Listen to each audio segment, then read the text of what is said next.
and the power capacity of the project that we are considering. As a recap, this is the most important hydrological data that we have, the river flows, which we can get from a hydrologist, employing a hydrologist. So, a hydrologist will give us a table containing the average daily flows that we can expect from the at the diversion we have planned over the next 20-30 years. So, he has based his experience and these calculations on data as old as about 20-30 years. So, we can expect on average, for example, October 1st to be flow to be 2.7 or 2.8 cubic meters per second on average, but this may be different. For dry years it can be even 1, for wet years it can be 5, but this is the best average expectation that we can have based on the previous flow data or previous rainfall data. Therefore, so we depend upon this. But we can of course make couple of spot measurements on days, our own measurements, and confirm that they are in agreement with the general agreement with the actual flows. Or if you have a continuous flow monitoring system for a year, you can still get the things confirmed. And we now know that how to calculate these things and generate a flow duration curve. And in the flow duration curve, we will select a rated flow suitable for the economic conditions of the particular country or state we are doing the project. For example, here we might select 2 cubic meters per second as our rated flow and decide to go ahead with the project, because our economic calculation says that when 2 cubic meters per second is selected as rated flow, the economic parameters like internal rate of return are the best compared to other choices. So, we have done all these things. Now from why we invest in a hydropower project? To generate electricity. So, we want to make a business. So, we invest money and set up a, say for example, 2 megawatt small hydropower project. So, what we are going to sell? What we are going to sell are kilowatt hours or electricity units. Therefore, we have to make an estimation of how many units of electricity we can generate from this project if we select 2 cubic meters per second as our rated flow. So, we have to therefore make a calculation in order to determine how many units of electricity we can generate from the particular plant. So, that is what we are going to do today. This blue line columns here by here top line with this I have colored top blue color columns are where we use the flow data to calculate or generate the flow duration curve. But today what we are going to do in this lecture, what we are going to do is this red color columns, right, which are marked in red color columns. How we can generate calculate the total generation of electricity from our project, right, and also top also I have put some summary information. Summary information I have put net head. Net head is something we have got it already, because we know the gross head, we know the head loss in the pen stock, and after deducting it we have got the net head here. I have put it as a typical value 157. Rated flow I have put as 0.4. It does not matter whatever you can put, right, you can select. I have here selected 0.4, or rather we can say we can put 2. Let us put it as 2. We can change it to 2.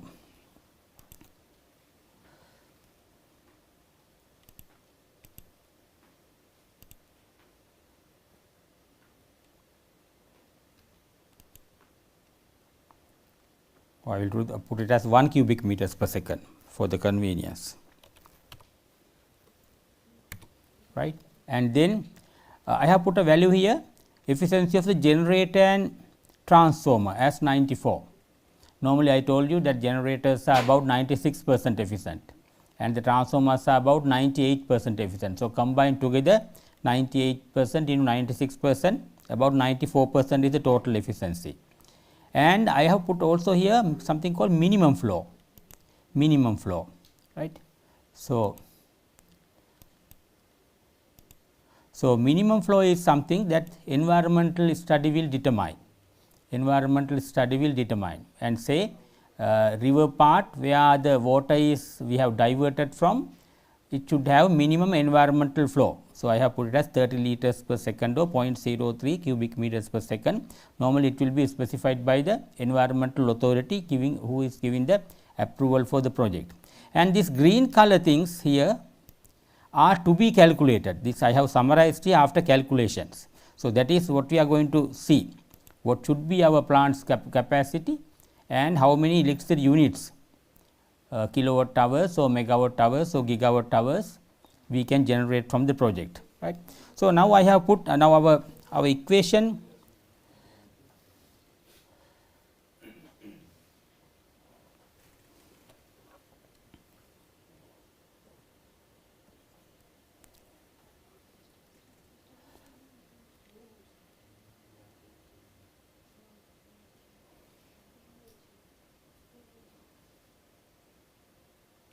Give me a second.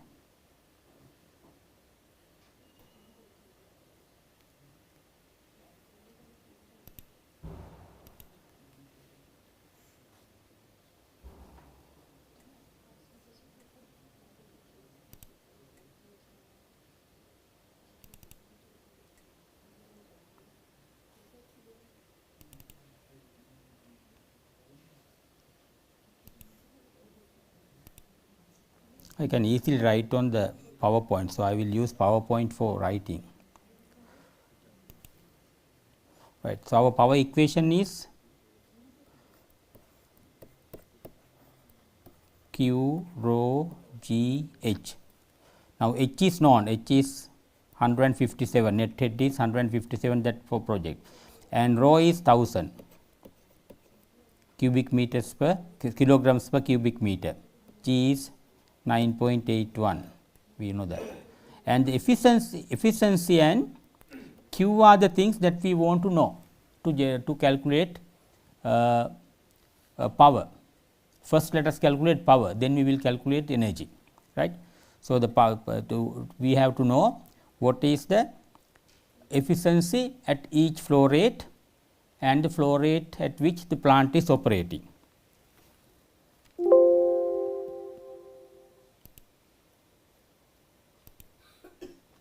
Right. So, I have put a column here, right,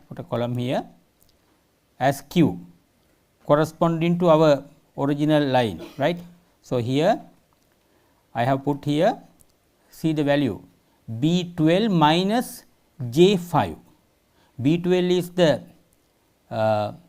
corresponding flow rate here 0.05 minus minimum flow, because at the diversion point we can divert, we cannot use full water coming in the river, we have to deduct the environmental flow, right, we have to deduct the environmental flow, right. That is the only quantity we can use in the power plant. So, if we use the flow available there, that is wrong.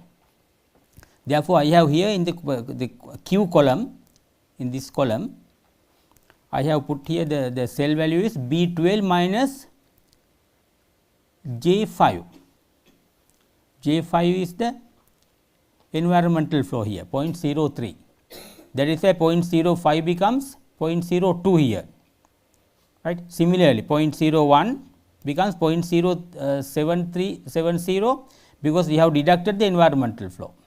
Therefore, this Q is what is really available for the plant to generate electricity, right.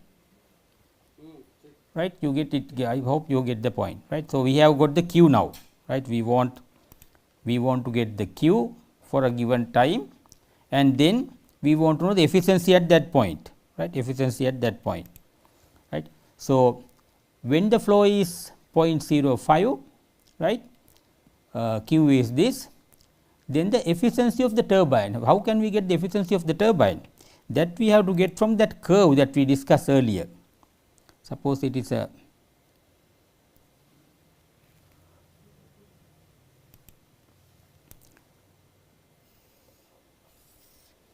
we looked at earlier efficiency curves with Q flow. So, if it is a Francis turbine, it will be something like this, right. So, we have to know our flow rate say 0.02, right, and then we can get the efficiency point, right. One way is to fit a curve for this efficiency curve. Efficiency curve, how do we get?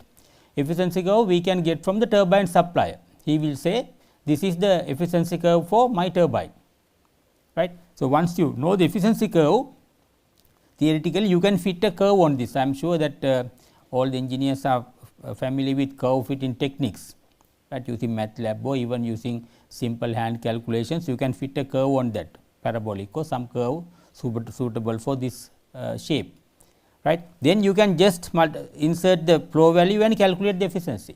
So, the efficiency will be a equation of flow, right. You can derive a equation for efficiency by fitting a curve here. Otherwise, if you cannot do that, you can just get the values manually, right. Manually you can get the values. So, maybe the efficiency may be 30%. So, I have put these values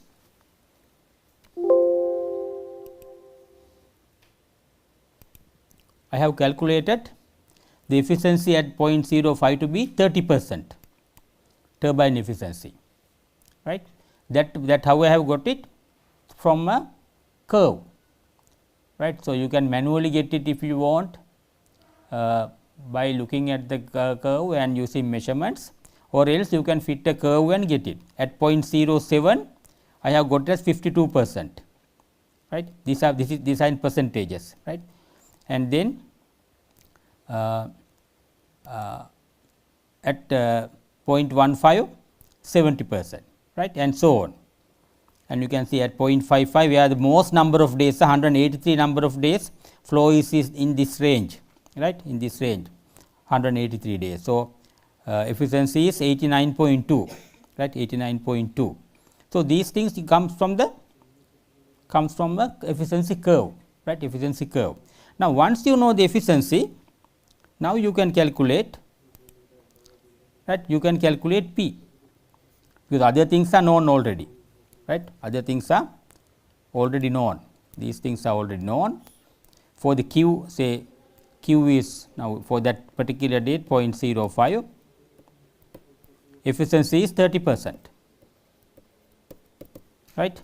So, P is 0.3 into 0.05 into rho g h, all the values are known, right, these are the rho g h, right. So, once we do that,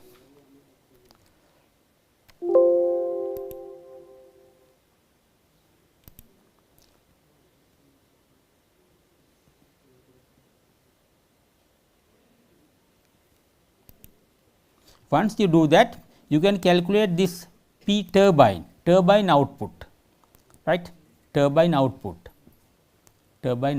So, turbine output will be here 9 kilowatts, right, at that particular, if you calculate it, you will find that turbine output is 9 kilowatt at that small flow rate, right. Similarly, when the flow is 0.1, 56 kilowatts. So, we can go on like that, right, go on like that.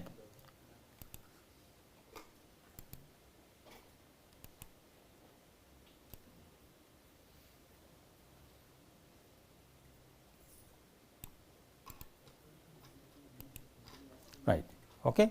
So, we go on like that, but you can see the flow is becoming 1 here, right, flow is becoming 1 here, right, or rather we can say 1 here after deducting the environmental flow 1.02, we will virtually take it as 1, right.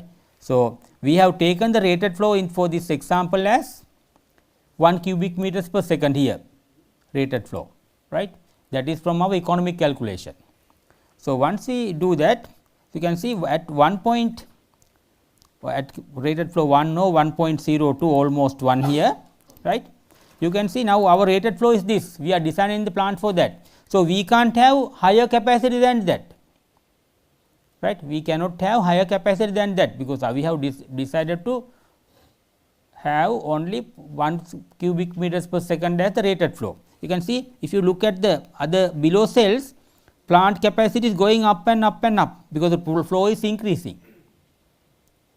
We cannot allow that, right. Therefore, after this one, let us say 1000 kilowatt or 1 megawatt, we have to freeze the values, because plant does not, even though the flow is available, plant cannot generate, because the plant size is 1 megawatt, right. Therefore, we will freeze from here point onward, we call it 1,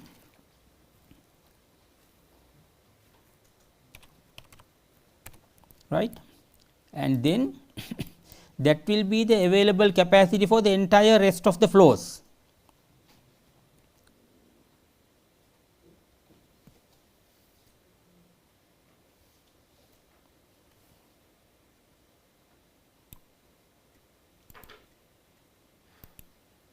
Right. So, the plant capacity is limited to this, right, limited to this.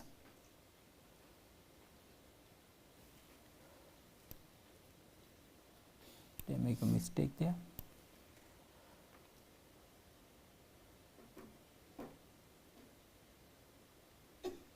I think I made a mistake.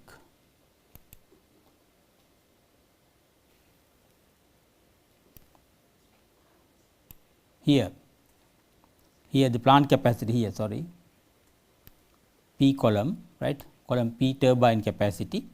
So, here it is corresponding to 1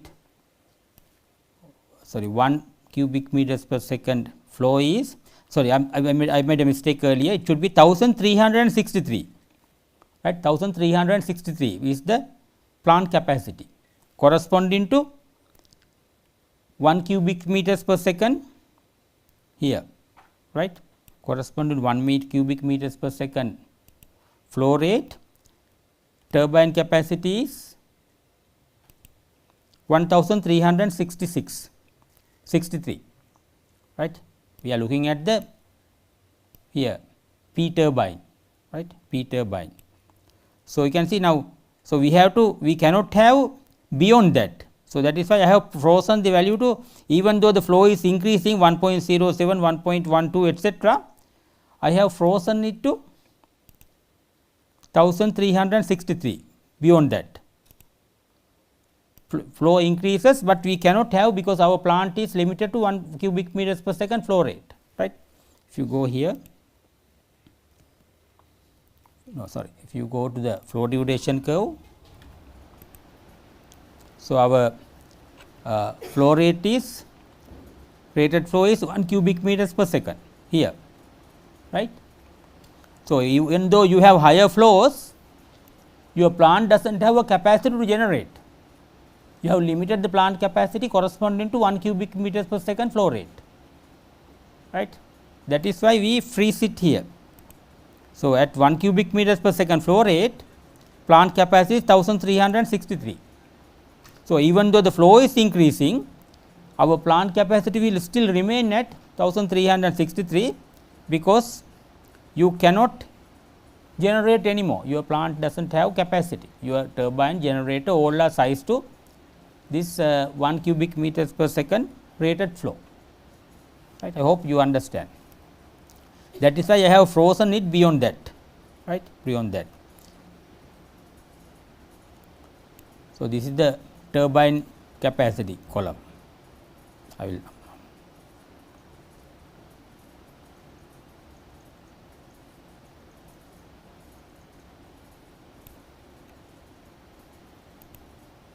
this yellow column P turbine capacity, right. So, it increases as the flow rate increases, capacity increases 1050, 1118, 1186, 1254, 1322 and 1363, which is corresponding to 1 cubic meters per second flow rate.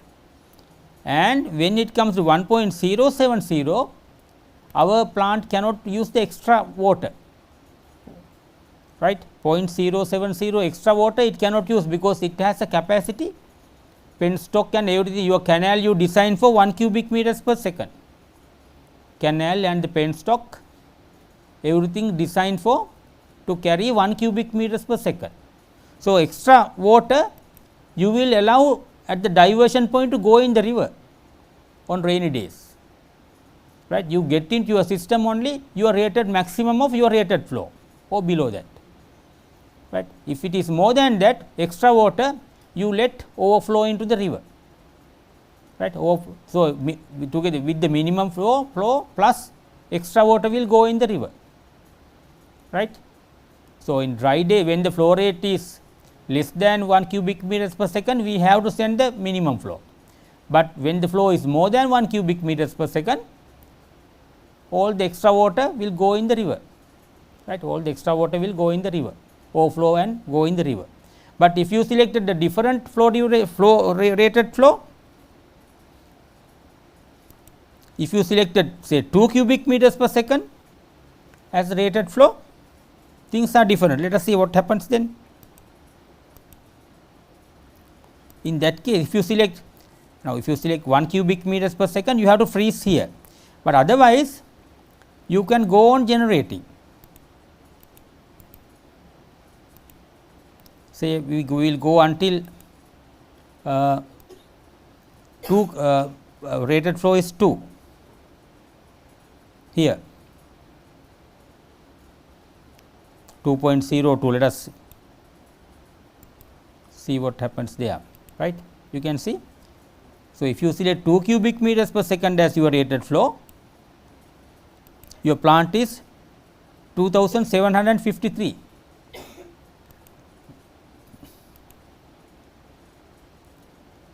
We will assume 2.02 as virtually as 2, right. So, if you select 2.02, right, then you can generate up to that water rate, and then beyond that you have to freeze, right. Beyond that you have to freeze, right. So, you can see although the water rate has gone to 2.07, 2.12, 2.17, but still the capacity is only 2753, right, 2753, because your plant does not have capacity to generate with the extra water. Extra water cannot come in your canal. Canal is designed for 2 cubic meters per second, penstock is designed for 2 cubic meters per second, right. Therefore, you cannot generate more than that. So, you have to freeze it.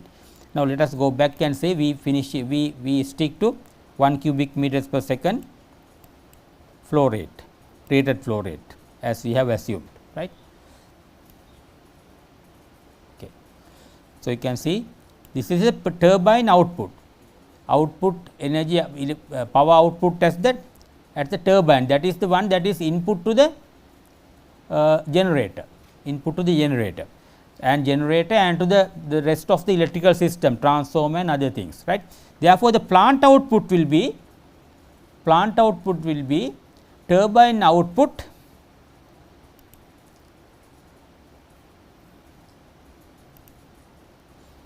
So, this is the turbine output, power at the turbine, right, turbine shaft.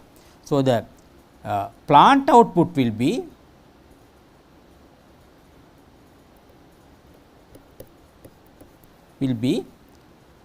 efficiency of the generator plus transformer into turbine output, right, because after the turbine you have the generator and the step up transformer, for example, right. So, what is going out of the plant as the generation will be turbine output into efficiency of the generator into efficiency of the transformer, right. So, that is what we have got there as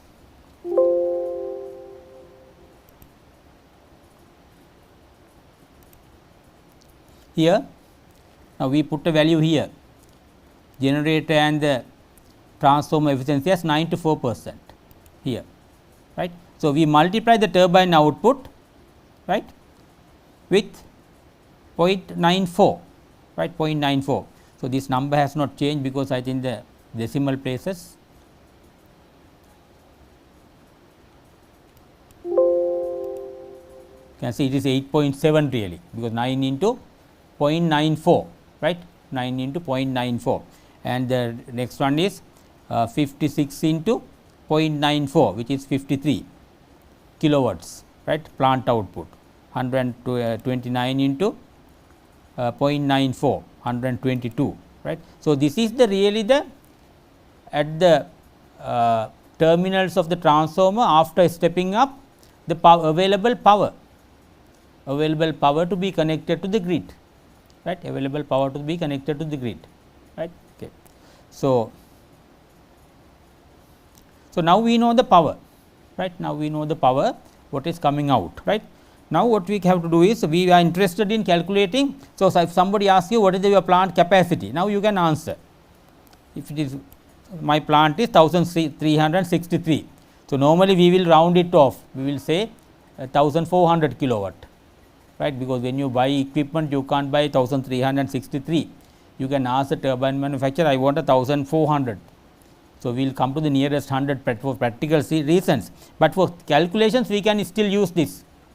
We can still use this. When you buy the equipment, you will buy the nearest standard component, turbine or transformer, whatever, right. But we will, for the calculation, we will use the actual value as that 1363, right. So, you can see the plant output is when the it is running on full is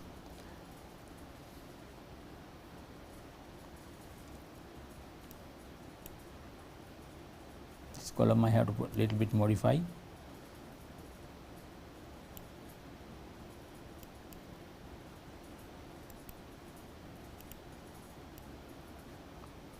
Previously I have frozen it somewhere there.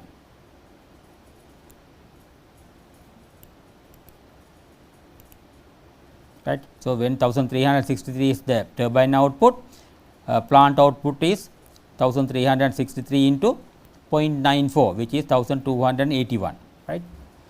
I hope up to that point it is clear, right. Now, we are interested in calculating energy generation, right, energy generation. So, how to get the energy, right, how to get the energy. So, we know say on this particular day, say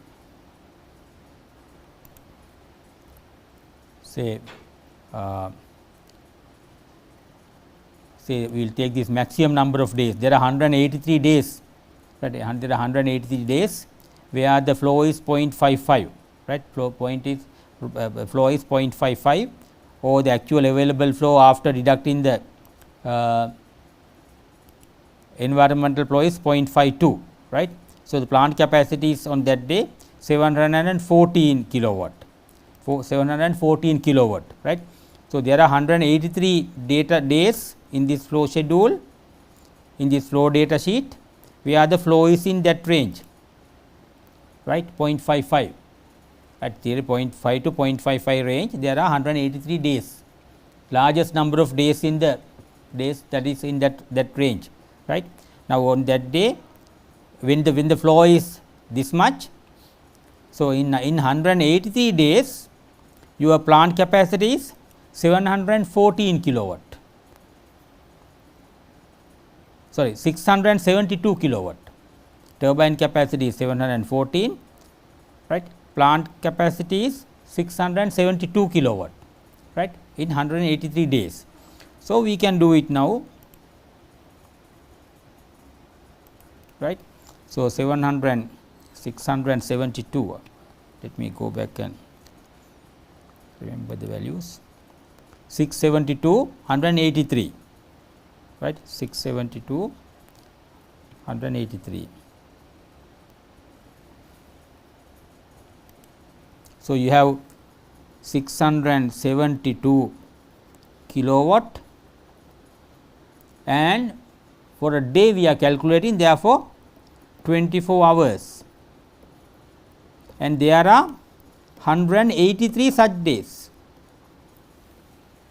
right. During therefore, those 183 days, this much of energy will be generated, which will be 183 into 672 into 24 kilowatt hours,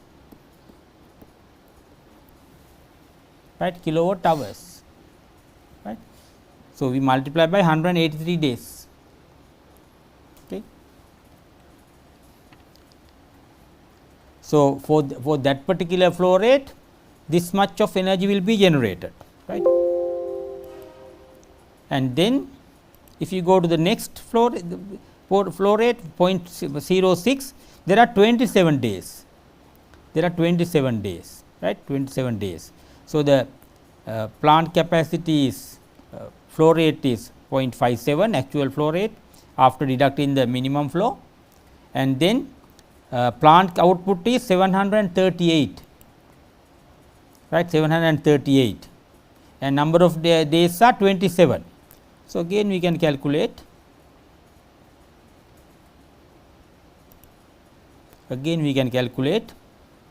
right, 27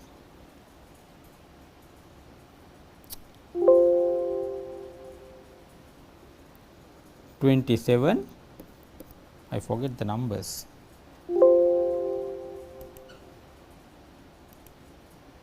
738 into 27,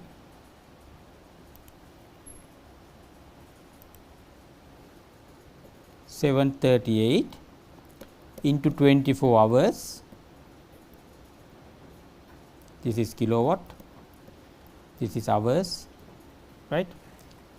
So, it becomes 27 into 738 into 24 kilowatt hours, this, right. So, this, then we can do this for all the days, all the flow rates, right. We can do it for all the flow rate, right, all the flow rate we can do for. But here you can see why I did not use these things, I have used it, but there are no days where the flow is this much, all are zeros, these are all zeros, right. So, even if you multiply with the plant capacity, the energy generation becomes 0, right.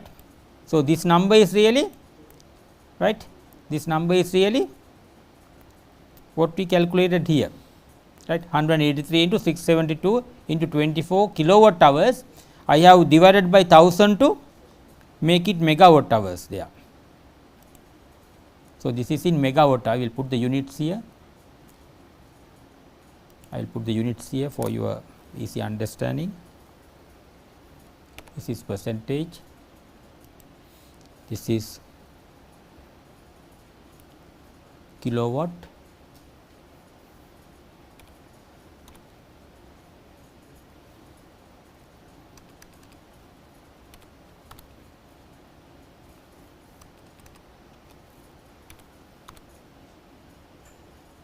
this is again kilowatt. Here I have divided by 1000, so that it is megawatt hours.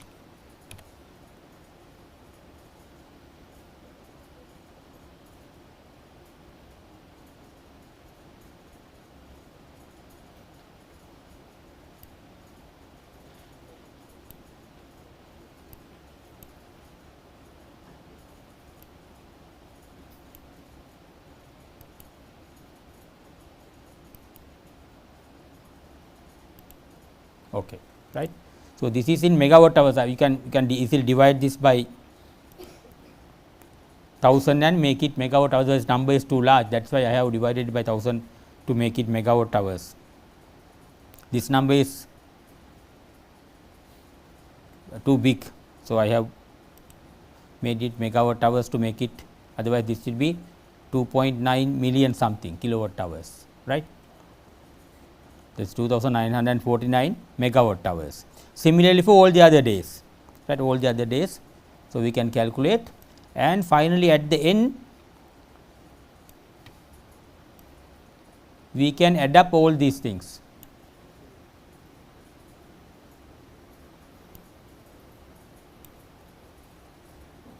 here. Here I have added all the generation kilowatt hours into, so it can generate 7531 megawatt hours, right, 7531 megawatt hours, right. So, I let you ask any questions rather than waiting till the end of the lecture. I would permit you to ask any questions, because it is important calculation, you should be clear.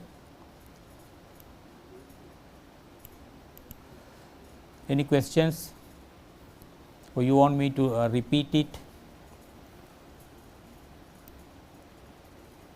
Because from the plant what we can sell is kilowatt hours, the energy generation. So, we should be able to estimate that. So, this is how you do it. We have to do it day by day, right, day by day.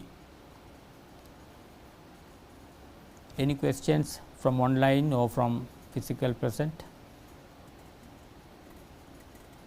So, it is not very difficult also, because it is just a please speak to the microphone. So, this rho value is always 10 to the 3. Rho value Rho is is 1000. Always it is 1000. 1000, yes, that is the density of water. Oh, density of It is water. the density of water, yes, right. Remember that we used it in the derivation of the equation P equals Q rho G H, E equals m G H, then the dE by dt is G H into m, and then we put that d m by dt as rho into Q, right, rho into Q. That is how the rho came. Rho is density of water. In that equation, rho is density of water, 1000 kilograms per cubic meter. So, it is a constant, right. So, rho and G both are constants. H will also be a constant once it is measured and gross head is measured and head loss is calculated and deducted, then you can get the net head. So, irrespective of the water quality, it is a constant? Yes, we assume so. Okay. Yeah, it will be very minor different, point maybe 999, 98 or 1002, 1003 if the water quality is bad, but it we assume 1000. So, it is rounded to 1000. So, yeah, it is a typical the density of water. Yeah, for all calculation it is good enough to assume as 1000. Any other questions?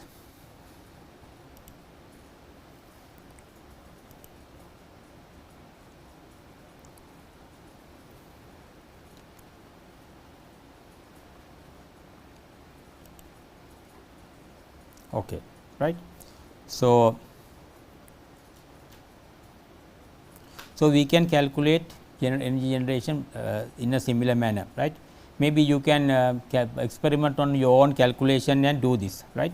And now we can use this for different other approaches. For example, now this is, now we are going to have a machine of say 1363, let us say it is a Francis machine, right, Francis machine. So, so now we told that earlier we can even put two machines, right. Say we decided here to put a one machine of 400 kilowatt, another machine of 1000 kilowatt, right, rounding off to 1400 plant capacity, right. In that case, how do we adjust this to reflect the new condition, right. So, you can see that so then we have to we can get the efficiency curves of both turbines, small turbine and the bigger turbine. So, small turbine has a now a different rated flow, right. We have assumed here 1 cubic meters per second as our rated flow, right, rated flow. So, we can now divide it to corresponding to 1400 kilowatts, right. A new slide.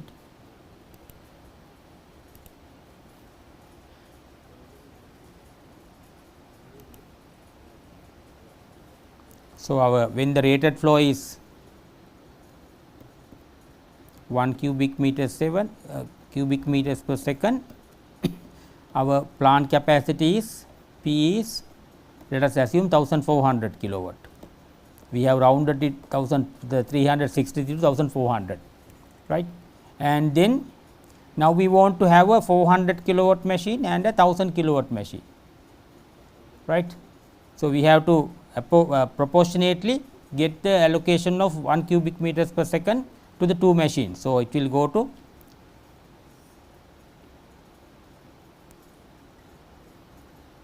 we want to divide it into 1000 kilowatt and 400 kilowatt. So, our flow rate for 400 kilowatt will be 400 divided by 1400, because our flow rate is 1 cubic meters per second, right. And for the bigger machine, 1000 kilowatt machine,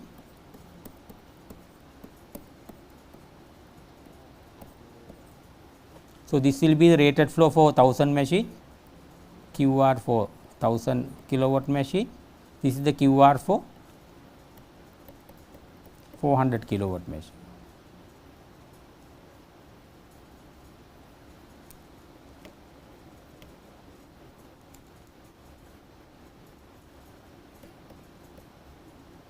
Right.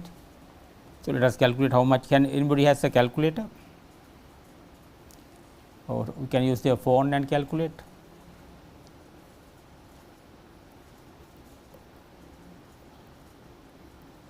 Or we can do it manually. Okay.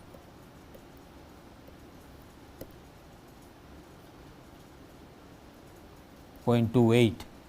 So, this will become 0.72, right, 0.72, right. Now, we get the efficiency curve of the small turbine first, right.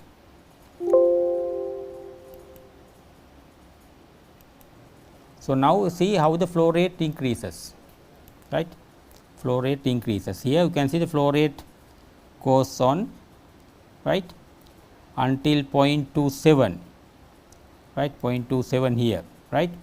But there are no days where the flow is like that, right. So, we have to experiment it and see, right, whether it is worthwhile doing it, and then until then we can run the small machine, right, which will have a now here it says 350 kilowatt, 48 kilowatt, maybe theoretical you can say it is 400 kilowatt, right. And then generate first using the first turbine, right, first using the first turbine, and then afterwards start the second turbine if they have more water, right.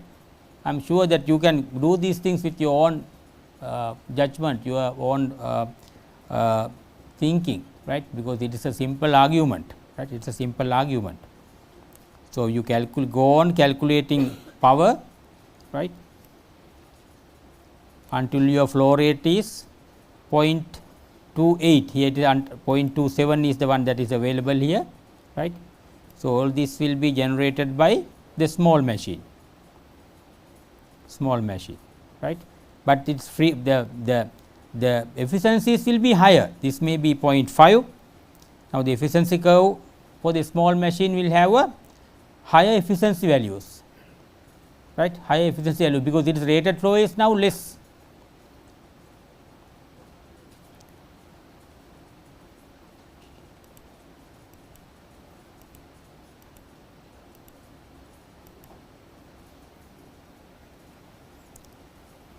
I allow time for you to digest it, right, understand, think in your own terms, right. So, these values will be little bit increased because of the smaller machine, this may be 40, this may be 60, this may be 75, this may be 85, this may be 89, and all the others 89 until 0.7, 0.27, where the first machine get fully loaded. So, its capacity is say until 0.32 or whatever 0.27 350 kilowatt, right, is the machine capacity, because we approximated to 1400, right. Actually is now, but in the calculation it is shown as 0.27 and 350 or 348.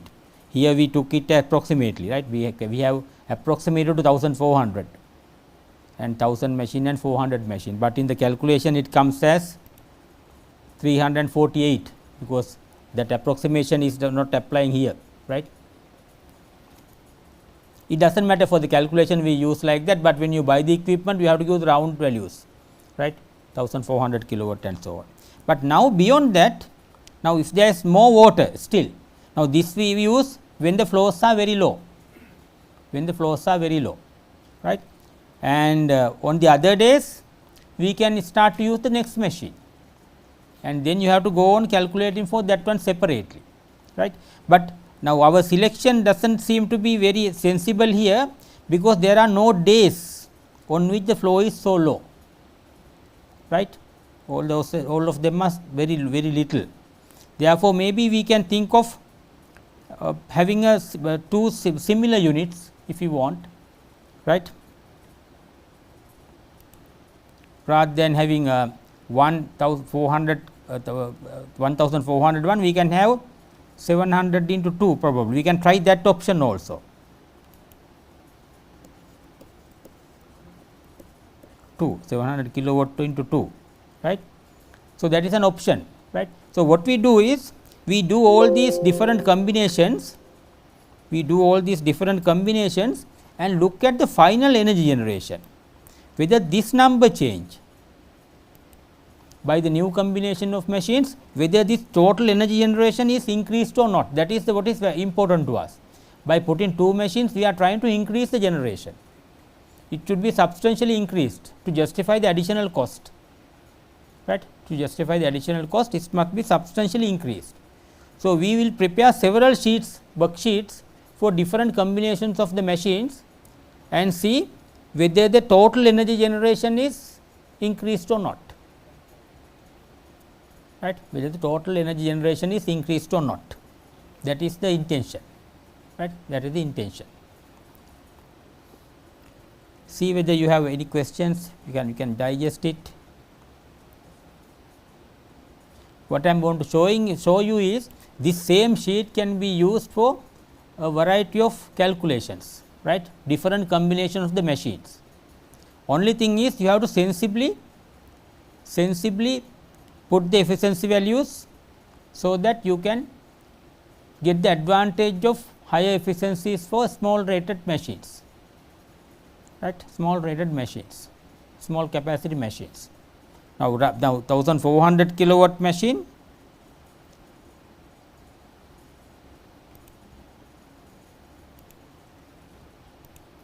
so if we have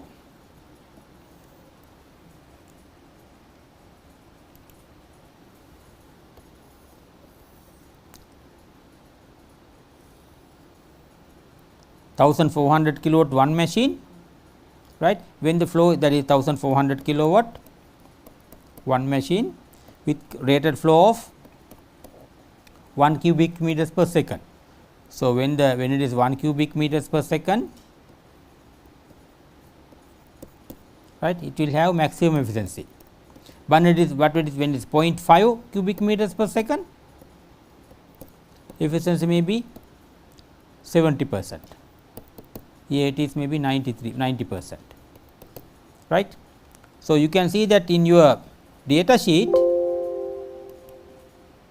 although we have selected 1 cubic meters per second as the rated flow, for example, 183 days flow is only 0.52 cubic meters per second, right. So, 183 days machine will operate somewhere here,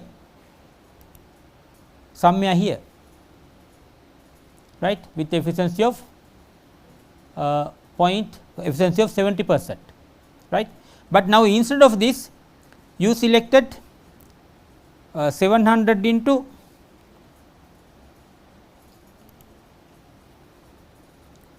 700 into kilowatt into 2 machines, where Q rated for per machine is 0.5 cubic meters per second.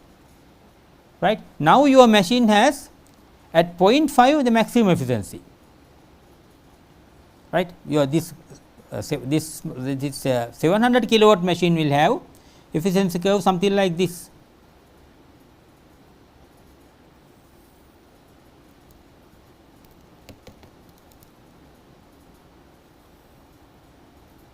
Right. At 0.5 it will have 90%. Right. At 0.5 it will have 90%, and at so you can see that then therefore, your machine will mostly operate at this point. If you have the smaller machine, 183 days your flow is 0.5, right. Therefore, your machine will operate here at a peak efficiency point, because you have opted to have a 700 kilowatt machine. So, that is the advantage of changing the machine capacities and seeing how we can use the efficiency to our advantage, right. Therefore, in your calculation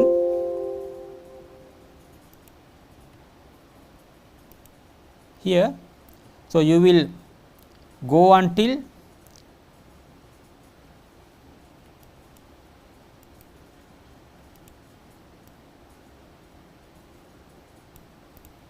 here you can see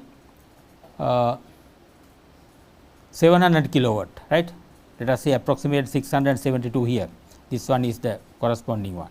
So, you will go on with here, but you can see then your now this efficiency curve values, now we have to readjust, right.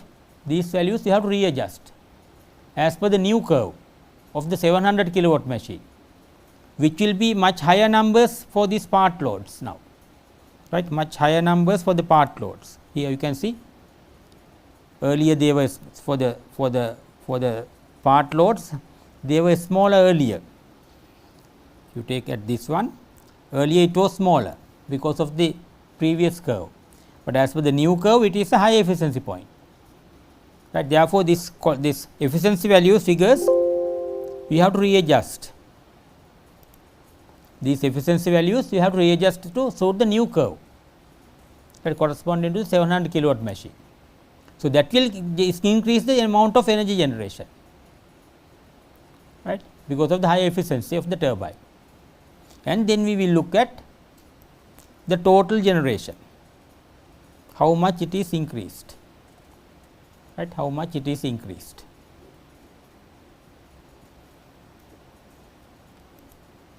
I can take any questions if you have.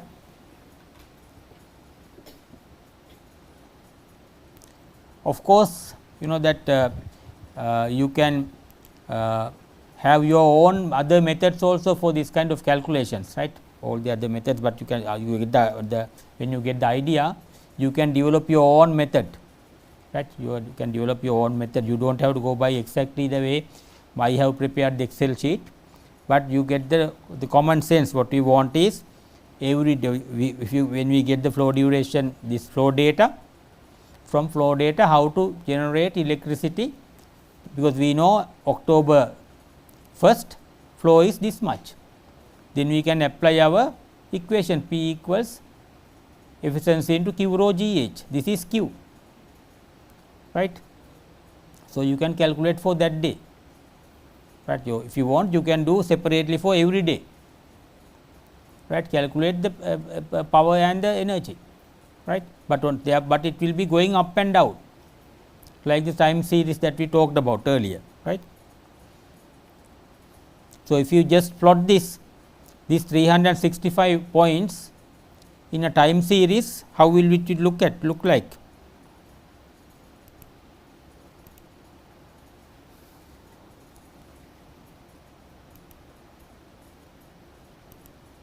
You can put all these things to a single column and plot a time series. So, it will be varying like this, right, Q, this is Q, right, and you can calculate P also. plot P also. P is equal to efficiency into Q rho G H. These things are constant. Efficiency value you can get corresponding to the Q value. Q is here. This is number of days, right, 365, day 1 to 365, right. So, you know the Q value. So, you plot the P, right. P will be also going in the same way almost.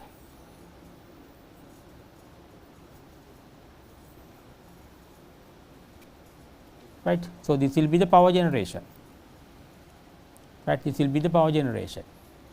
Then power into, you can every day you can calculate power into 24 hours, right. Every day you can calculate the power value, power into 24 is the kilowatt hours, right. So, it is a, but it is not easy to calculate. You can see it is a analog curve here. That is why we did it in a different way here.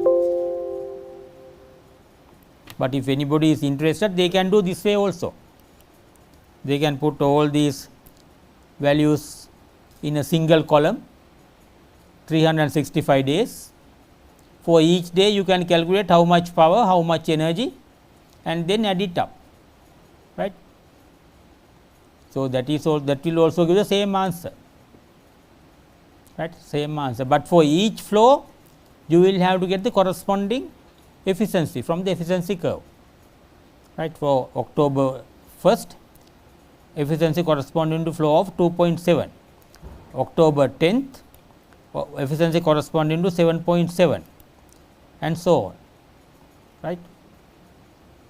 So, that is a little bit cumbersome because the data points are random, right. Random means continuously changing. That is why we put them into class intervals and organize them and then did this calculation, right. But that in the row way also you can do, right. For each day you know the average flow. Once the flow is known, power you know, P equals efficiency into Q rho G H, and then 24 hours kilowatt hours, power into 24 kilowatt hours, right. That is also a method of calculation, right, method of calculation. Finally, it should be the same. If you use the same efficiency curve, same efficiencies for transformers and generators, etc., both calculations will give the same answer. But we did it this way because we can generate the flow duration curve and determine rated flow. All these things are easier this way.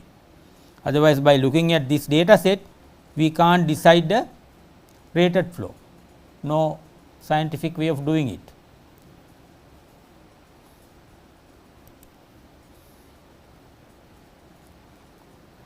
I hope it is clear. Okay. So, we stop there. Right. Okay.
In this lecture, we will look first at electrical systems of a mini hydropower plant, and I am sure that most of the participants have a electrical background, I believe.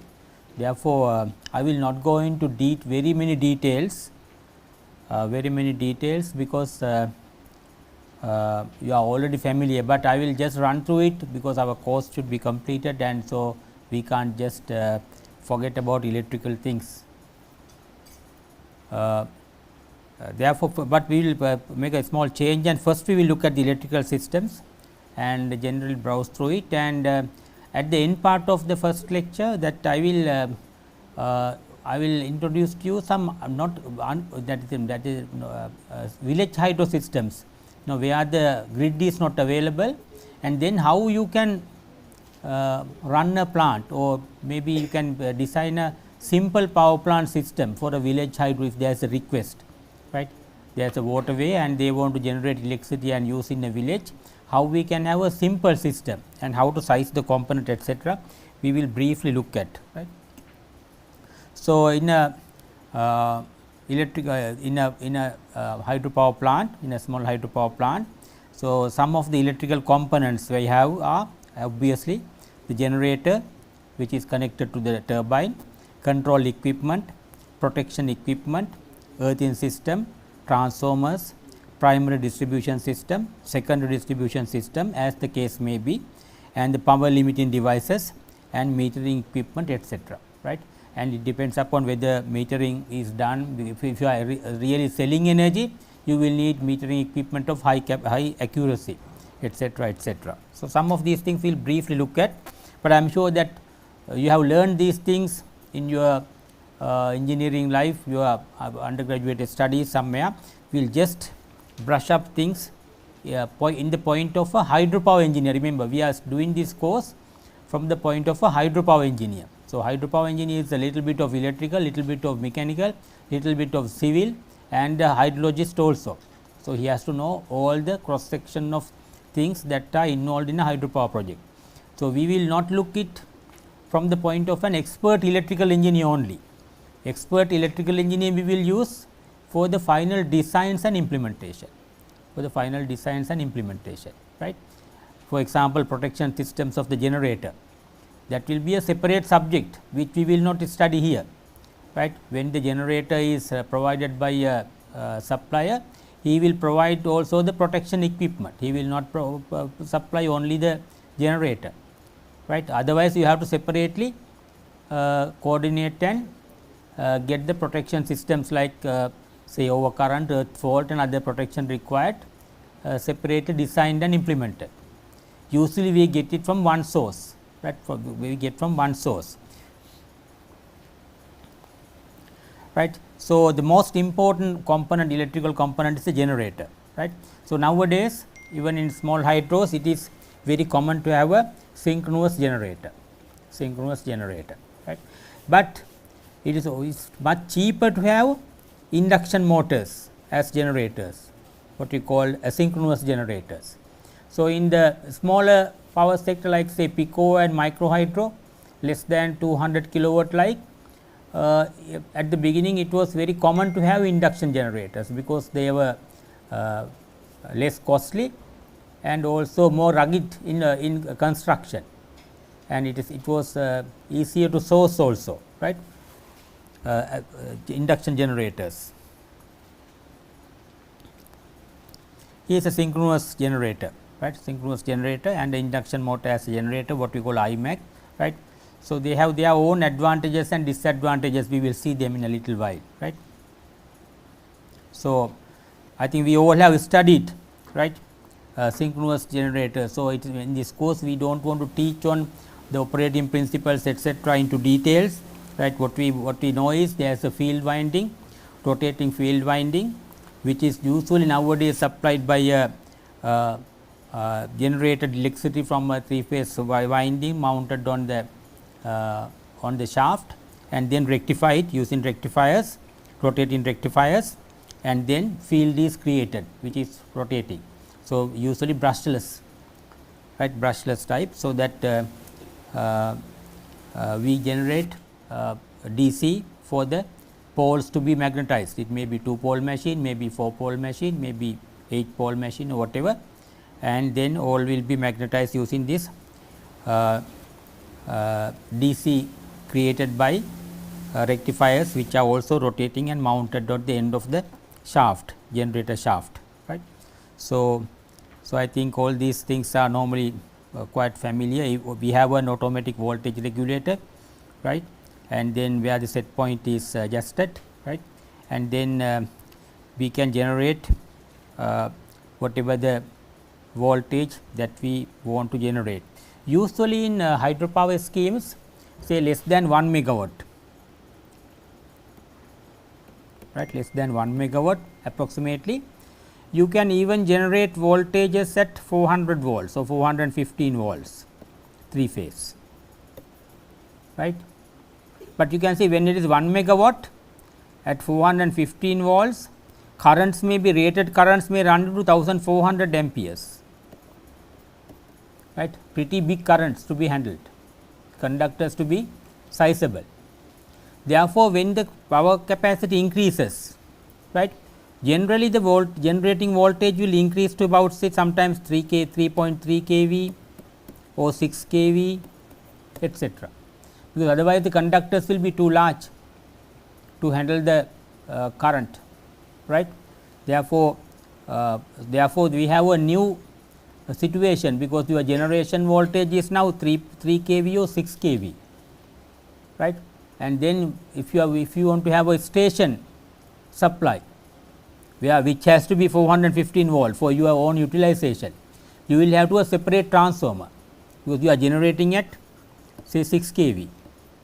So, you will have to have a 6 kV to 415 volts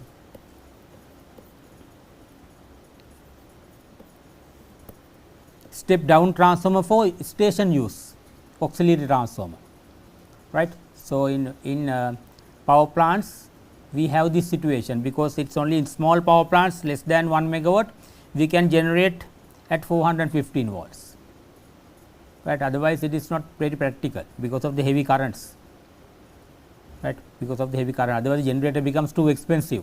You need to have thick conductors for the windings, stator windings, to generate and run currents in the order of 1400 amperes, right. Therefore, in power plants you will see power generation is not at 415, but at a higher voltages like 3.6 or 6 or something close to that, right. Different manufacturers have different suggestions for the voltages. Of course, you can request I want this generation voltage, but in that case what happens is these generators are, remember, especially manufactured for the plant, right. You can't use an existing generator anywhere, right. You will have to have a special generator manufactured for this particular plant, because speed will be different and the capacity will be different and the voltage you require will be different, right. Here I have put a exploded view of a 4-pole machine, right, 4-pole machine. I think you all are familiar with this. Rectifiers will be mounted at the end of a chamber here, rotating rectifiers, right, which will be here is the exciter winding, right, AC, and it is rectified by the rotating rectifiers, right, rotating rectifiers, and then fed to the field, right, fed to the field, and the stator is here, right.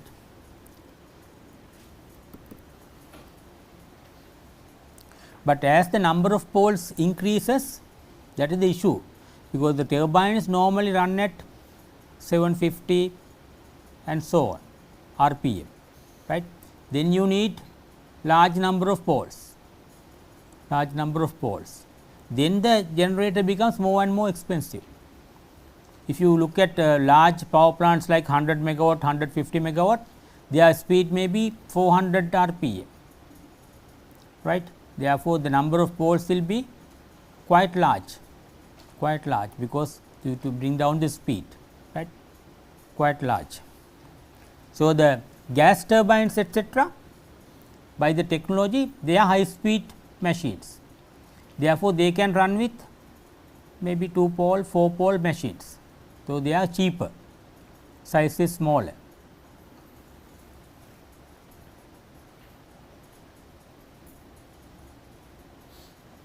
So, this induction generator, I think the principle of operation we all know, rotating magnetic fields and creation of the 3 phase and so on. But the only issue is when it is run as a generator, you need a reactive power supply, right. You need to have a separate reactive power supply, right, and which is usually by a capacitor bank, 3 phase capacitor bank. So, you have an additional cost and also maintenance cost, right, maintenance cost of the capacitor banks, right.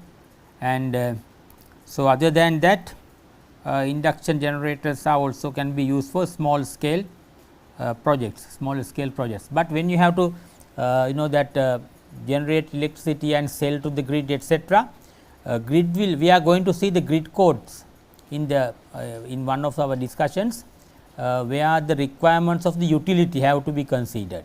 Utilities do not want usually large induction generators to be connected to their system, because of their system quality issues, right, quality issues like various problems that might be created by the large induction generators. Therefore, they always prefer synchronous machine. So, grid code will say if the machine is larger than certain capacity, you must have synchronous machines. We will look at a typical grid code used in Sri Lanka, but it may be different from utility to utility. So, if you are working with any utility in India, you will have to look at the grid codes published by them before connecting any embedded generator to the system, right, embedded generator to the system. And another limitation is, that I am sure that you are familiar with the distribution, the distributed concept of distributed generators, right, concept of distributed generators. Another issue that might arise when you are sizing your plant is grid connectability, right, grid connectability, right. That is, now you can propose at such and such a place I have a waterway, and I think we looked at this contour maps and say we can identify projects. So, we identify a project at a remote location. Now, we want to put up a power plant and sell electricity to the grid, right. Now, the grid operator will have numerous problems. One issue is whether at all he has a transmission line close by or grid substation close by, and also if the grid substation has additional capacity, already there may be several power plants connected to it, right. Already there may be several, maybe wind, maybe solar, maybe hydropower connected already to that, because these power plants are connected on the load side, distribution side, right. They are coexisting with the loads and consumers. So, I will show you a typical arrangement here, right. So, if you take a typical grid substation, maybe even India. So, I will take a typical grid substation, so a little larger.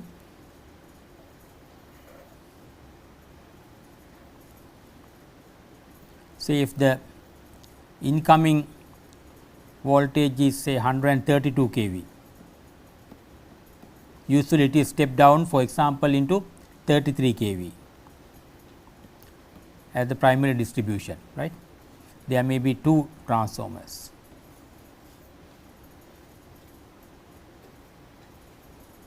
and then in the substation we have the bus bar system.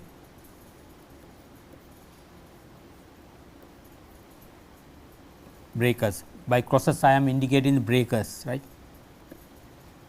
And then you have the outgoing feeders.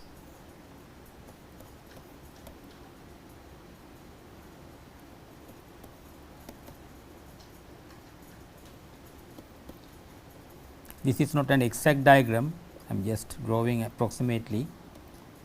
It may be different from different substation to different substation, right.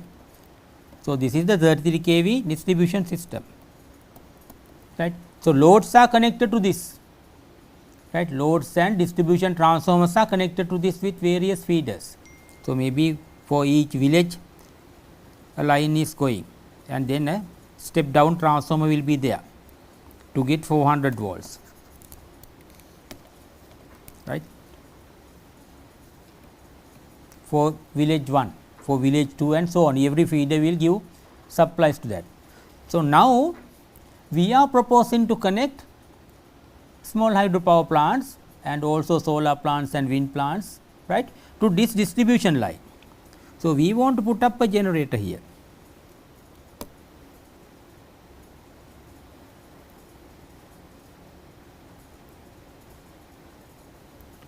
One megawatt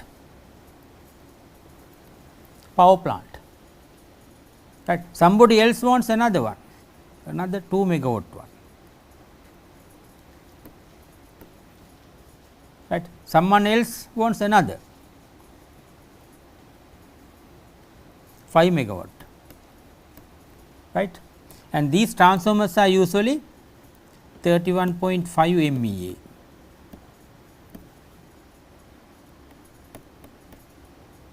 Let us assume there are 2 transformers, right, 2 transformers are there. Normally, transformer distribution substations are designed with n-1 criteria.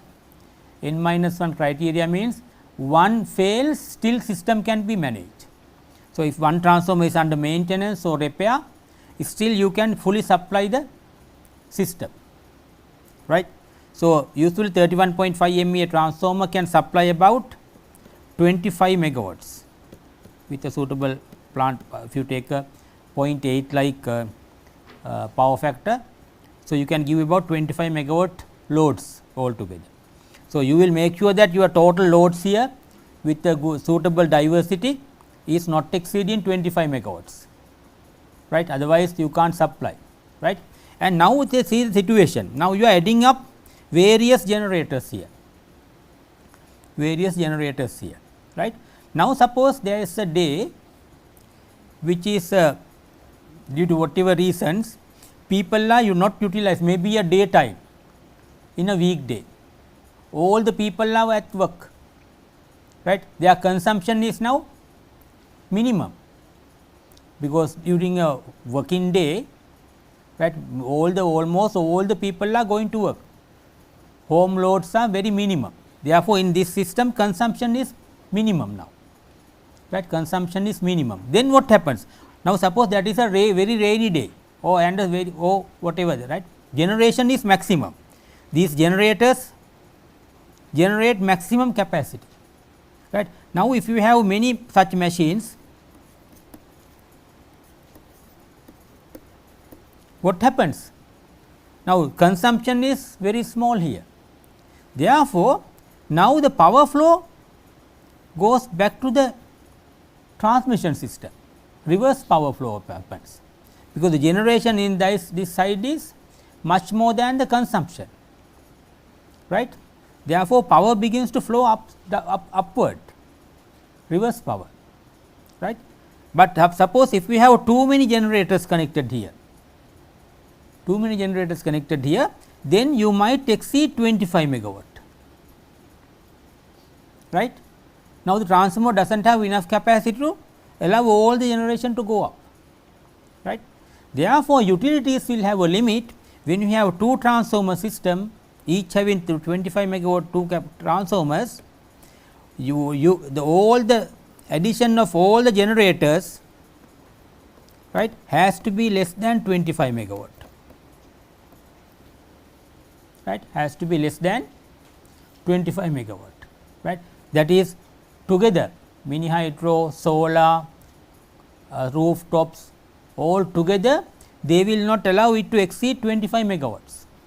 Now, you go with a proposal, I have such and such a place, mini hydro opportunity of 5 megawatt, I am interested in developing. So, you have to first make an application to the utility to check whether your nearest grid substation has extra capacity, right, to see whether your nearest grid substation has extra capacity available.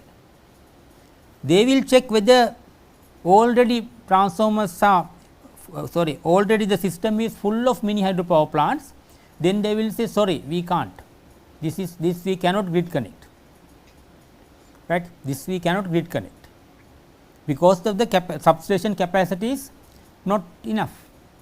This has happened particularly in areas, in hilly areas there are many mini hydro opportunities, and therefore, they have been developed, but the grid substations are limited, right. So, if the government or the utility want to accommodate more mini hydros, they will have to augment this grid substation with another transformer,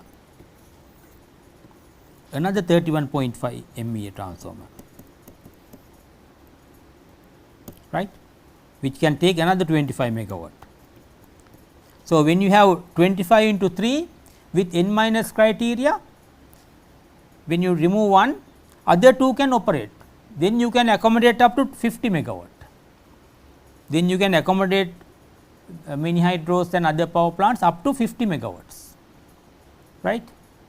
Then grid connectivity again comes up possible. So, for that you have an expenditure, augmentation expenditure of the new addition of new transformer, right. But keeping the n minus 1 criteria, you will have to check whether the plant is grid connectable, right, before doing other investments, etc., right. So, otherwise you will have to reduce your size probably. You proposed a 5 megawatt one, they will say we can allow only 2.5 megawatt, only capacity, extra capacity available is 2.5 megawatt. So, reduce your size, right, reduce your size. Remember this part therefore, right, you have to check the grid connectivity of the power plant, right.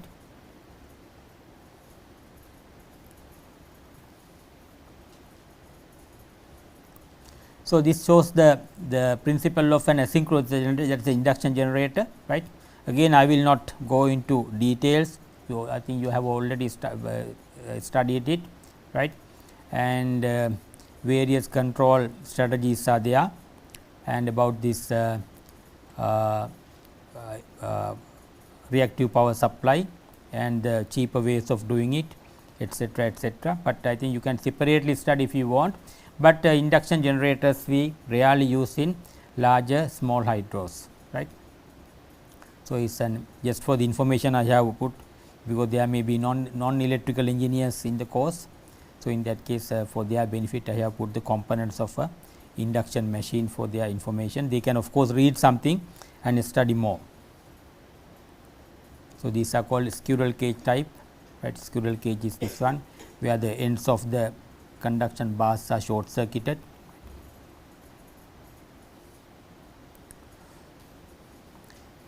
So, here is a comparison between this induction generators and synchronous generators, right. So, synchronous generators generally competitive in high power range over 100 kVA, right. Not readily available, synchronous generators are not readily available, you have to order and buy, right. Complicated and liable to break down, right, and high maintenance cost therefore. Needs to be ordered, as I said earlier, they are not readily available, you have to order it, right. Self exciting, that is an advantage, can supply reactive power, right. Usually mini hydros are not expected to contractually not expected to provide reactive power to the utility. For large private power plants, yes, for large private power plants there is a contractual obligation in the power purchase agreement, when requested by the utility the owner should provide reactive power, right, the owner should provide reactive power. But for small hydropower plants and small other solar and so on, there is no mandatory requirement to provide reactive power, although the synchronous generators can provide the reactive power. Therefore, small hydropowers power plant owners usually try to operate the power plant at unity power factor. Why is that? Why? What is the advantage of operating the small hydropower plant, right, at unity power factor, right? That is because then you will reduce your own losses, because you will generate, your small hydropower plant will generate, and then you will have to step it up to the 33 kV or whatever distribution voltage, right. Now, if you are operating at a different power factor, your losses in the transformer will be high, right. Your losses in the transformer will be high. Therefore, you are wasting your energy otherwise which you can otherwise sell. Therefore, it is always advantageous to run the machines at unity power factor, right. So, they purposely therefore try to run close to unity power factor, because there is no mandatory requirement for providing reactive power, although the machine can provide higher full load efficiency, good part load efficiency, right. So, as we discussed earlier, typically they run into about 96%. Higher rotor inertia, that is also good, because the higher the inertia, the better for the frequency stability, right, better for the frequency stability. Good voltage regulation, good overload and motor start capacity, can be made to sustain short circuit and clear fault, fairly simple selection and the calculations. And some properties of induction machines, induction generators, generally competitive in small power range, maybe less than 30 kVA, readily available in small range. You can go and buy from the market an induction generator or induction motor. Induction motor you can use as a generator, right.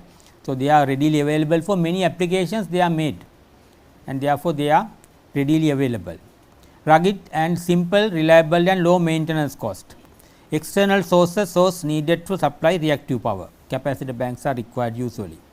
Lower full load efficiency, poor part load efficiency.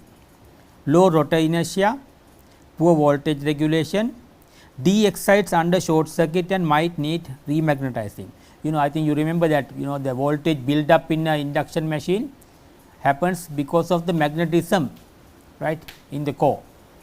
Right, there should be a magnetic properties in the material, so that initial voltage build up can happen, right. Sometimes de-excites, therefore, it will not build up voltage. Therefore, using a DC source, we will have to remagnetize sometimes these induction generators, if it de-excites and voltage does not build up, right.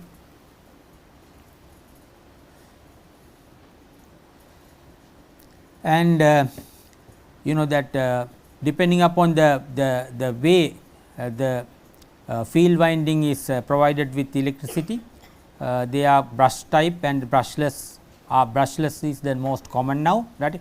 Rotating armature type, brush type generally not preferred in mini hydro power due to high maintenance cost. So, this is normally not, although they are technically possible, they are not used. Rotating field type, brushless type is the one that we are now using.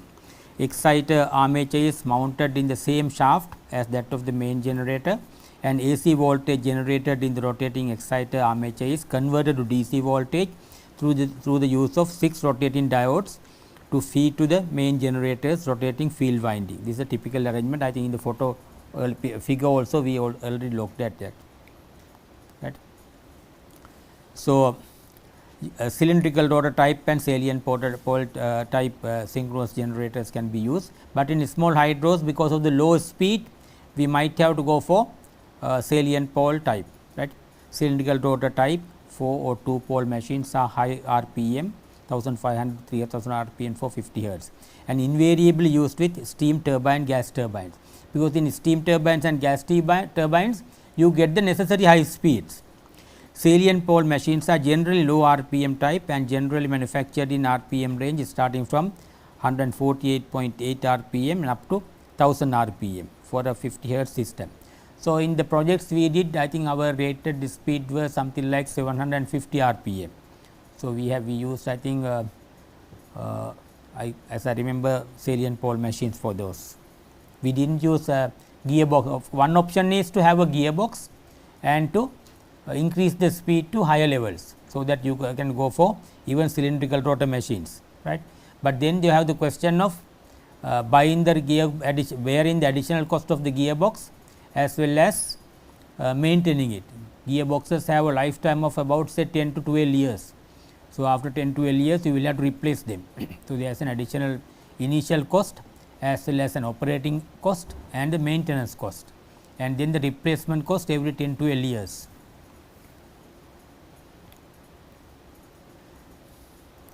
and now for a given site, now your site you have decided where it is, at what altitude your powerhouse is, and what temperatures are existing there, and all these things are now you know from your site, right. And also whether you are going to have a village hydro or a kind of a small one, and non grid connected plant or grid connected one, still you know, right. So, then we have to consider 4 factors, right.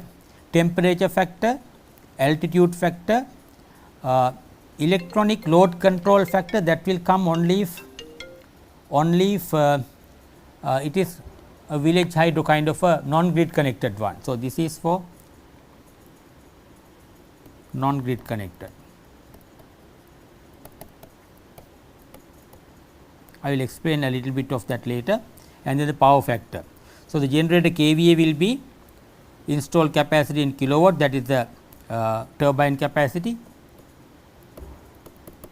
right, divided by A, B, C, D. I think as electrical engineers we know that, but the temperature factor and the altitude factor you may not be that familiar with. Let us look at some typical values. Here are some typical values. These are not hard and fast rules, right, but you can get from handbooks, right. So, you can see the temperature factor, right, temperature factor. So, this is designed for 40 degrees Celsius temperature, then your temperature factor is 1, right, 1. But if it is higher, then you have to derate your machine. If they are going to operate at a temperature of 45 degrees, right, 45 degrees, then you have to sacrifice about 4% of the capacity. So, you will have to have extra 4% capacity. So, you have to divide the kilowatt turbine capacity divided by 0.96 to get the KVA, capacity rating of the generator, right. If it is lower, of course, you have the advantage, right, you have the advantage, you will have a smaller size. Then you can see the altitude factor, right, altitude factor, right. If you are your plant is at say 1000 meters, normally they are designed for 1000 meters, but 1000 meters altitude factor is 1, no change, right. But if it is 2000, 0.93, you have divided by 0.93, right. Why the altitude factor is mattering in the generator selection, generator capacity? Because as you go high in altitude, air density decreases, right, air density decreases, and therefore, your cooling, generator cooling effectiveness goes down, right, generator cooling effectiveness goes down as the air density goes down. So, higher you go, lower will be the density, and therefore, lower will be the effectiveness of the cooling system of the generator. So, you have to have an additional capacity for that, right. You can see if it is say 4500 meters altitude, then you will have a substantial increase in the required capacity. Your altitude factor is 0.77, right, 0.77. So, these are typical values I have put. Maybe you can look for a look for even big higher altitudes from a suitable handbook, right. And electronic load control factor comes in only for the non grid connected power plants, which are usually village hydro kind of things, right. So, we normally have about 0.83 additional, right, capacity. So, if it is a village hydro, you have to put a 0.83 in size in the generator. So, this will be generator capacity finally, right. So, if it is a turbine capacity is 1000 kilowatt, so it will be 0.96 into 0.93 into 0.83, right. And if your power factor you want to operate down to 0.8 up to 0.8, right. So, this will be the KVA rating of the required generator, right, required generator. So, it depends upon the altitude, operating temperature, whether it is a grid connected or non grid connected, where you have a electronic load controller, and the required power factor, because even though we try to operate at unity power factor, due to some reason we might have to run on 0.8, right, due to some local load requirement or whatever. So, you should be able to. So, then you can see your generator capacity is substantially larger than the turbine's kilowatt output. Turbine always give out kilowatts, right, kilowatts, and then generator has to be resized to kVA because of the reactive power involvement, magnetization involvement.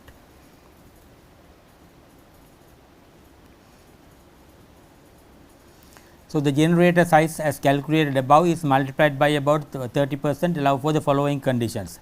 So, normally once we calculate, we keep it practically about 25-30% extra capacity for these reasons. The output of the turbine could be higher than expected due to better design. Sometimes, although the turbine manufacturer says I will give a 1 megawatt machine, he will generally design it for 1.1, 1.2 to be on the safe side for him. So, if you have extra capacity, you should be able to utilize that, right, you should be able to utilize that. So, better to have a little bit bigger generator, and if the large motors are supplied by the generator should be able to handle the starting currents of especially the induction motors. The generator is always generating rated power when using an electronic load controller. We will see how it operates when you have electronic load controller. In the next slide also we will discuss. So, the induction generators, squirrel cage induction motors run as induction generator, right. Induction motors when rotated above its rated synchronous speed, I think these things are known to you as electrical engineers, by some prime mover, hydraulic turbine in case of mini hydropower, and fed required excitation through capacitors or through import of reactive power from grid, generate electrical power. Slip in such case is negative. Very rugged construction due to general ruggedness of squirrel cage rotor. Practically, though induction generator is cheaper in range up to 30 kVA in size, synchronous generator is preferred over induction generators in size about 10 kilowatt due to practical considerations. Induction generators, however, used almost invariably in Pico or Pelton electric generators set up to 5 kilowatt. Very small cases, to keep the cost down, we go for induction generators, but our topic here is small hydropower which are running say about 200-300 kilowatt definitely. Therefore, we will not consider induction generators as candidate for such power plants, right. So, as control equipment, we have the voltage control equipment, right, compounding transformers for voltage regulation in the range of plus or minus 5% for generators up to 125 kVA. Otherwise, nowadays we use automatic voltage regulators, and the frequency control equipment, electronic load controllers up to installed capacity up to 1000 kilowatt. Otherwise, hydromechanical, electronic, digital governors for installed capacities above 100 kilowatt. These electronic load controllers are used for non-grid connected plants, right. So, this idea is this: now in non-grid connected plants, your loads do not match with the generation, right, because it is usually a village hydro and village loads are connected. So, you are always generating, there is a generating mismatch, right, generating mismatch. So, when you have extra of, obviously when your loads are more than the generators, you have to drop loads, you have to cut off loads, that is the only way, right, you have to disconnect loads. But when your generation is more than the loads, in village hydros and very small schemes, what we do is we connect some loads, artificial loads to discharge the energy, usually immersion heaters, right, usually immersion heaters.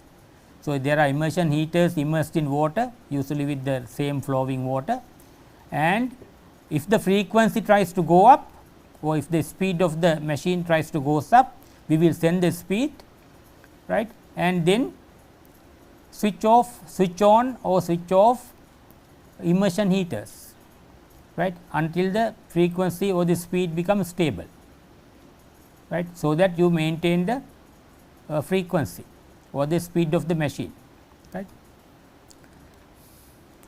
So, an equipment which allows constant power generation, no flow control and maintains constant system frequency by dumping additional generated power to electric immersion heaters used as ballast. Electronic load controllers are considered to be cheaper alternatives of costly flow control governors in case of mini hydropower or micro hydropower.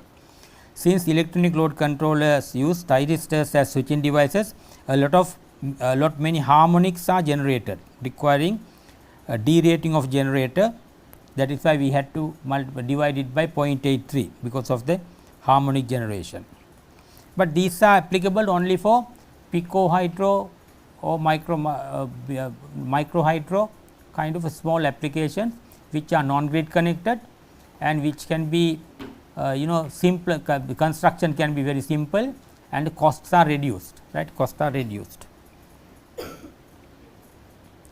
So, here is a off grid system, typical system, right. So, we have the this is only one possible configuration, there can be many other configurations. You can see the diversion loads, these are the immersion heaters, right. So, we get the output and then the DC output is inverted again, right, to stable frequency and voltage and supplied to the grid, right. I am sure as electrical engineers you are more familiar with these things, right. So, we will not go into the deep analysis of these things, right. Now, I come to a slide 2 to describe the controlling of this the power generation in a run of river scheme. In a run of river scheme,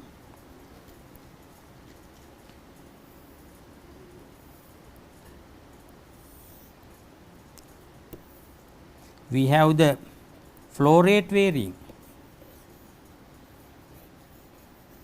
right, from day 1 to 365 days flow is like this. So, this will be the flow coming into the, this is the forebay tank, what is coming into here Q, right. This is the one they are generating, turbine is generating which is connected to a generator, electrical generator, right.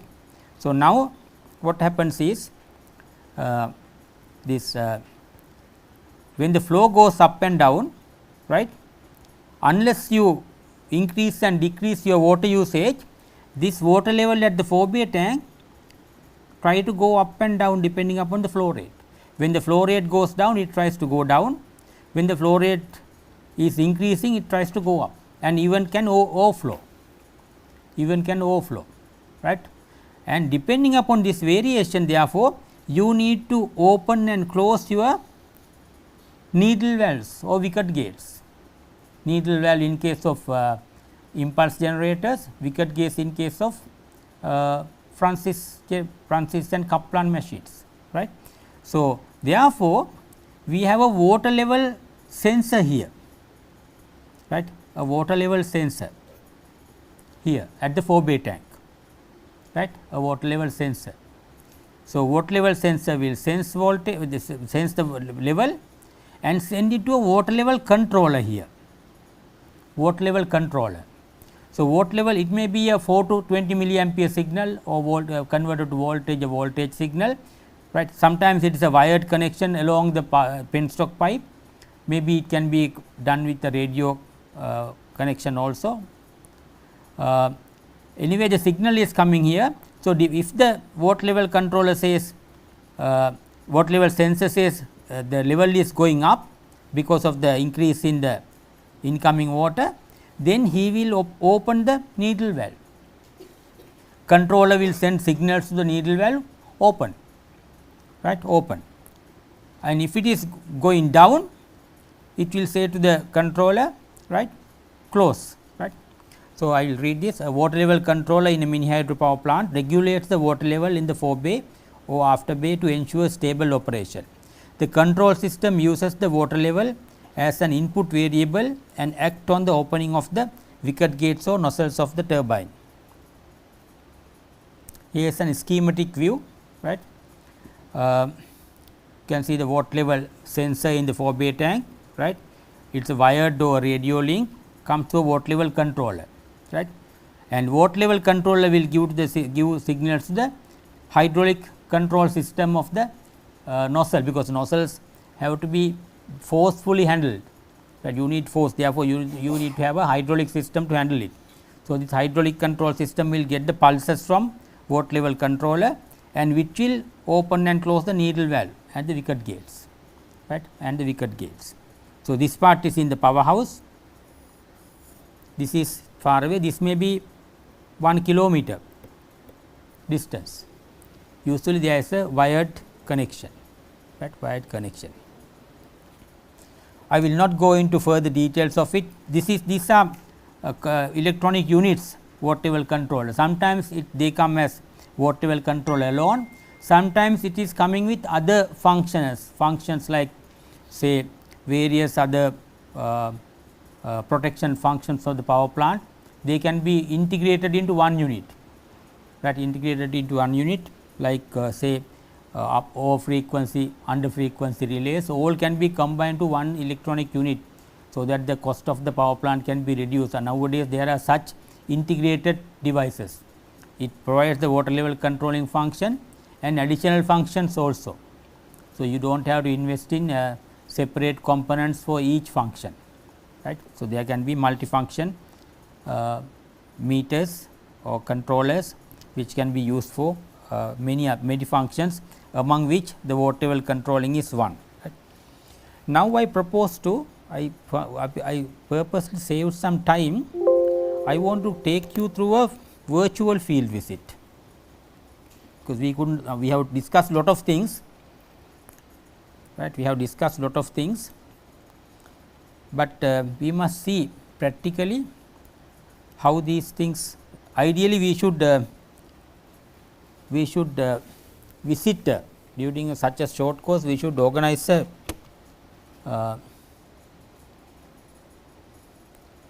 a field visit to a small hydropower plant, then it could have been more meaningful. We can see how the things are really done, which we discuss in the class. So, since we do not have that option, I have organized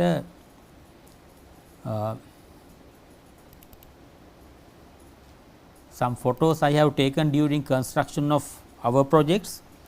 Various, I have not organized them into an order, right, but I will describe them as we go on, right.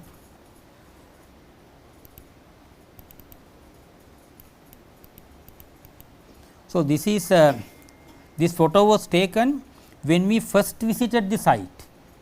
So, I told you we do all the things using contour map. So, we did all this initial work from home, from office, and we were convinced that there is a project. We made even an application for the site allocation.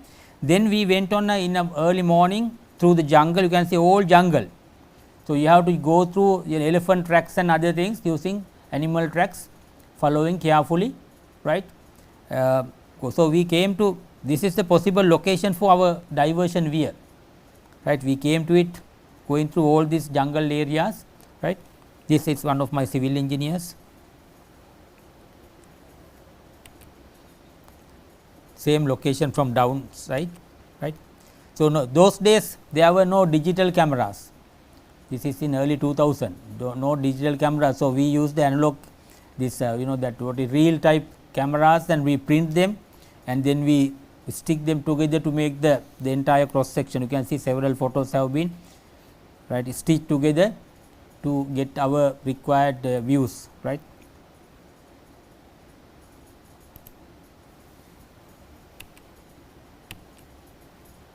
You can see we are stitching together photos to get the real picture of the location, right. So, these photos are random. So, this is the canal under construction, you can see not finished yet. We are part, you can see this section is still under construction. Here reinforcement you can see, here you can see. Sometimes we put this stiffness, but when you have long sections, some stiffness to make sure that the walls will not be collapsing, so that this regularly we put stiffness on the canal. Sometimes we cover, you can see the stiffness, you can see all along. This is under construction. Some visitors coming. This is a overflow provision, right, overflow provision. Where water can overflow and then go out here, right.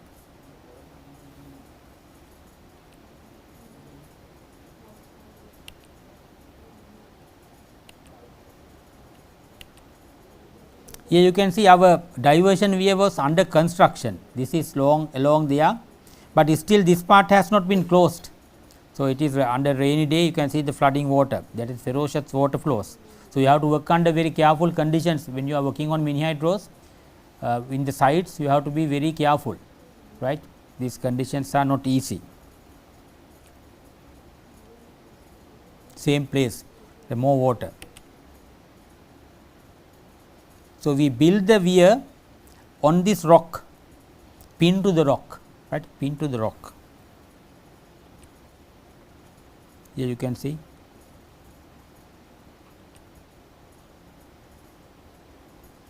So, this is the start of the canal, right. The canal will begin here, right, canal will begin here.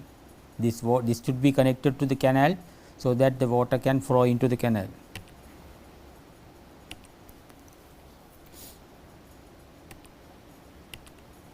Sometimes we box it, we call them boxing it, completely cover it, because this soil is liable to be to fall into the canal. Then your desilting arrangement is going to be difficult. A lot of silt and soil comes in, right. Therefore, we want to avoid that. We will completely cover it, those sections, right.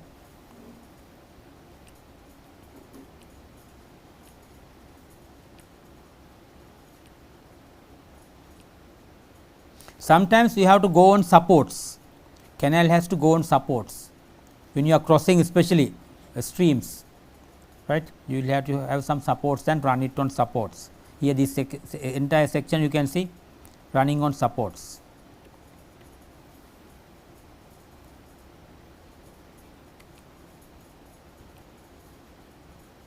Here a desilting basin, I think I showed this photo earlier also, not with this view, right. You can see the desilting basin is being constructed. You widen the canal to reduce the speed and thereby drop in the particles here.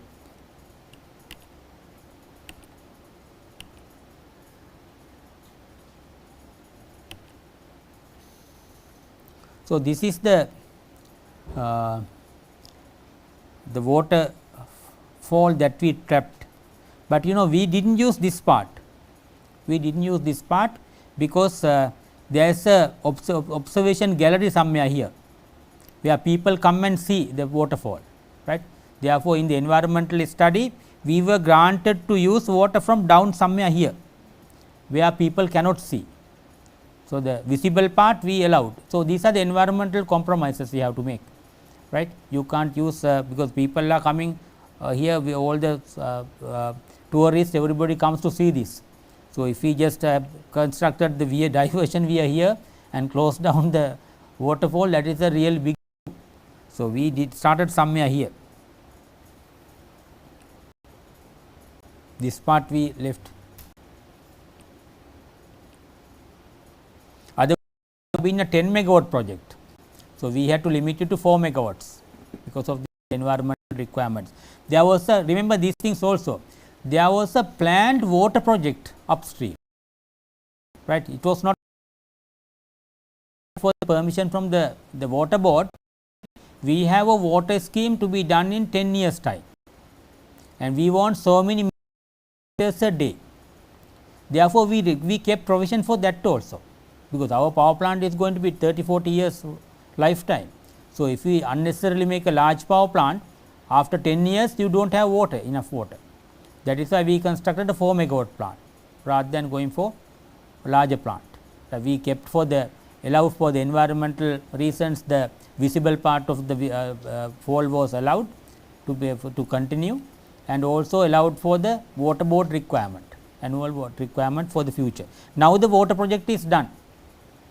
Now, the water project is done for a nearby town, they tap water from the river, but we are not affected because we kept provision for all those things.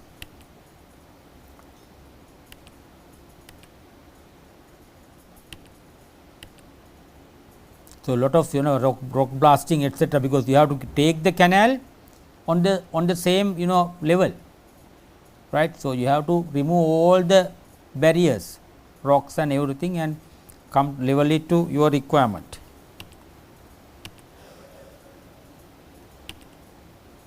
So, these are the supports being constructed for the penstock supports, right, penstock supports. Here you can see all are penstock support. Now, on that the penstock erection will be done.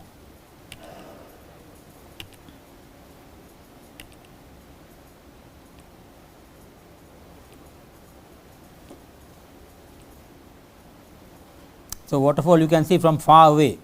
Here you can see this is a shot taken from far away place, right, but you can, this part was untouched, right, this part was untouched. This part was untouched, right. There was a waterboard pipeline, right, that was a smaller one, but now they have put a bigger one.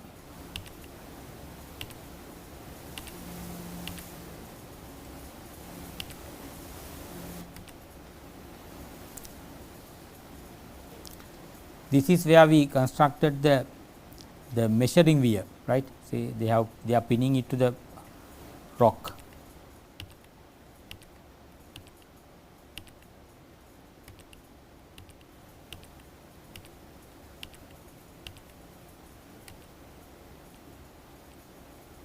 The difficult terrain, this area.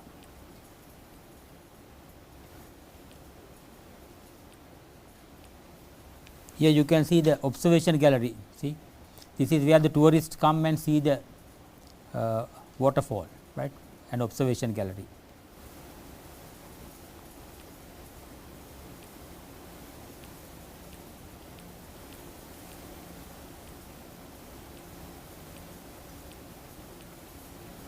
This is one Norwegian, he is no more.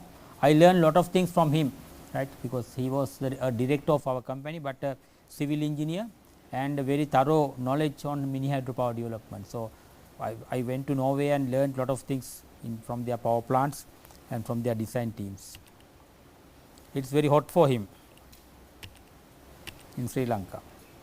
You encounter these kind of things, wasps, right, dangerous. So, you have to when you are doing hydropower etcetera in jungle areas, you have to be very mindful. This is the measuring weir we looked at earlier also. We had lot of opposition from villagers at the beginning for doing a power plant here, right.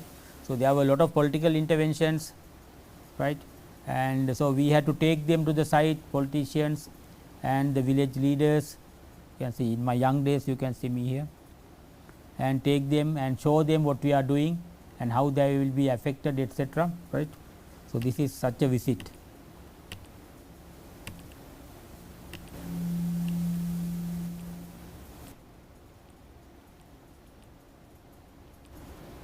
So, doing mini hydros not easy, because lot of involvement is there, lot of lands are involved, lot of people are affected, right, not like doing a small solar power plant.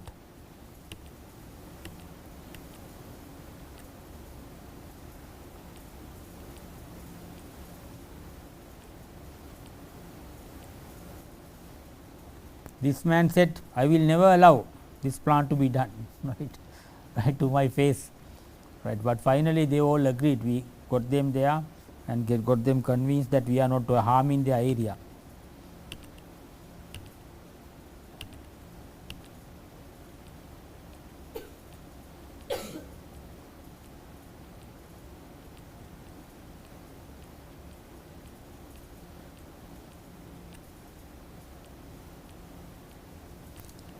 See the amount of work that we have to do, various construction work, excavations, lot of civil work.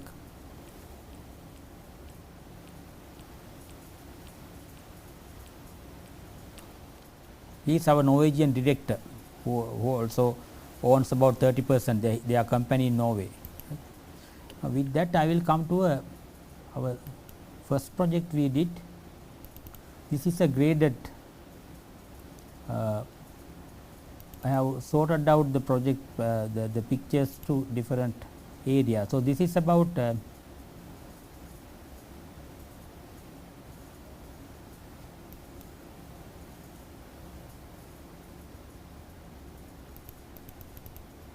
penstock, right. Penstock under construction. You can see the stretch, the penstock is going up to here, right. This is a penstock path, right, penstock path. It is a 550 meter penstock, right. So, we can design them office all are easy, but with the real construction is not that easy, right, not easy. You can see here these rollers are placed, these are rollers to slide the pipe without damaging them, right, without damaging them. And some are hung up, you can see, so that they can be lifted down without damaging the pipe surface. And so, this is, you can see all the pipes are being aligned.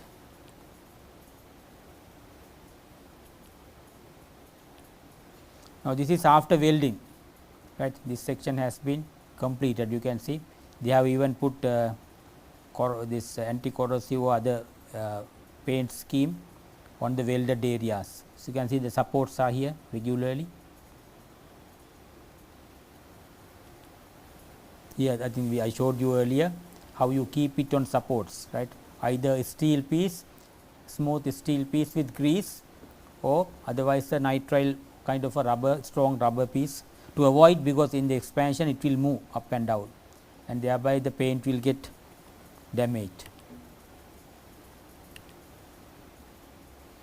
You can see this from the top, this is the powerhouse here and the penstock is still being done. Here is a expansion joint, right. I told you expansion joint which are normally kept at the upper end of just below a anchor, just below an anchor, right here. So, they are tightened so that there are two rubber flanges here, so that they will be fixed and no water leaks can happen. So, inside the pipe is having a gap, right, inside the pipe is having a gap, right, in order to allow for expansion. Here is the bifurcation, single pipe comes and divide into two. So, this is the bifurcation we got specially fabricated, right, and it has many webs because it has lot of forces. So, the forces should be distributed to the anchor. There will be a big anchor coming here to pin down all the forces down to the earth. So, this is where it enters the powerhouse.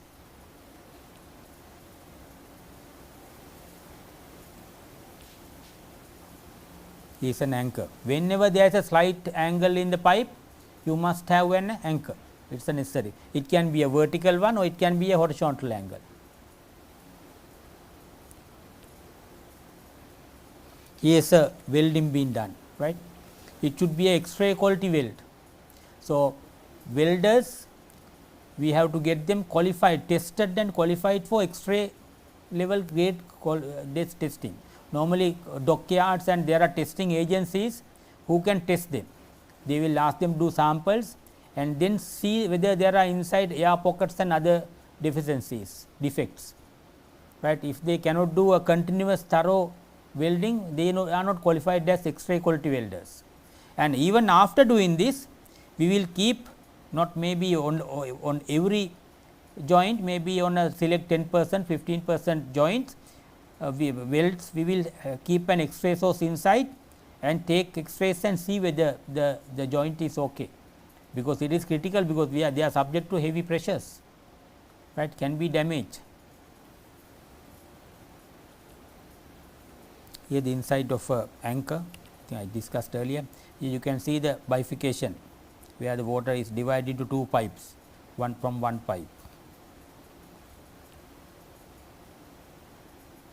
They are lining, and this is where the pipe enters the power plant. So, this is the main inlet valve which comes from the manufacturer of the turbines.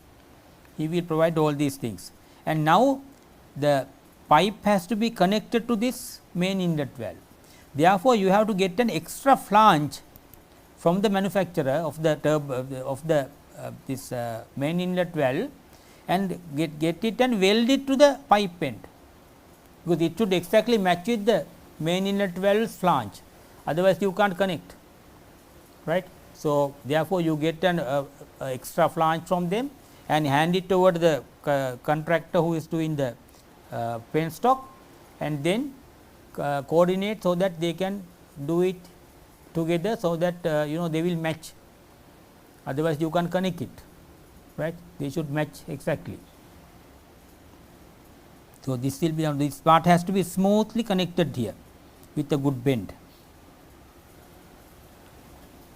Here is another bend. You can see the foundation of the anchor is done already, and some reinforcement also you can see. Now, on top of this they will complete the anchor.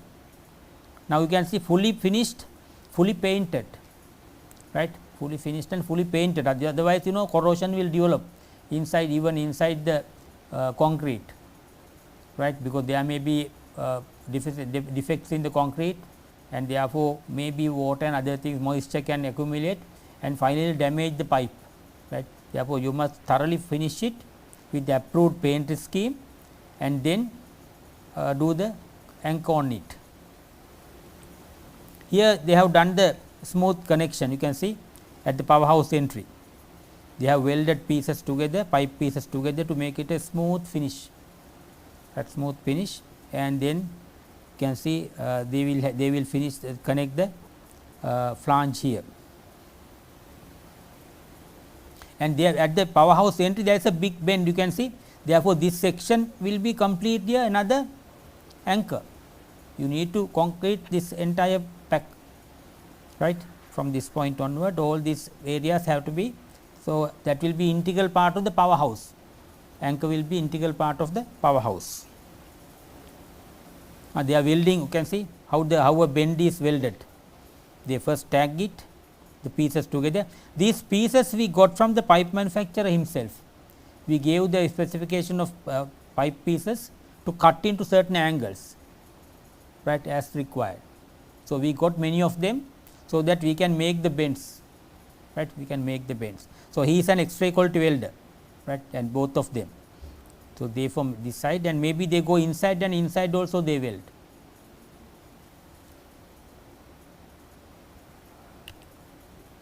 Now, they are doing the bifurcation welding, you can see bifurcation. Two pipes have been joined to the bifurcation piece. Here once it is finished, but the anchors are to come yet. We kept a opening here. This part can be removed by removing the bolts. That is, someday if we want to inspect this section of the pipe, there is no access.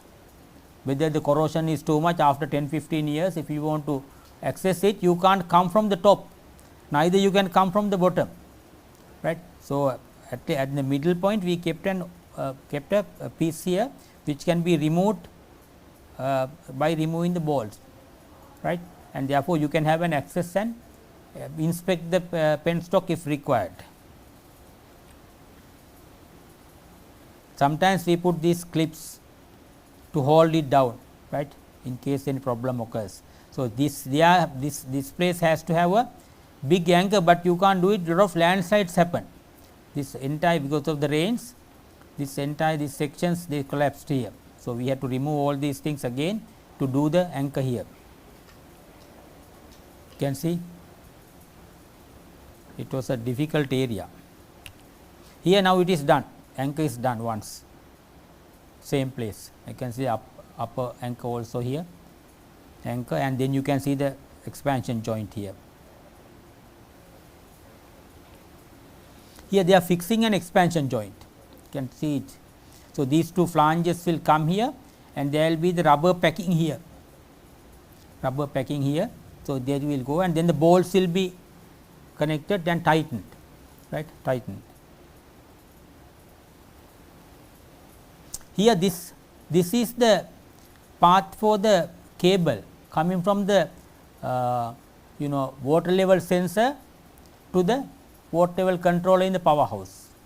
We have a power line also to take power to the forebay tank. So, the forebay tank people can have some electricity, right, otherwise they will be in dark during night time. So, we have power lines as well as this signal cable, which is taking the water level sensor signal to the powerhouse water level controller. Here now they have finished the anchor on the bifurcation, right, on the bifurcation, and the two pipes are painted and completed. Here on the upper terrain also now it is completed. Here you can see the expansion joints here and here.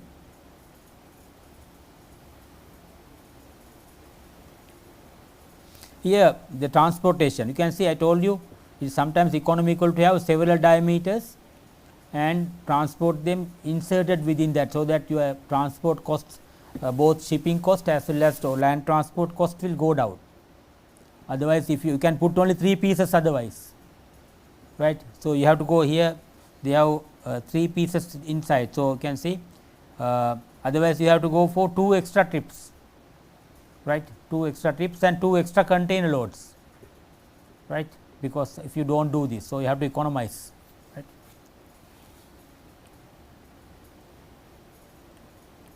Okay. That is about the penstock. Here are some photos taken during the on the powerhouse. This is the powerhouse construction site. You can see some foundations for the columns.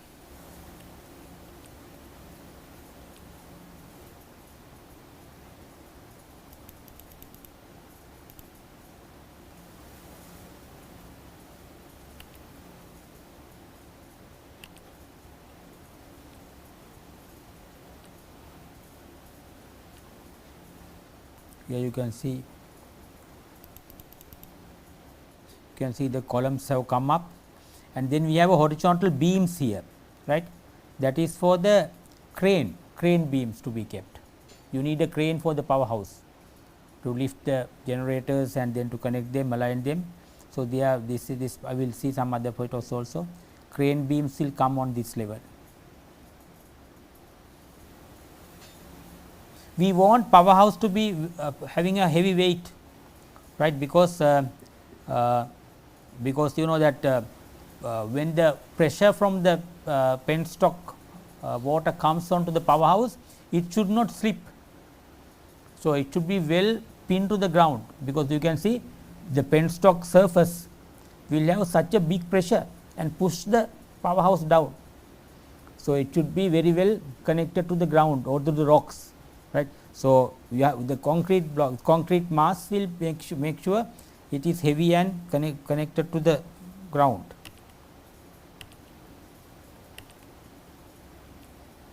Here is the tail race, right. So, this is the powerhouse flow level. So, and the water will, there are 2 turbines here. So, the water will fall and then go out in this way, this side back to the river, right. We kept it completely underground. So, finally, all this place was covered and it was not visible. So, it can go underground to the river back.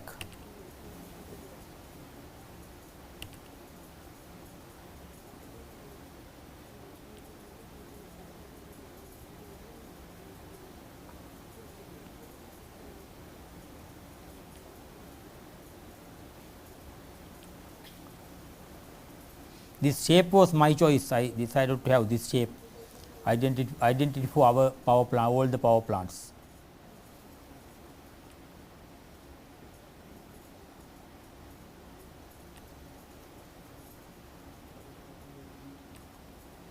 Here they are taking the crane beams. On these beams the crane will move, right. So, they have to be kept on the horizontal beams, concrete beams. Here you can see these are the crane, this is a crane beam, the pieces put together and connected here. The crane beam will be, cross beam will be like this, they will run on these steel beams, right. So, this is how you connect the powerhouse and the other things to the rocks, right. So, you put all these things and then the grouted, put in the hole and grout poured, therefore, it is a solid connection, and then on top of this we will concrete.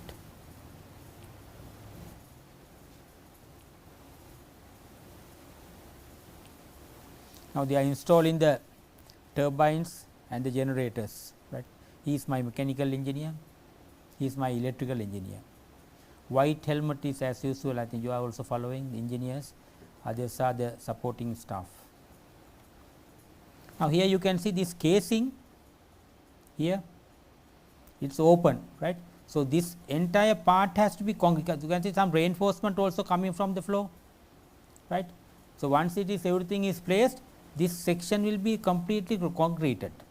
So, that the turbine and the casing will be completely fully connected to the powerhouse building floor, right. So, you can see later on how it is connected, see, and this is where the penstock will be connected, and this is the water entry path, right, water entry path to the turbine. So, the turbine housing is this.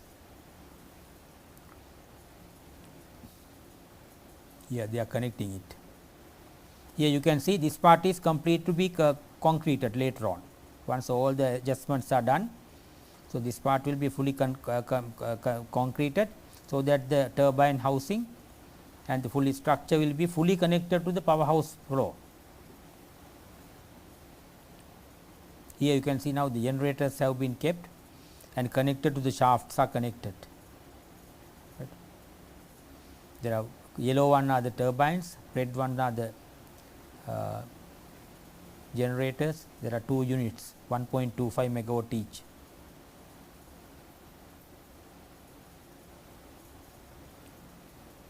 These are the turbo turbines, right, turbo turbines.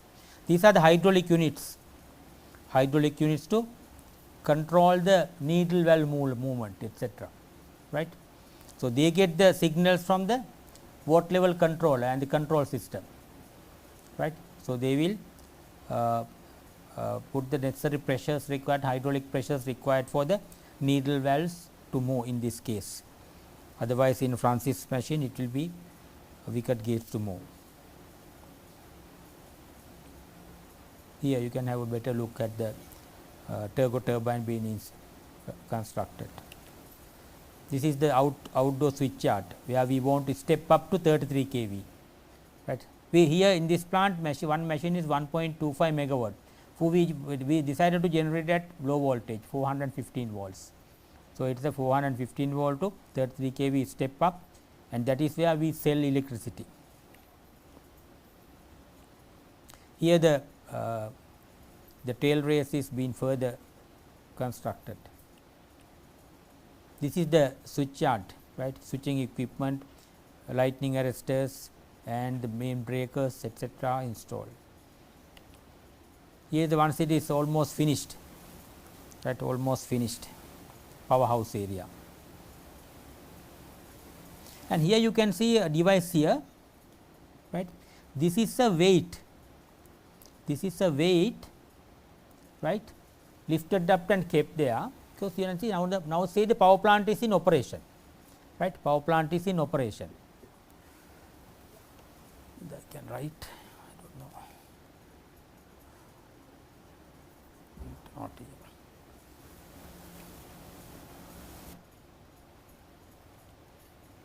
Now, power plant is in operation, right.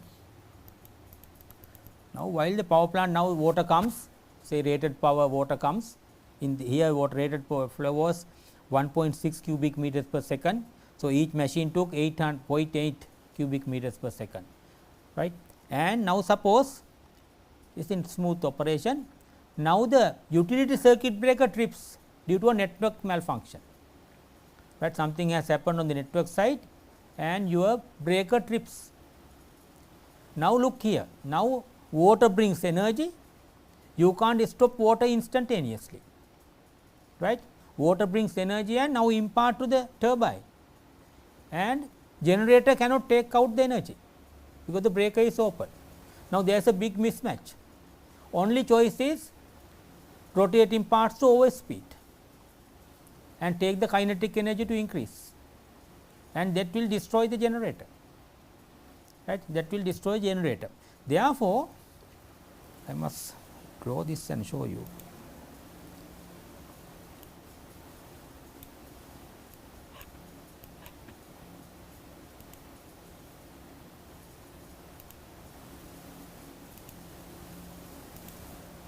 Now, you can see, therefore, now water jet comes and you have the needle, sorry, you have the needle valve, right. Water jet comes and hits the Pelton wheel or whatever, right. And now this comes and overspeed this, right, overspeed this and try to destroy the machines. Therefore, we have a big steel piece here hanging, right, which can immediately drop on this, which can immediately,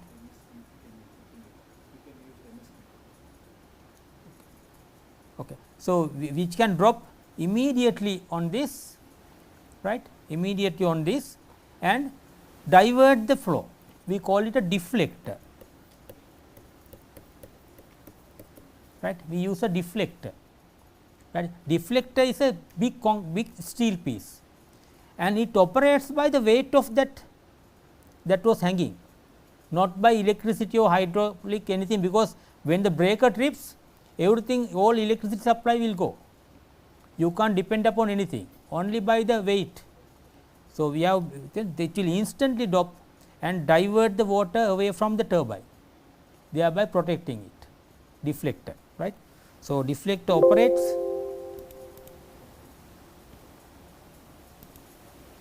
by this weight. So, both has, can see both are having, can see this weight, right. So, it is when the electricity is there, it is lifted up automatically and kept at a higher point.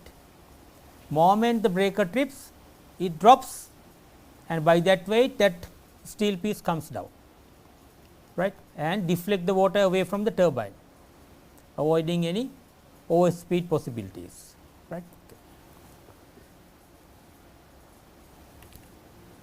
Here the tail race is done on the other side, you can see that is where it goes and join the river. So, they are covering it. So, finally, we put earth and completely covered entire area. So, you can't see any of these things. So, we can, that's turf now, right, this area.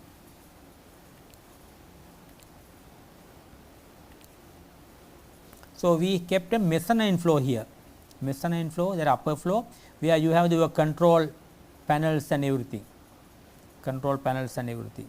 On one hand to save the space, on the other hand, in case this part is flooded due to whatever reasons, control system will be saved, right, control system will be saved. We can see various bearings here on both sides, right. This is where the cables come out of the generator and taken through conduits to the synchronizing breakers. Here we can see the, see now that is the concrete anchor where the penstock ended, right, where the penstock ended, and now it is entering the main inlet valve directly, right, main inlet valve directly. So, this is a synchronizing breaker for generator 1, synchronizing breaker for generator 2, and you can see after synchronizing the cables going in this rack to the transformers for the to the step up transformers.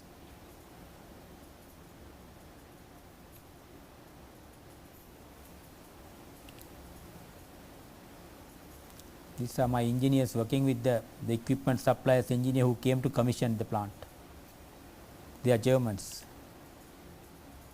Now, you can see the tail race area is covered. Right. Here once we are finishing now almost. This is the finished look of the power plant.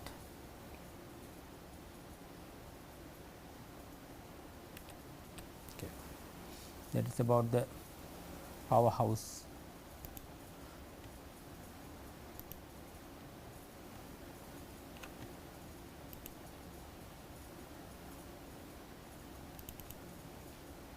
This is the diversion weir, some photos of the diversion weir.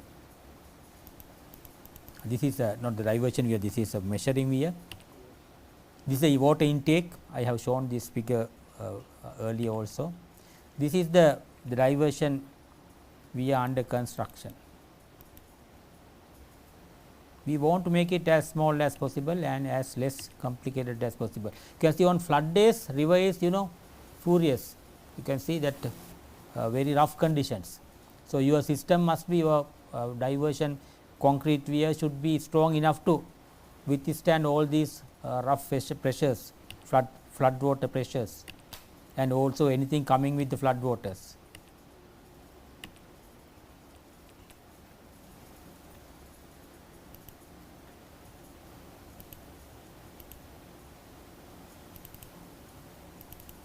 This is the canal being constructed.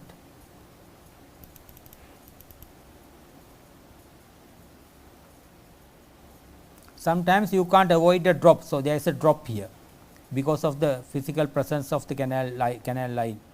So, this is higher, this is lower. So, there will be a drop here. So, this is a flood day. So, it has blocked our some material that came here has blocked our intake, and that is why it is overflowing, and they are clearing it.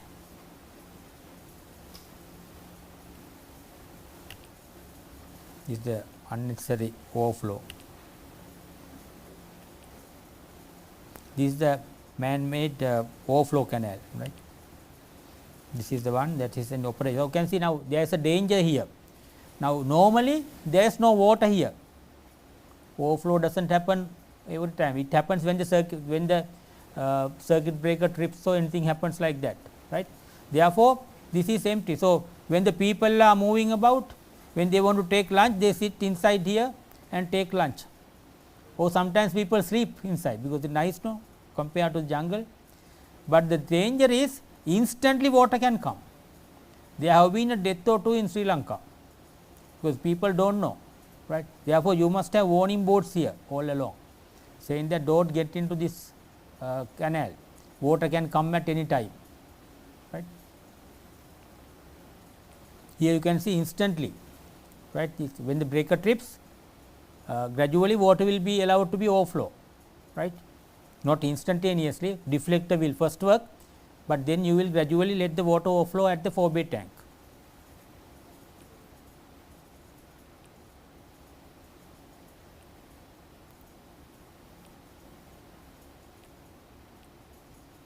See the overflow happening in the overflow canal.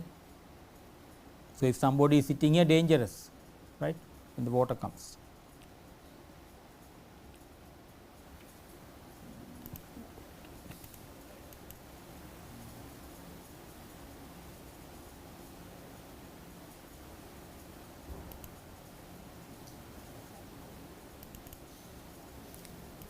Here is a low head project.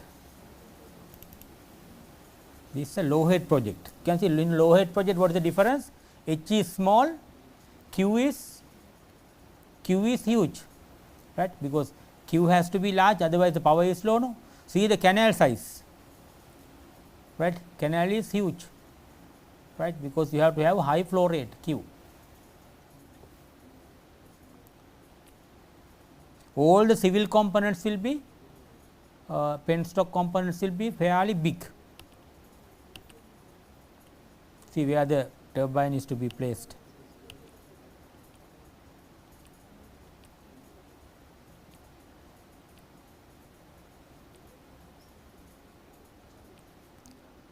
The plant was under construction when we visited it.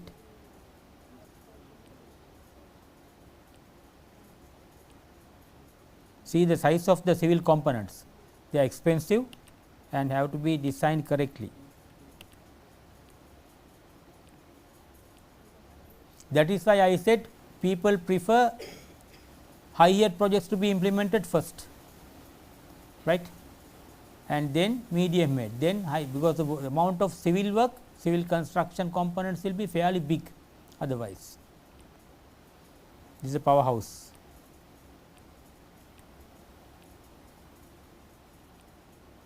See the size of the penstock and the water entry pipes.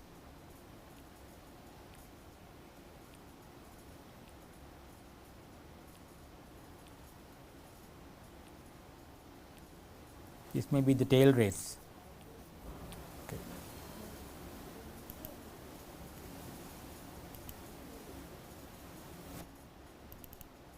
Here are the 3 factories I visited for buying equipment, right.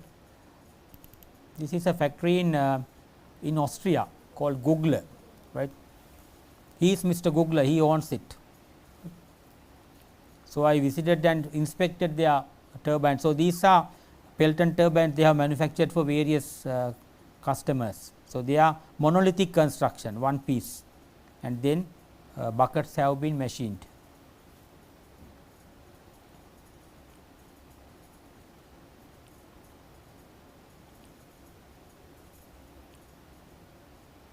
This Hitzing is a good generator brand. You can see sometimes they make for small machines the buckets separately, but I told you that this stem is undergoing fatigue failures because of the constant application of pressure and release, right. So, they have not been 100% successful, right, but still they are cheaper because you can machine it easier, you can put it to a lathe machine or a milling machine and use machining as much as possible using equipment. Otherwise, you have to do many much of work in using labor.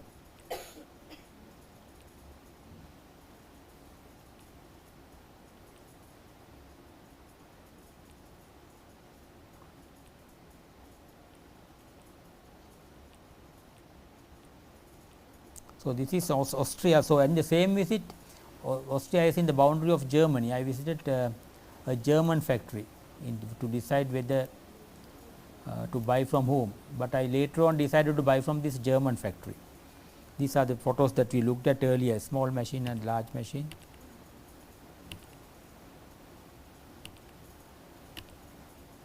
So, this was a turbine that they had manufactured for some other customer. So, this is a small, you can see micro turbine where they can insert this into this web and weld it, right, these buckets to make the Pelton turbine. That is for a small, maybe 10-15 kilowatt machine turbine. Maybe this may be the casing for that.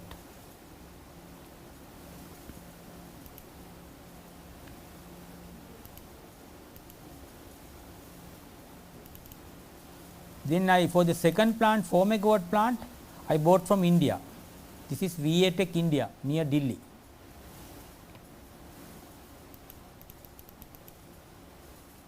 This is a German technology, they manufacture here under the license. So, the German people are present here for the quality supervision. They took us to a plant where they have installed their machines. I think this was in Mysore or somewhere I visited.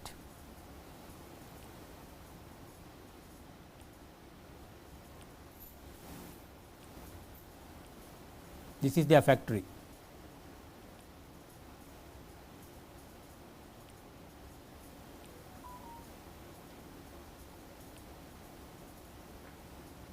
Some Francis turbines they had manufactured for some other customer.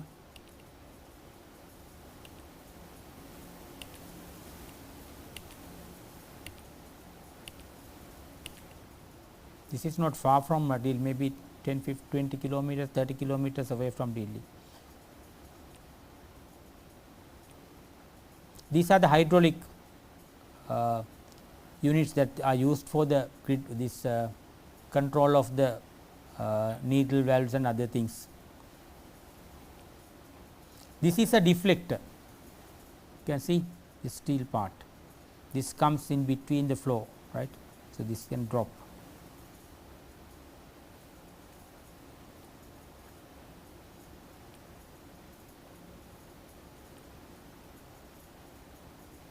Needle valve in the closed position. You can see this part of the case, unpainted part, has to go under concrete, right, has to go under concrete once it is installed, so that it is connecting and be integral part of the powerhouse. And this is the weight you can see for the deflect operation.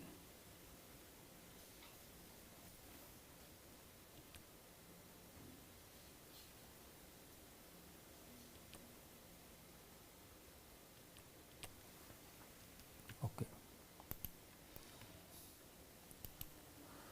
And finally, in one of my visits to some area looking for power plants, we ran into this strange site where our power plant is completely destroyed, right. It has not been properly designed and implemented. Penstock and everything had been destroyed, right. I do not know the exact reason, but we were looking for sites and we were visiting some area where the rivers were there, and getting information from people, and then they showed us this. See, they have abandoned all the plant had been abandoned.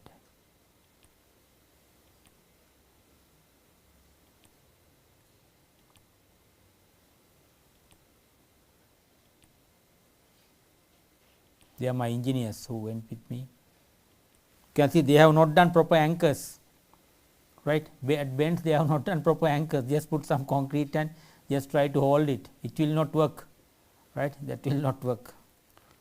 So, they have learnt a hard lesson.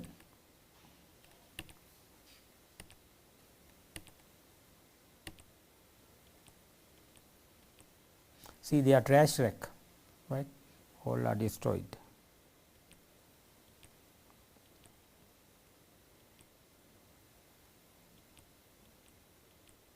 Okay. I hope that some practical ideas what we discussed during the previous lectures, which will clarify your minds about hydropower and how they are implemented. And you know that doing this project is very interesting, right.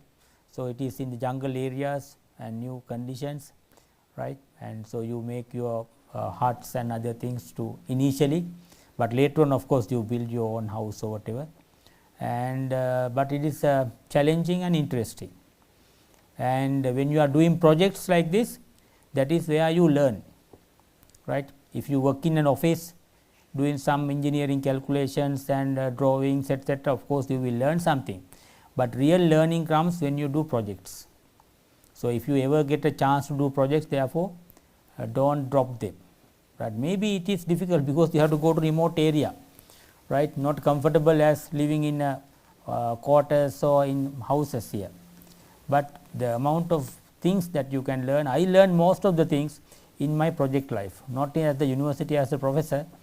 I learned lot of things when I was in the industry and did projects, and shoulder to shoulder with foreigners and working with them, learning from them and discussing with them, and all these opportunities come when you are doing projects. So, if you get opportunities to do projects, therefore, even if you have a loss of financial gains are not there as much as what we are getting otherwise, but go for them and learn, especially in the young days.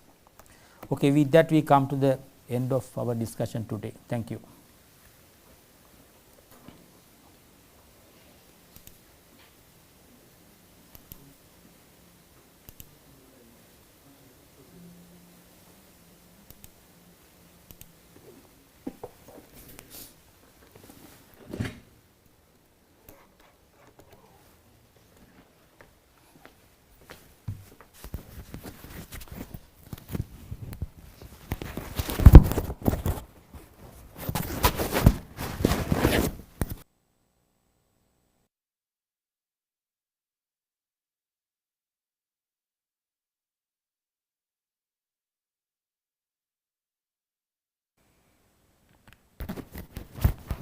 Hello. Take it.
Okay.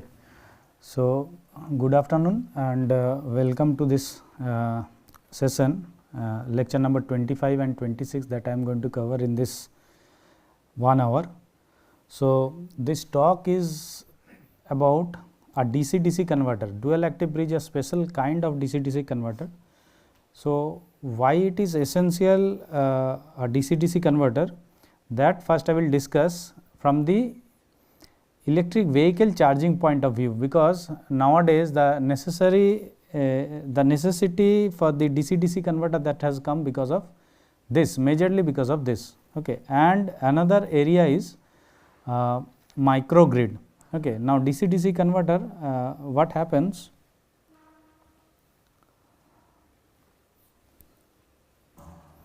So, a DC-DC converter, what it does is it converts DC into DC. So, a DC of one level it converts into another level. So, since it is DC, it is just the conversion of voltage level. So, one DC, another DC. Now, the thing is, this could be of two type. One is having isolation, another one is not having any isolation, without any isolation. So, one is without isolation and this is with isolation. Okay. Now, the thing is, there are cases where you need isolation, where isolation is essential. So, in that case we use DC-DC converter with isolation.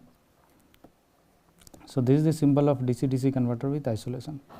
Now, what happens in case of electric vehicle or in case of microgrid, there are several components that you have to connect to the microgrid. Let us say there is a microgrid, this is the microgrid DC bus, and then you have various components like PV, battery energy storage system, or maybe supercapacitor,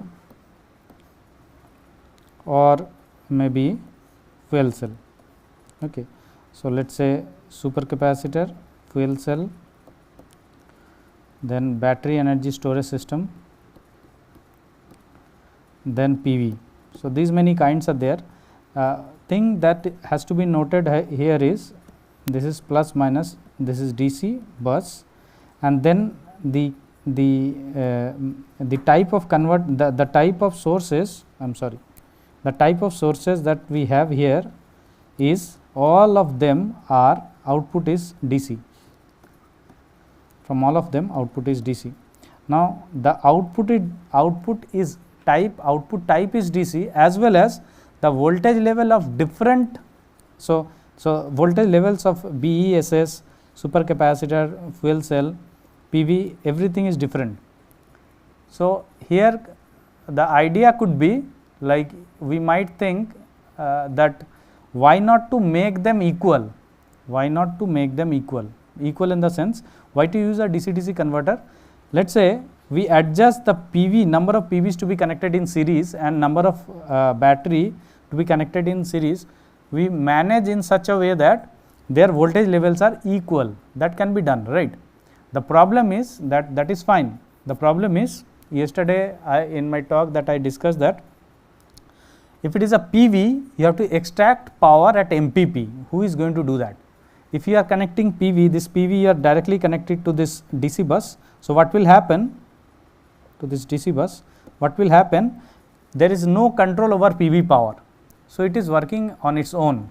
So, you need something, some power modulator or power converter or power processing unit, so that it can extract this power, PV power, at MPP, maximum power point, so that it can track. Because as we recently did experiments on PV, so we experienced that as very drastically I should not say, but because of weather condition, we have I will show you the figures. We have put the solar panels on the solar outside, and sunlight is coming, but it is sometime the sunlight is less, sometime it is more. So, power is varying like anything. Okay. So, in order to track the maximum power, you must have something in between. So, you need a DC-DC converter here. Okay. Similarly, BESS, what it does is, the major task of a battery energy storage system is to, if it is a DC microgrid, sometime what we do is, we use it for maintaining this DC bus voltage. if it is a standalone microgrid, DC microgrid, we need a battery energy storage system in order to maintain the DC bus voltage. Now, question is why PV cannot do it, okay? Why PV, why it is BESS or something else can be done, we will see. So, why it is BESS or battery kind of thing? Because in order to maintain bus voltage, any bus voltage, what you have to do is, so let us say there is a water tank, okay. So, there is water coming and there is outlet also, okay. So, let us say this rates are same R, then level of water will remain constant, okay. Rate, whatever rate water you are giving to the tank, you are taking at the same rate. So, what will happen, this the voltage level will be maintained, this level of the water will be maintained. But let us say it happens that this has increased, this remains same, or this has increased, this has come down, this level will alter, either it will increase or decrease, right. So, in order to do that, you must need something else which is going to maintain, if you want to maintain, which is going to maintain this water level. How it can be done? Let us say you make a hole here, and from this hole you have a water reservoir, so that you can either take water from it or give water to it. So, it will act like a buffer, so that when there is a change in level and you want to maintain the level, there will be this buffer will come into act and it will maintain the water level. Similarly, here when, so everything is giving power. So, let us say fuel cell is connected, maybe wind is also there. So, PV, fuel cell, these are the two sources which are giving power to the DC bus. So, what will happen, if I have not shown load here, there will be load as well. So, when there is a load, what will do, so source is there, so two entities are there, one is source, another one is load. If this is not matched, the power generated by source and power consumed by load is not matched, then definitely this DC bus voltage will not remain constant. So, in that case, in order to do the same thing, what you have to do is, you have to put something which can either store power or can release power. That is why it is either battery energy storage system or battery, that is the only thing that can maintain the DC bus voltage. Only thing in the sense, the electrical component which can either consume or release power, both can maintain the DC bus voltage. So, here also, in order to maintain this DC bus voltage, you need to control the power or control the current from the battery, okay. So, that can be done using another DC-DC converter. Fuel cell I told yesterday, again I am telling today, that fuel cell, what it does, the characteristics of fuel cell is, voltage is very low, its current is very high, okay. So, we have one fuel cell in our lab, so that fuel cell is 1 kilowatt, okay. If I remember correctly, it is 33 ampere is the output and around 40 or something around, so that it makes 1 kilowatt is the voltage level. So, voltage is less, current is quite high, okay. So, here also the characteristics is different, you need another DC-DC converter, right. So, there are need for DC-DC converter, you can see in this microgrid itself. Similarly, when you have this, let us say the electric vehicle, when you have electric vehicle, there also there are parts where you need this DC-DC converters. So, what parts are those? So, let us see. So, the typical block diagram for electric vehicle is, you must be having a motor, then you have the motor controller. So, it is DC to AC. So, these are standard things. Then what you have is, you have battery, you have battery,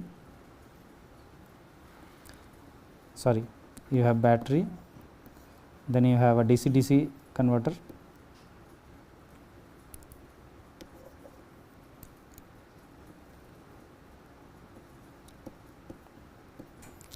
so this is battery,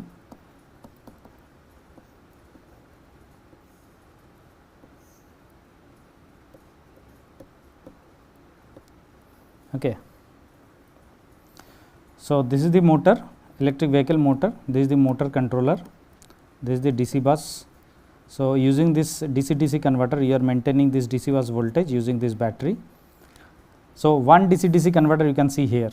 Another DC-DC converter, sometime what we are doing is people are trying to use ultra capacitor. I give this example to my students. There are supercars, okay, supercars that are now in the market, okay, that are available in the market. So, what they did is they instead of, so they have this IC engine is the main component for that car, but some portion in order to there is another motor which is electric motor which is going to assist the vehicle. Okay. So, that is taking power from UC, ultra capacitor or super capacitor. They do not have battery. Okay. That supercar, particular that supercar that do not have battery, it has ultra capacitor. Okay. So, what it does is during acceleration it is taking energy from the ultra capacitor, and then when it is releasing then it can charge the ultra capacitor as well. Okay. So, in that case also we have another DC-DC converter that is needed, and the work of this DC-DC converter is to maintain the SOC of the ultra capacitor. Okay. You have to maintain the SOC of the. So, we can see one DC-DC converter, another DC-DC converter. There will be several more DC-DC converter will be there when it is a full-fledged car. There will be converters for AC, there will be converter for lighting, there will be converter for several other components inside the car. Now, that is apart. Now, we can see there are two DC-DC converter. Then another major DC-DC converter that we are going to talk about is how to charge this battery. How to charge this battery. So, how to charge this battery, what is the configuration, that I will come up. Okay. So, here the things that I am going to discuss today is why electric vehicle, that is very common nowadays. Okay. So, if I ask you the question that why we are using electric vehicle, what would be the answer? Anybody can, if anybody can tell me why we are using electric vehicle? What is the reason? Okay, pollution reduction, noise reduction, anything else?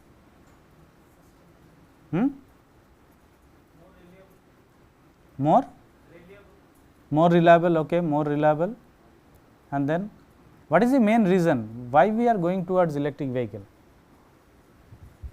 What is the main purpose? Sir, gasoline fuel is getting diminished. Cost will be less on this. Cost will be less. Cost will be less. I will come to that. Anything else? Sir, petroleum resources are getting minimized day by day due to large scale consumption. Okay. So, the alternative to IC engine. Yes. Okay. Sir. Anything else?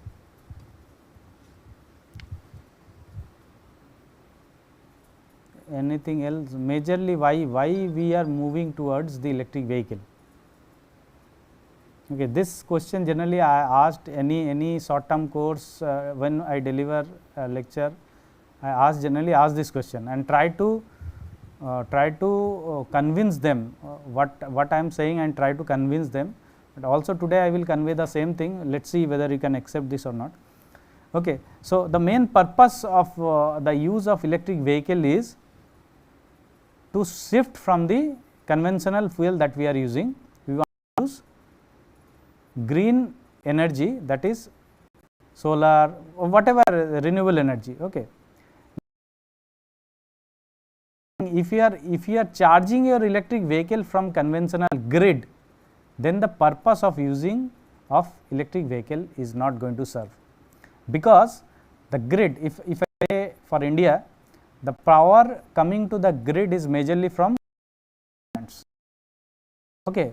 So, when it is not from renewable, you are charging your vehicle from renewable and you are charging from coal based power plant, then what is the purpose that you are using electric vehicle? You are making your city clean, but where this power plant is, it is getting more emissions, right. So, if you go and see car, electric vehicle, if you see their specifications, websites it is available, they will not say its emission is 0, carbon emission they will not say 0, okay. around I think 30 something, there the figure is 30, I forget the unit. The car's electric vehicle is I think this IC engine is around 100 plus, where electric vehicle is I think 30 or something. Recently I have seen, I forget that exact figures, 30, 33 it was. Electric vehicle has no emission, but still why we are saying 30 and 33? The reason is because if you are charging that electric vehicle from grid, then then that means the power plant is emitting something in order to charge the vehicle, right. So, if you are, so main purpose is put the renewables in place and then you charge your vehicle from that renewable, that is the purpose, that is why this electric vehicle should come into picture. Okay. So, that is why the reason. Then AC to DC converter, what we had previously and what we were moving towards, that we will see, and electric vehicle charging system, how this looks like, and then this thing I will discuss one by one. Okay. Now, this I already discussed. Okay. Now, let us move to this. Okay. This I think this is one of the most primary power electronic converter that we study, I think from 12th standard. Okay. A diode bridge rectifier in order to convert AC into DC, right. And also, so here what are the components that we have here is, so this is the input side and this is the output side. Okay. So, this is basically an AC to DC converter. Okay. So, I told you yesterday that we are engineers, we want something, whatever resources that is available to us, we will use it and let it work, that is the main purpose. So, that time the older days, maybe 30 years back, the purpose was to somehow convert AC into DC and use it. We wanted 5 volt DC. If you remember, I can show you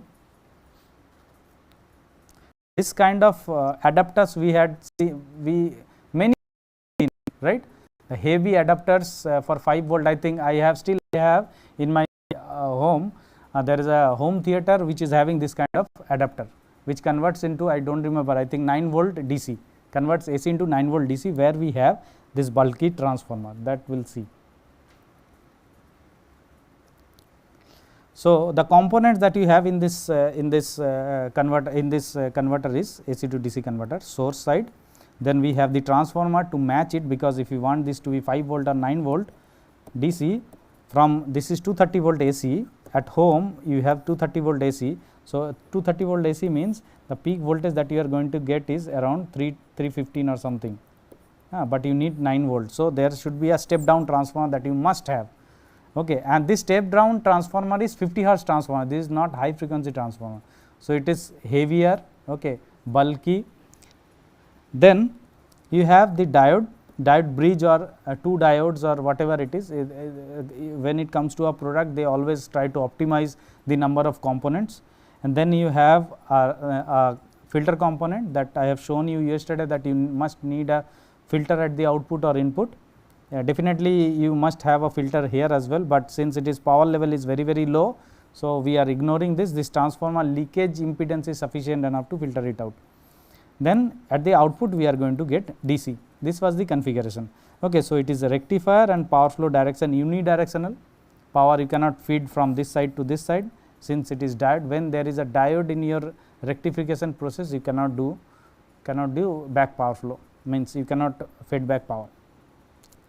Okay. Now, see, so this is the configuration. Okay, this is the configuration. If you do not have capacitor, these are known fact. If you do not have capacitor, then output voltage is like this. If you have capacitor, then capacitor will do the filtering. Even if how big is the capacitor, this filtering action will take place definitely. Okay, this will be there, definitely it will be there. Okay. Let us see what are the issues that we are going to have with this. Okay, acha. One issue that we issues that we have here is power flow direction is unidirectional. This is one issue. Second issue is this one. Third issue is this one, this ripple, third issue. What is the fourth issue? Fourth issue is, you can see here, the source current that you are drawing is not sinusoidal, it is non-linear current, it is having lots of harmonics. This is fourth issue. Okay.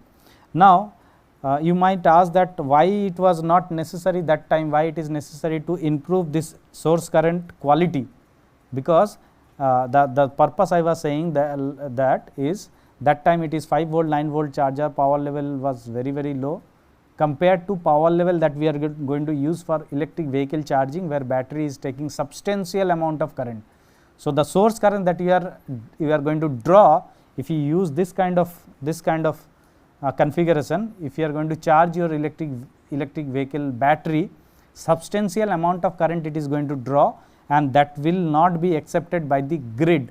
Grid is saying you maintain your quality. Utility company is saying they sometimes they impose fine also if your harmonic content and if your power factor is not proper, right. So, these are the issues that you have. So, this is what an experimental setup. So, here you can see here, this is the diode bridge, full bridge diode bridge module, then you have the AC source, and then you have the this filter capacitor, and this is the load, and this is the output that we are going to have. Okay, let us see how it looks like. So, this is the output, this is the DC voltage, output voltage, this is the AC voltage, this is the source current, and this is also this load current, this is load current. Okay. Now, see, there is a major thing that you need to observe. I will come to that. Before that, you just see here, there is a ripple in the DC link, and I am saying that if whatever large capacitor you are going to use, this ripple will be there definitely. It will reduce definitely, but it will be there. This is one thing. This is 50 hertz, 100 hertz ripple. This is 100 hertz ripple, low frequency ripple. Okay. Second thing is, as AC source voltage is changing, this voltage will change. You cannot maintain this voltage. There is no closed loop operation, since it is an uncontrolled rectifier. So, this voltage will change, and you can see here the source current looks like this. Now, because of the source current, you see what major impact that you are going to have on the grid voltage. This is the thing that you must see. Now, see, I have drawn here source voltage like this, but you see what source voltage, the source voltage we are having at the plug point at the lab supply. What is the voltage? So, what is the significant thing that you need to see? You see, we have flat topped voltage, flat topped AC voltage that we are getting. Why this flat top voltage we are getting? Anyone can explain why we are getting this kind of voltage? AC voltage. Instead of sine wave, we are getting a flat topped voltage. What could be the reason? Okay. Reason is this current. Reason is current of this type. We have multiple PCs, okay, PCs, and the SMPS that we have, that is taking current like this. It is having diode rectifier at the input. It is taking current like this. Now, this is the AC source, and then this is the inductor. So, this voltage may be sinusoidal, but there are some line inductances are present, and this is the voltage that we are measuring here. Now, since this current is like this and it is available at the peak of the sine wave, so what happens? During this period only there is a drop in the inductor. Rest of the period, this period there is no drop. That is why it is not affected much. But during peak period, the current exists and there is a drop, and that is why the voltage is appearing like this. So, if you have current like this, then it is going to affect the grid voltage, the voltage at your premise as well. So, if I summarize, then this is not the state of art for electric vehicle charging system. We cannot accept this. So, what could be the, so this is what I was talking about. So, what are the issues? So, we want to eliminate this low frequency bulky transformer, power factor improvement should be there, power quality improvement both input and output. So, bidirectional power flow, this is necessary. Why? Because nowadays we are looking for vehicle to grid, grid to vehicle, as well as vehicle to grid power, or vehicle to grid or vehicle to building. people they say vehicle to building now, vehicle to grid also possibility is there. Now, power factor, power quality improvement both at input and output means this output voltage will be steep voltage, okay, voltage will be maintained, regulated voltage, and then input the current quality that we are going to improve. Okay. So, these are the configurations electric vehicle charging system currently that we have. So, AC supply is there, then you convert it into DC and then you use another DC converter and then your electric vehicle is there. Okay. So, this could be non-isolated or isolated, okay, isolated, and unidirectional and bidirectional both you can have. So, non-isolated unidirectional, non-isolated bidirectional, okay, bidirectional. So, bidirectional. So, here, so this is non-isolated unidirectional, this is non-isolated bidirectional, this is non-isolated unidirectional, this is isolated and bidirectional. Okay. So, this is where the DAV converter exists. Here we have the DAV converter. Okay. Now, let us see what are the possible converter configuration first here, then we will see to DAV. Okay. Now, so this I already explained. So, we have two stages, one is the grid side converter and another one is the vehicle side converter, and bidirectional is necessary in order to, necessary means it is people say yesterday also I was talking about product level thing. Product level thing means some idea like it is if it is necessary then only you go for it. If it is vehicle to grid is necessary then only you give the provision for it, because when it goes to vehicle to grid it has to be bidirectional, things become complex, more complex, thing become the system becomes more complex and the control also becomes complex, because you have to adopt with so many sensing and control thing. Okay. So, this is one of the very famous bidirectional converter, this is a PWM rectifier. Okay. So, using this, so previously we had only what, a diode bridge rectifier. So, there here also we definitely we need a DC converter, a transformer, we need a transformer here, definitely we need a transformer. Okay. But the thing is, with this what we can have is, what we can achieve is, this voltage will be regulated, this output voltage. So, regulated output voltage, and at the same time this current what we are going to get is, this can be at unity power factor and sinusoidal in nature. So, just diodes we have replaced with this. Okay. These are MOSFETs. Okay. So, with fully controlled devices, what we can have is two things we are improving, one is regulated DC output voltage and the power quality at the input side is significantly improved. Okay. At the expense of what?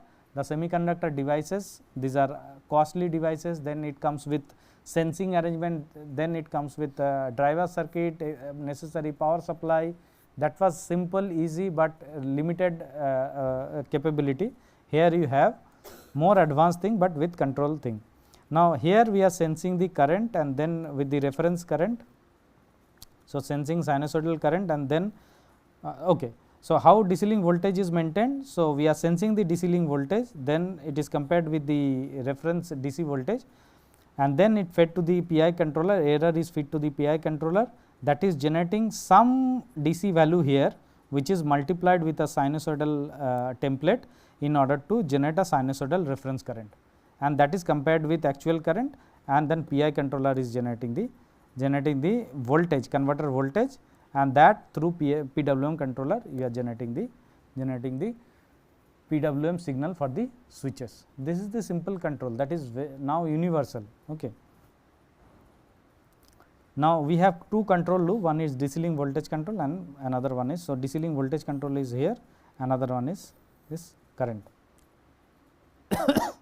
So, you can see here, this is the source voltage and this is the source current that we are going to achieve here with the PWM rectifier. What we had previously with pulse current, Now, it is a purely sinusoidal current, not pure sinusoidal current, I must say. It is a sinusoidal current with high frequency ripple on it, which is easy to eliminate. Previously, it was the low frequency harmonics like third harmonic, fifth harmonic, seventh harmonic exist in source current. Now, it is high frequency which can be easily eliminated, and this is the DC link voltage that is maintained at a constant value with ripple.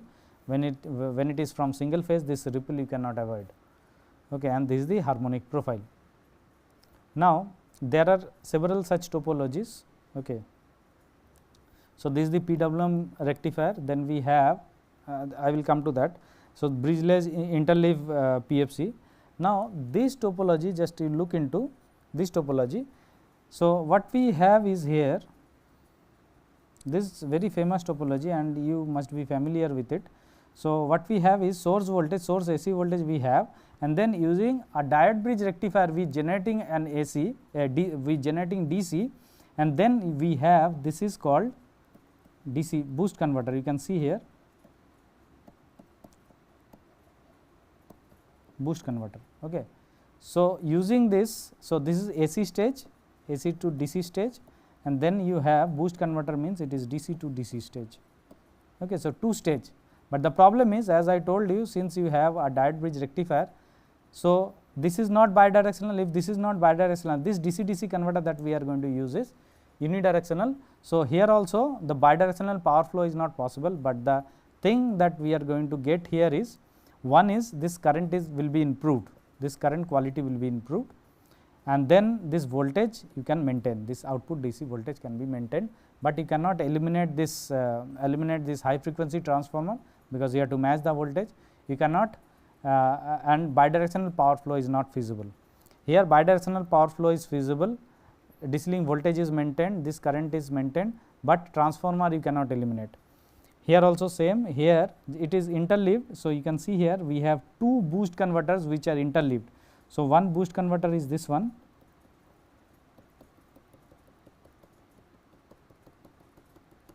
and another boost converter comprising these three. So, this interleaving we do in order to increase the main purpose. Yesterday I was telling multi-level converter is main purpose is to improve the to make the converter capable for high voltage application. Here also interleaving is done. First thing, the purpose is to increase the current capability of the converter. The advantage that you are going to get is the reduction in current ripple and other advantages that you are going to have. Okay. But here also you have the same thing, you have the AC to DC, two stages, and then you have DC to DC. So, transformer is still there, and then bidirectional power flow is not possible. Just I had two slides to show the comparison.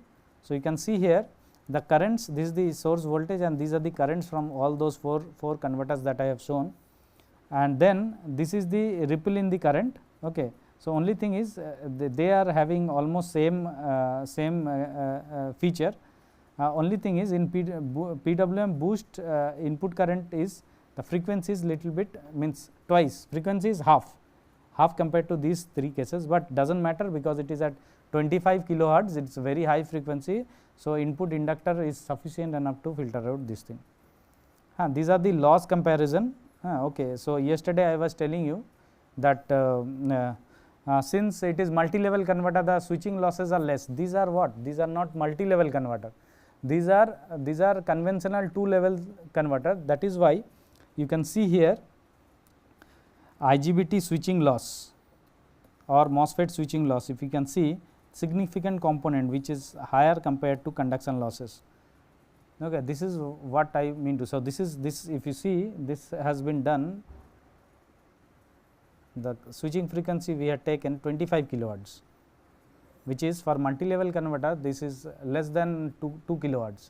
So, there the switching losses are not that significant, but here switching losses are significant. That is why most preferred switch could be MOSFET. Okay. IGBT, not even IGBT, MOSFET is most preferred at this power level. Okay. Now, if we compare here, so you can see here, so compare V4 converters. So, these converters are unidirectional, but PWM PFC which is bidirectional in nature, and then these are ripple and all we have compared. but the thing is, the main thing is, for all this, the problem is this transformer, low frequency transformer you have to have in place. Okay. So, what next? So, the possibility is this is the DAB converter, DAB DC to DC converter. Now, there what we had, so let us say AC, so AC is converted into DC, then you have this DAB.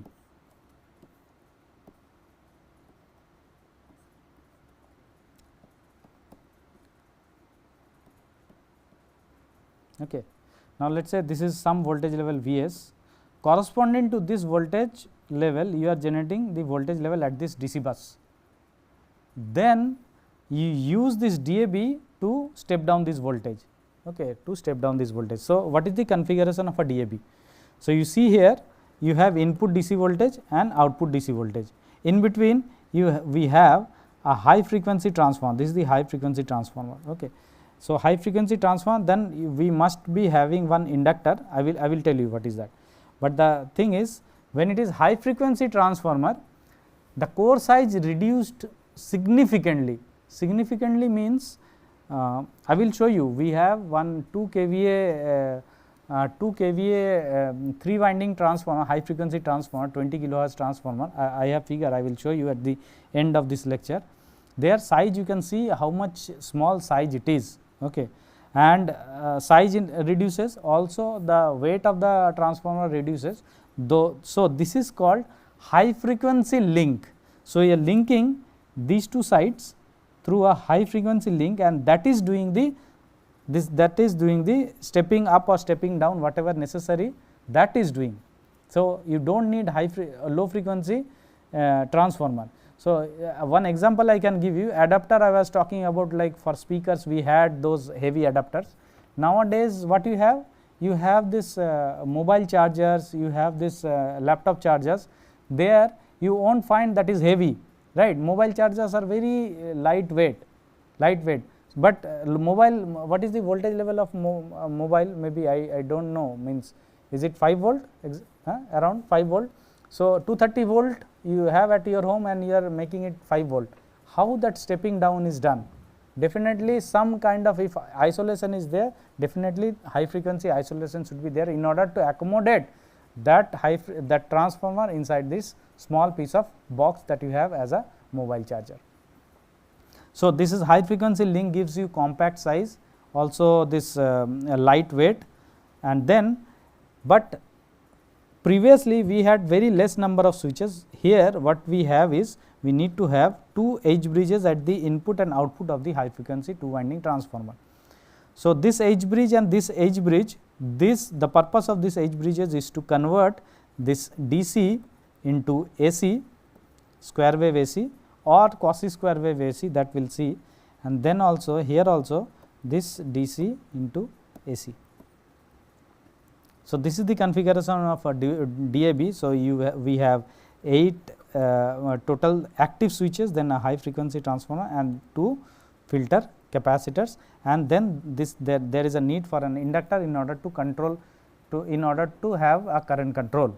So, what is the equivalent circuit? This is the equivalent circuit. Whatever voltage that you are generating, square wave voltage that you are generating here is reflected here, that is referred. There is a square wave, input side also you are generating square wave here. So, one square wave, another square wave, there is an inductor in between. So, it is simply just one voltage vector Vp, and then just by placing this V secondary, that is feasible, V secondary, the current through this inductor can be controlled. How it can be controlled? Okay. So, in DAB this is isolated bidirectional DC-DC converter. So, this is bidirectional in nature, this edge bridge, this is also bidirectional in nature. So, entire transformer is bidirectional in nature. So, now this kind of configuration has the capability to let the power flow either from this side to this side, or power flow from this side to this side. So, if you use this as the second stage of that EVCS charging system, electric vehicle charging system, then you are making your system capable enough for bidirectional, that is grid to vehicle and vehicle to grid. vehicle to grid mode of operations. Okay. So, this is the inductor drop, this is the inductor drop, and this is the primary voltage, and this is the secondary voltage, this is the phase shift. So, here the power flow control can be achieved, this edge bridge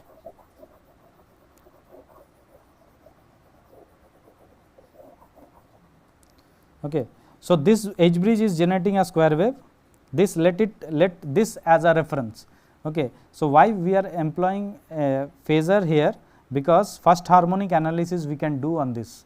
Okay. So, that phasor diagram correspond to first harmonic. So, one Vp, so Vp phasor diagram, so we have drawn as reference Vp as reference, and we have freedom to place this Vs phasor at any place, we have freedom, that freedom. So, let us say we are putting this at a lagging power factor, this you can control, you can by switching action you can impose this phase difference between the Vp and Vs dash. If you do that, then this is the inductor voltage drop and this is the inductor current. Now, you can see here, just do not change the length of this.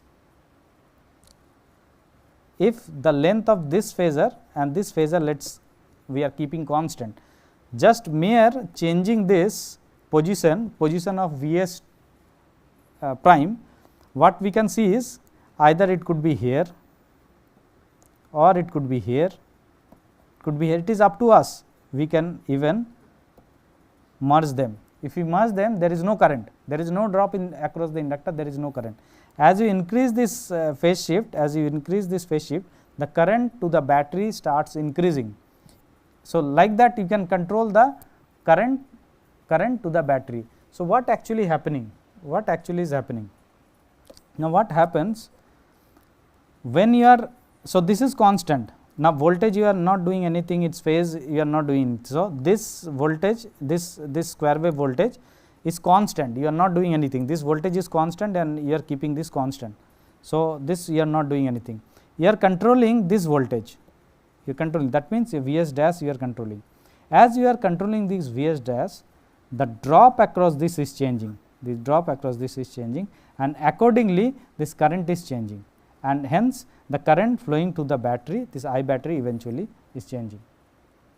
Okay. This is, so when you want the current to flow from one side to other side, make that other side lagging. If you make other side leading, then current will flow from that side to the primary side. Okay. So, this bidirectional is feasible. Now, as I told you, now there is a square wave you can generate. Okay. This is now immediately the question may arise, because when I started studying DAB, that question has come to my mind that why not to do PWM, why not to use PWM here, can anybody tell me? We are saying the square wave we are generating square waves, why PWM is why not PWM? Generally square wave was the state of art for the home inverters. If you remember, even in my native place we have an inverter which is square wave inverter. Nowadays it is sine wave inverters are more prominent, okay, means in performance point of view, and everybody is using sine PWM inverters. Now, again for this DAB converter we are using square wave, why not sine PWM? Any answer? From online participants also, why not sine PWM we are doing here?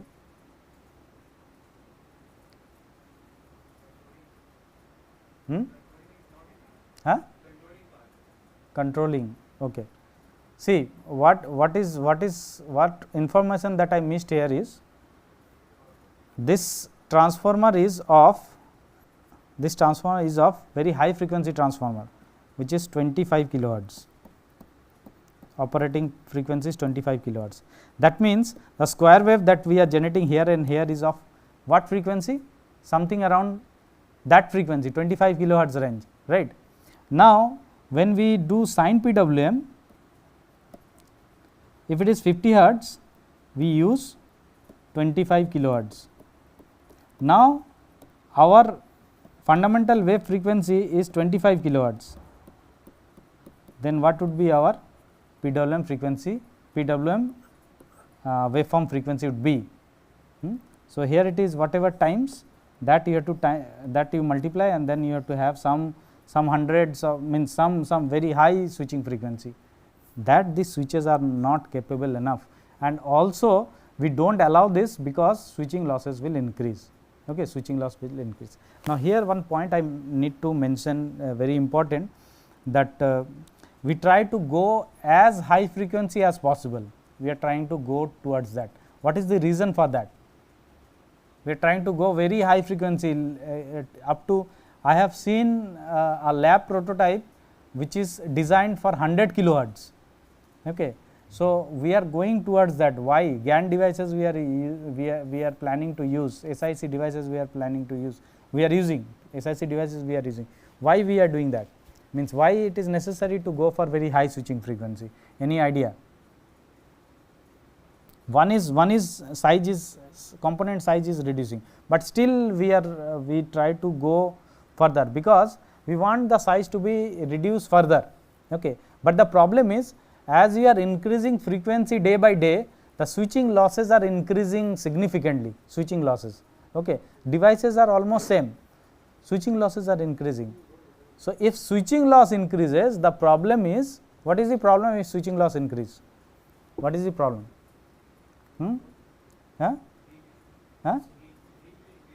Heat will increase, heat sink size will increase. You are trying to reduce the size of the product, because of the loss heat sink size is increasing. So, it is inversely proportional. So, what it does is, the one advantage of using this DAV converter is, you operate at very high frequency, it gives you the freedom to operate in ZVS condition, 0 voltage switching condition, to reduce the switching frequency. That advantage that you are going to have, or that feature you are going to have with the DAV converter. If you go for more or less any standard paper that work with DAV converter, they talk about ZVS in order to reduce the switching losses significantly, that freedom that you are going to have. So, here what are the advantages that you are having? One is bidirectional power flow, voltage matching capability using a high frequency link, where you are having where you are reducing the size, and also this ZVS capability that you are going to have with this. Now, the modulation scheme that you are going to have here is a 4 modulation scheme. One is single phase shift modulation, extended phase shift modulation, dual phase shift modulation, and triple phase shift modulation.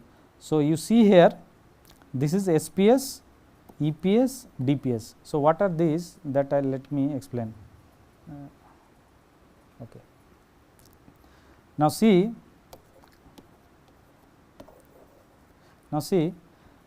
the primary and secondary square waves are presented here. Primary and secondary square wave that you are generating are presented here, and it is marked as alpha 1, alpha 2 and alpha 3. Now, you see here, when it is single phase shift control, only one phase shift we are giving, though we are having possibility to give 3 phase shifts, but we are giving only one phase shift. So, here alpha 1 and alpha 3 are making 0, and only phase shift is the external, alpha 2 is called what is external phase shift, I will tell you. So, when alpha 1 and alpha 3 is 0, so this becomes a complete square wave, which is this one, and this becomes a complete square wave, which is this one. Okay. And there is a phase shift between this 0 crossing and this 0 crossing. This is called, this is alpha 2, this is alpha 2. Okay. So, in single phase shift control, alpha 1 and alpha 3, these two are 0. So, you have 2 square waves, and then you have alpha 1 and alpha 3 equals to 0, and then alpha 2, there is a phase shift, you need a phase shift, otherwise no power flow will happen between primary bridge and secondary bridge. In EPS is a very famous modulation scheme for DAV converter.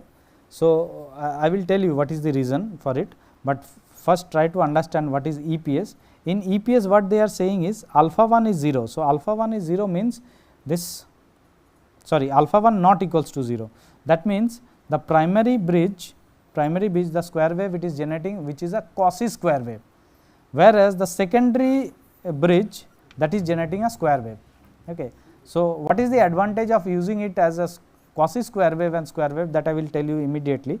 But before that, you just see this is a quasi square wave, this is a square wave, and there is a phase shift, external phase shift. The phase shift which is between primary edge bridge and secondary edge bridge voltage, what is the difference, phase difference, that is called the external phase shift, which is not 0 for all the cases. You can see here alpha 2 is not 0 for any of the cases, because in order to transfer power from one side to other side, you need an external phase shift between two voltage phases that is available on primary side and the secondary side.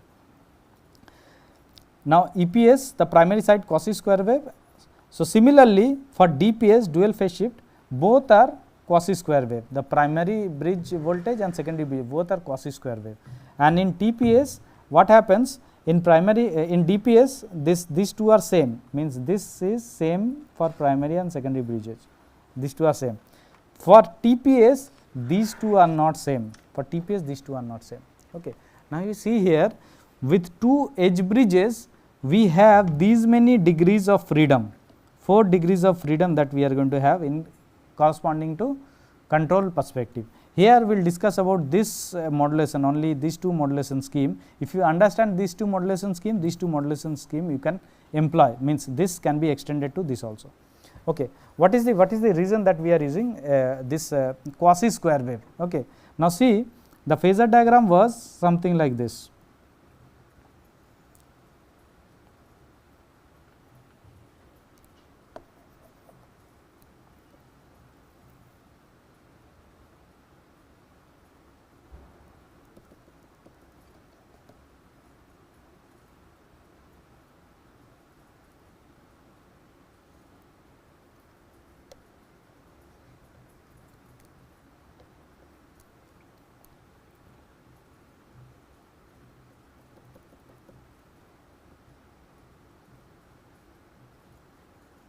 This is inductor current phasor, this is VP primary bridge voltage, this is secondary bridge voltage, okay, and this is the inductor voltage drop, okay. This is SPS, single phase shift control, where the primary voltage and secondary voltages are defined by the transformer turns ratio and the two DC voltages on primary side, secondary side. This there are many complexity to this, that I will tell you, just one complexity I will tell you. And so the only thing that we introduce is this is the phi 2, alpha 2. Okay. This phase difference for SPS is alpha 2. Okay. So this is only thing that we have here, only thing in SPS, nothing more than this. Now, what it does is in EPS, what it does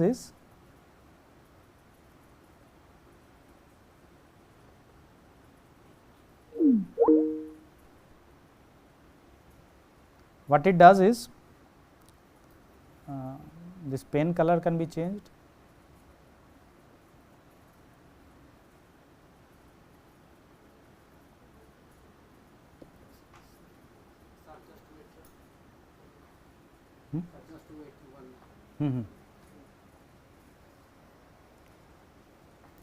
I want to change the pen color. Just any blue, black, anything will do. Okay. Okay, thank you. Now, see, this is the primary bridge and this is the secondary bridge voltage for EPS. This is EPS. Okay. Now, since it is a quasi square wave, what we are doing actually, since it is a quasi square wave, previously it was like this. So, whatever primary fundamental peak you were getting was this one.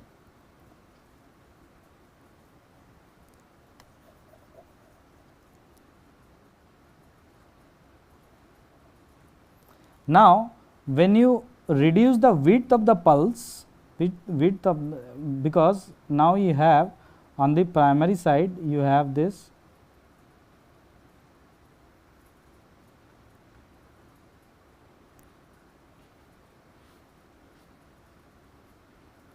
so you introduce this alpha alpha 1 that you have introduced, because of which now the fundamental peak is reducing. That means what? The length of this phasor is reducing.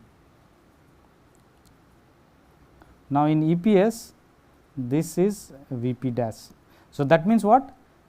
With EPS with alpha control, alpha 1 non-zero, you can reduce this voltage phasor. So, this freedom that you got, and because of that some advantages that we are going to get, that I will discuss in the result section. Similarly, in DPS what happens? Now, you have control over both this phasor also, this phasor also. That means, by introducing this internal, this is called, these are called internal phase shifts, these are called internal phase shifts, sorry.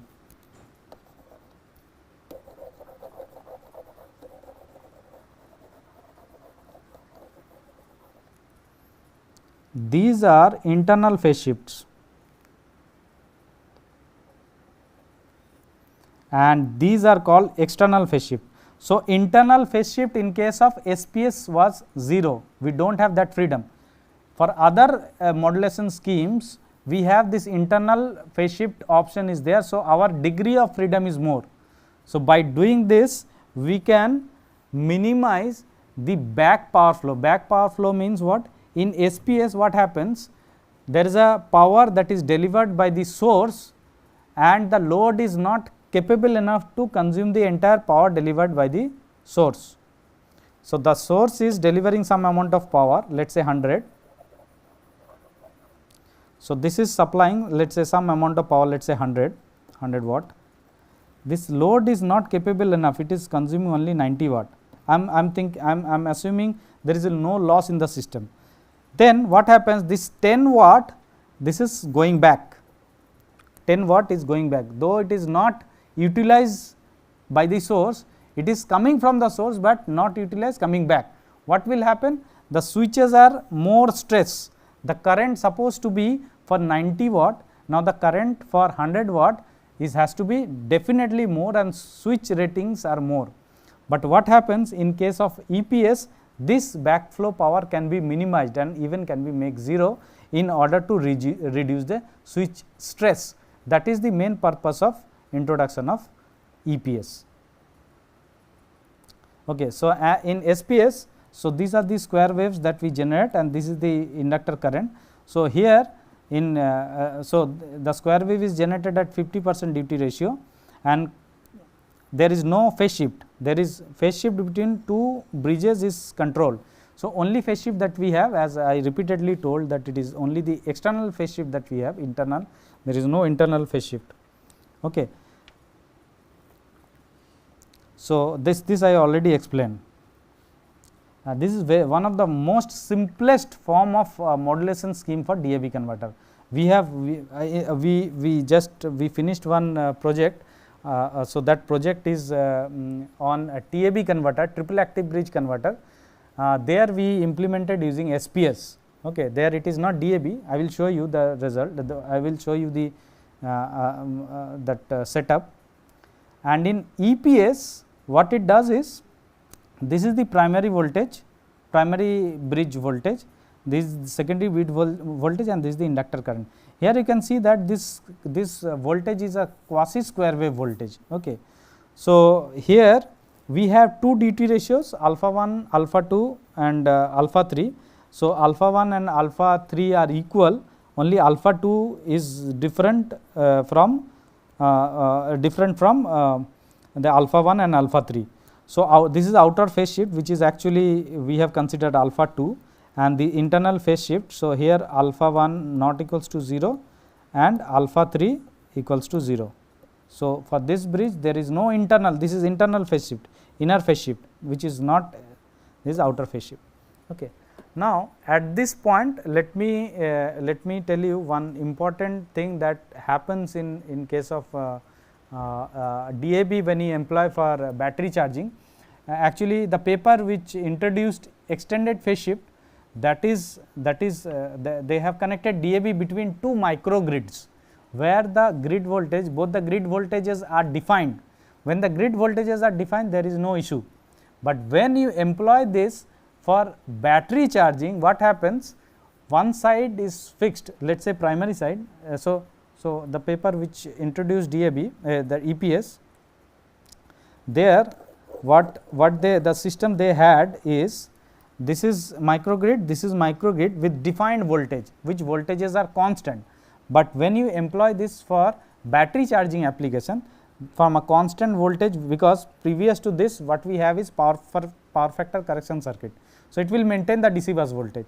So, this voltage is constant, but what happens to this, as battery voltage, as you are charging the battery voltage is increasing.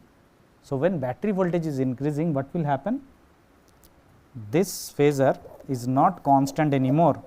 This phasor, what we are assuming, this phasor which is secondary voltage is not constant anymore, this is changing. Okay. If this is changing, then you have to adjust either this external phase shift, or if you are employing EPS, you have to employ extended EPS, or sometime it is needed that you employ DPS in order to deal with this issue. You understood the problem that we have. Here the voltage is not constant. Here the two bridge voltages are not constant, input voltages are not constant when it is a battery.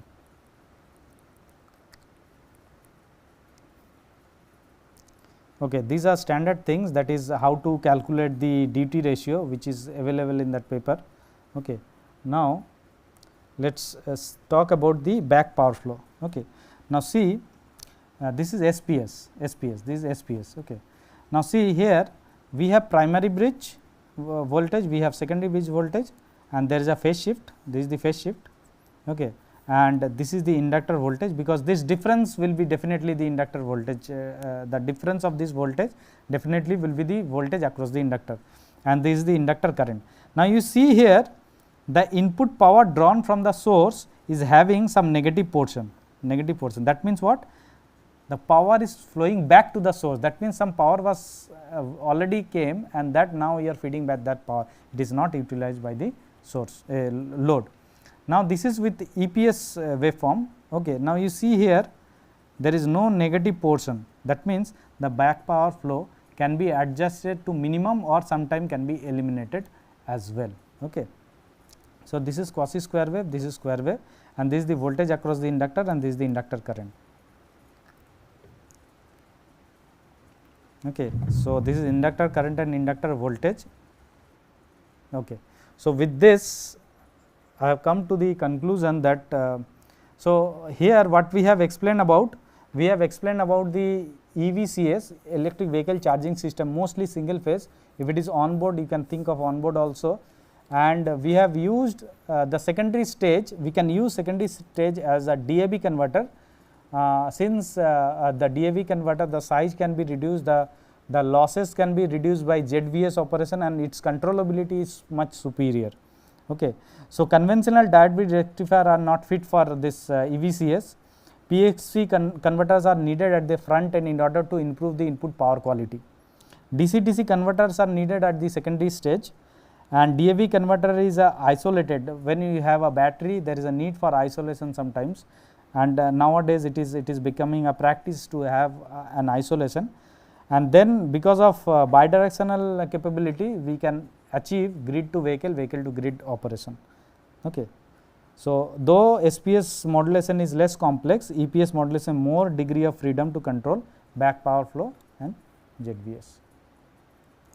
So, these are the some prominent references, and thank you. So, I am open to take up questions from online, offline participants. So, if you have any query.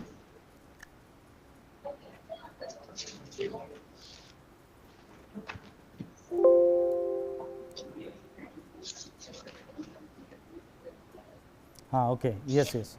I wanted to show that that picture. Yes. Thank you. I forgot completely.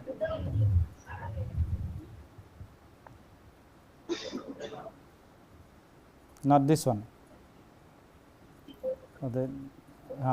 Another one should be there. Okay. This one. You see here. So, this is the prototype that we have developed under that project. So, here you can see here instead of DAB dual active bridge we have triple active bridge. So, here we have one edge bridge, oh sorry.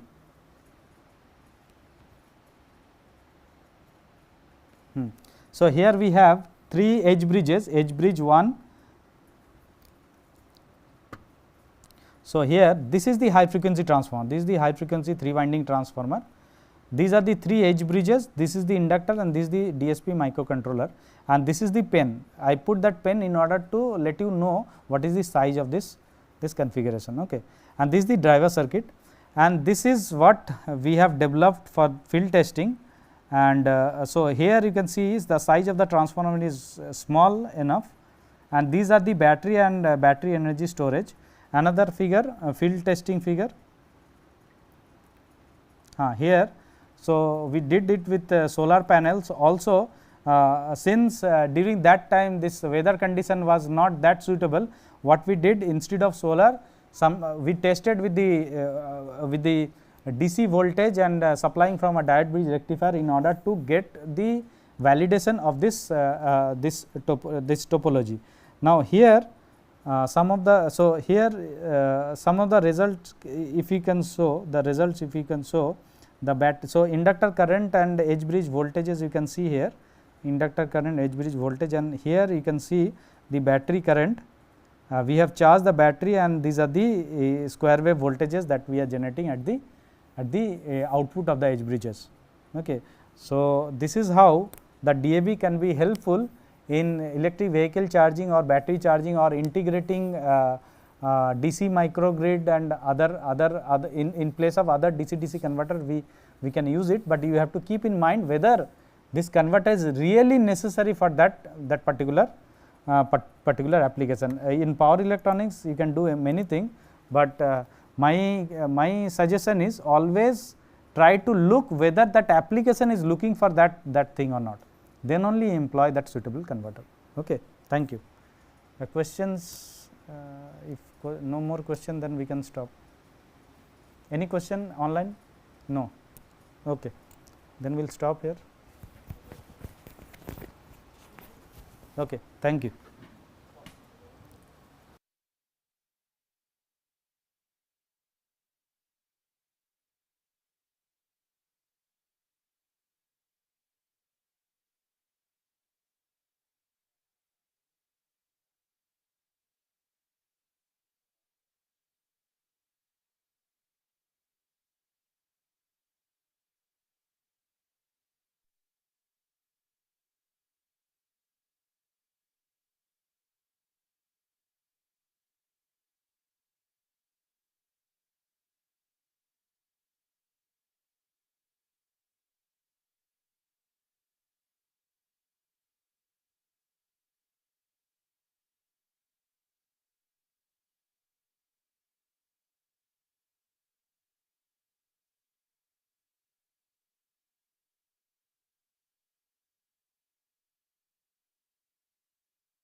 People should come. Wait till some of them come back. We will wait another 2-3 minutes.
radio.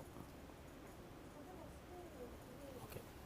So, in this lesson we are going to look at the single line diagram and the electrical circuitry of the entire power plant. This optimum operation of the power plant part we have discussed during the energy calculation part. So, I will more concentrate on the single line diagram part and the how to decide various protection and other services required for given power plant. So, I have just one slide here, hope that it is clear to you, but it does not matter if you can't read it. You can see there are, this is a actual power plant single line diagram. This is a power plant in that has been implemented and in operation, right. So, there are two machines, machine number 1 and machine number 2, and we can see the generator here, right, generator synchronous brushless generator 1, generator 2, and then synchronizing breakers, and then the generator transformers and so on.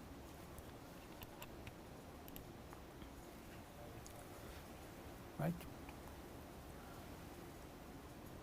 generator transformers and so on, right.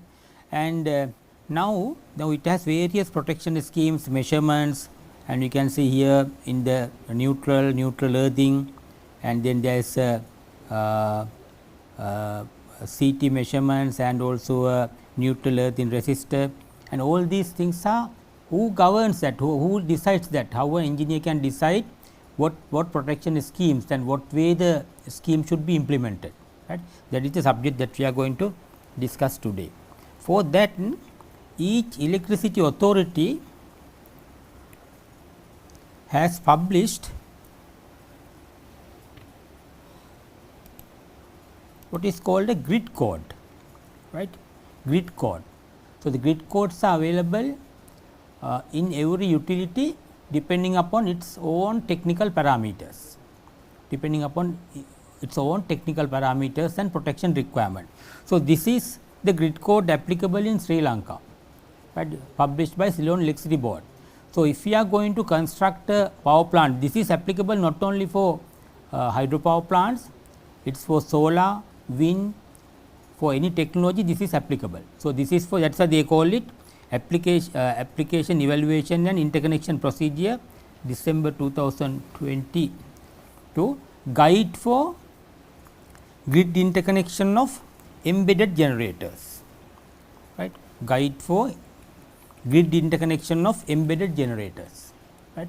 So, it is applicable for any type of embedded generator, that is generators coming into the distribution network, right, generators coming into the distribution network. So, we will go through this, but whenever you are doing a project in any area, any utility, for any utility, you must get hold of the corresponding grid code, and also there are grid codes for different purposes. There are transmission grid code, right, transmission grid code is for transmission network design.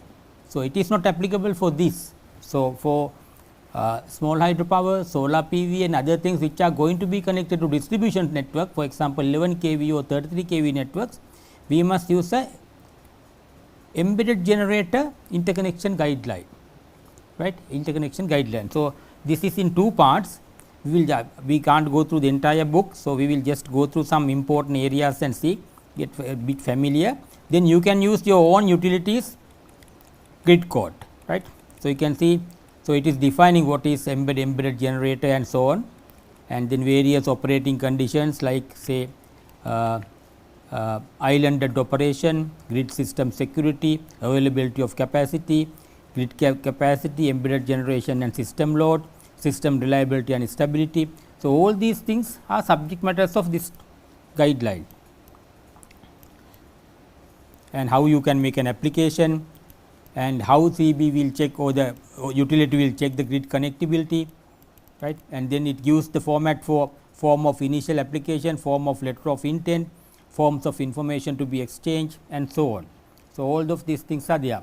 So, once if your project is grid connectable, utility will issue you a letter of intention, that is they are willing to take up your project and grid connect. They have allocated the grid capacity for you, right. So, they will allocate that, right. So, let us go further. So, there are general definitions and abbreviations and so on, various preliminary information are there, we will skip them.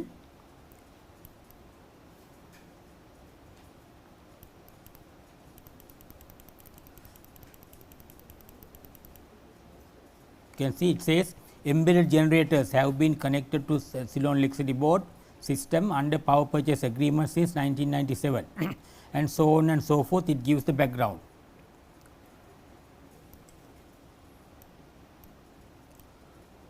Then it gives the definition of all the terms applicable to this. For example, this is a good place where you can know things exactly, right, without having ambiguity. For example, what is neutral point displacement voltage, what is NVD, right, and all these things you can know without doubts.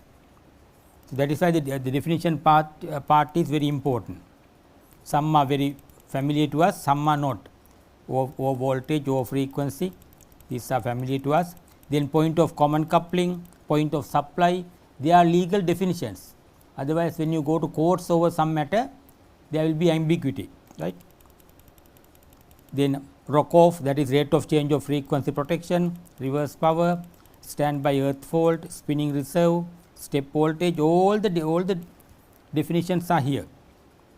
Touch voltage, transferred voltage, TNS system, TT system. In Sri Lanka, the earthing system is TT system for the low voltage installations. Vector shift protection. Then the scope of the guide, right. So, the guide for interconnection of embedded generators in Ceylon electricity board system in Sri Lanka is a comprehensive analysis of issues and provides guidelines in determining the processing of inquiries, types of interconnections, voltages, studies required, protection requirements, and the testing and certification procedure of embedded generators. General information is also provided on interconnection protection system and earthing. So, all these things are included in this guide.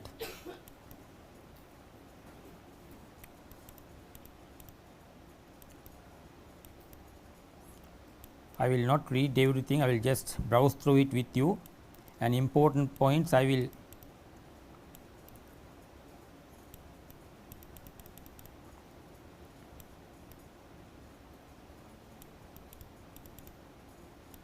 here. It defines what is an embedded generator. Embedded generators are typically small and medium sized generators which are connected to the distribution system. There may be also be captive loads. The interconnection voltage would be 400 volts or 11 kV or 33 kV in Sri Lankan context. So, the types of plants are embedded generator is being encouraged to utilize energy sources available across the country. These resources consist mainly of hydropower schemes, but also will include combined heat and power, wind power, and possibly also other sources of generation.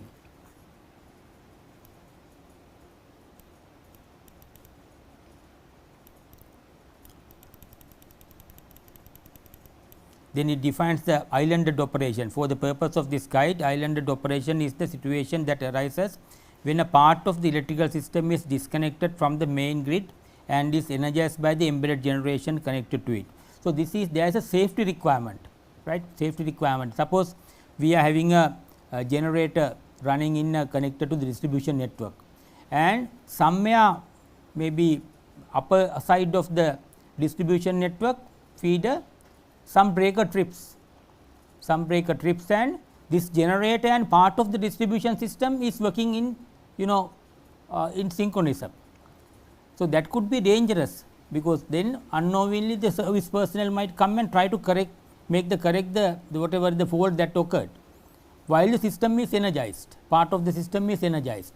Therefore, it is required that if a breaker trips by any chance grid system breaker trip, the plant should shut down.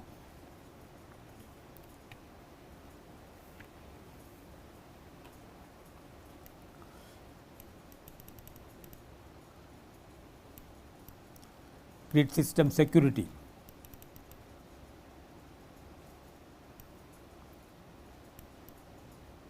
I will again skip some of these sections, but if you are really doing a project, you must go through the guide when designing the system.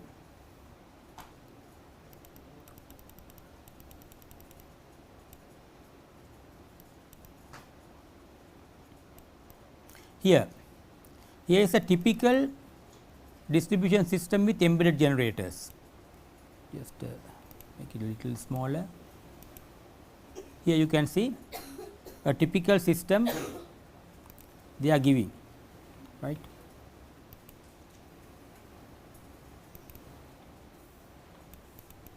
Okay, I will enlarge it and we will look at it part by part. This is the grid substation.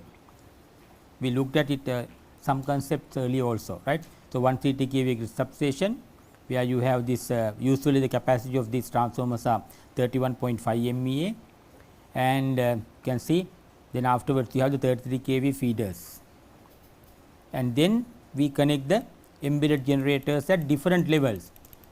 You can see customer loads are there, delta star distribution transformers are there, right, and here is a HV connected generator, right, HV connected embedded generator. So, it has a step up transformer and the point of supply is here, right, point of supply is in the HV side. So, therefore, the metering will be on the HV side, right, metering will be on the HV side, right. So, interconnection protection will be there, but here is a LV connected generator. You can if the plant is not very large, they might allow you to connect it to low voltage system, say a 500 kilowatt plant, they might allow you to connect it to a low voltage side. So, it is connected here, you can see 400 volt side, 400 volt side, and point of supply is here. So, the transformer belongs to the utility. Point of supply is where you supply and your equipment are here in this part. So, the transformer is not your property, but here in the HV connected one, transformer is your property and your responsibility also. If the transformer fails, you must repair it, you must replace it, but here if the transformer fails, utility will replace it or utility will repair it, because the point of supply is here, right, point of supply is here, but here the transformer protection everything you must look after when it is a HT connected scheme, HV. So, large maybe above 1 megawatt and above all are high voltage connected or the 33 kV voltage connected schemes, and the other systems are operating, auto reclosers and other distribution system components are in the system. So, that is how we call it an embedded generator. We have embedded the generator into the distribution network, right, into the distribution network.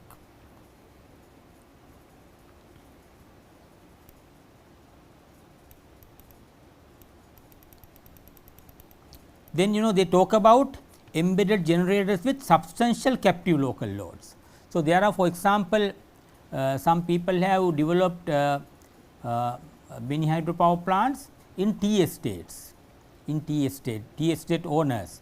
So, their intention is use part of the output for their factories, tea factories, and maybe their bungalows and other things, and the balance they want to sell, right, balance they want to sell.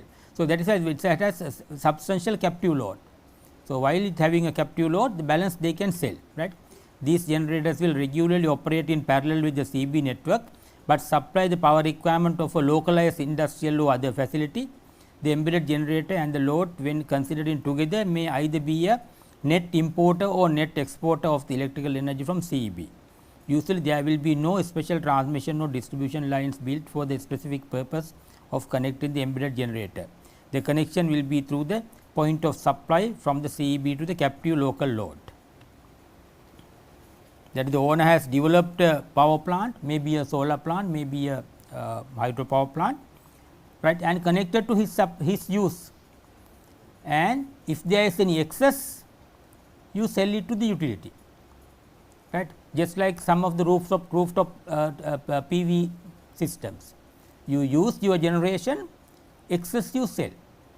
If there is an excess, there may be sometimes no excess, right. If so, there will be import and export meters, whichever has done higher, you will have to pay. If you have imported net amount is more, you will have to pay.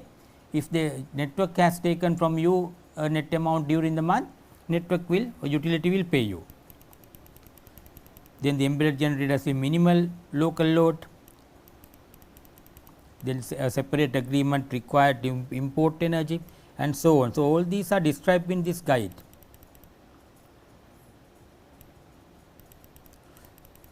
Then the procedural issues I will not read, how to make an initial application, etc. So, all of them are described here, right. So, similarly, any utility in India also might have similar procedures laid out, how to proceed with the request. This letter of intent is a legal document. Once the letter of intent is issued to you, you can go to a bank and say, I have a LOI, I have a letter of intent from CEB for this power plant. Therefore, I want to negotiate a loan with you. So, when you have the letter of intent, you have a legal hold on the project, right. You have a legal hold on the project. Then the reservation of the source.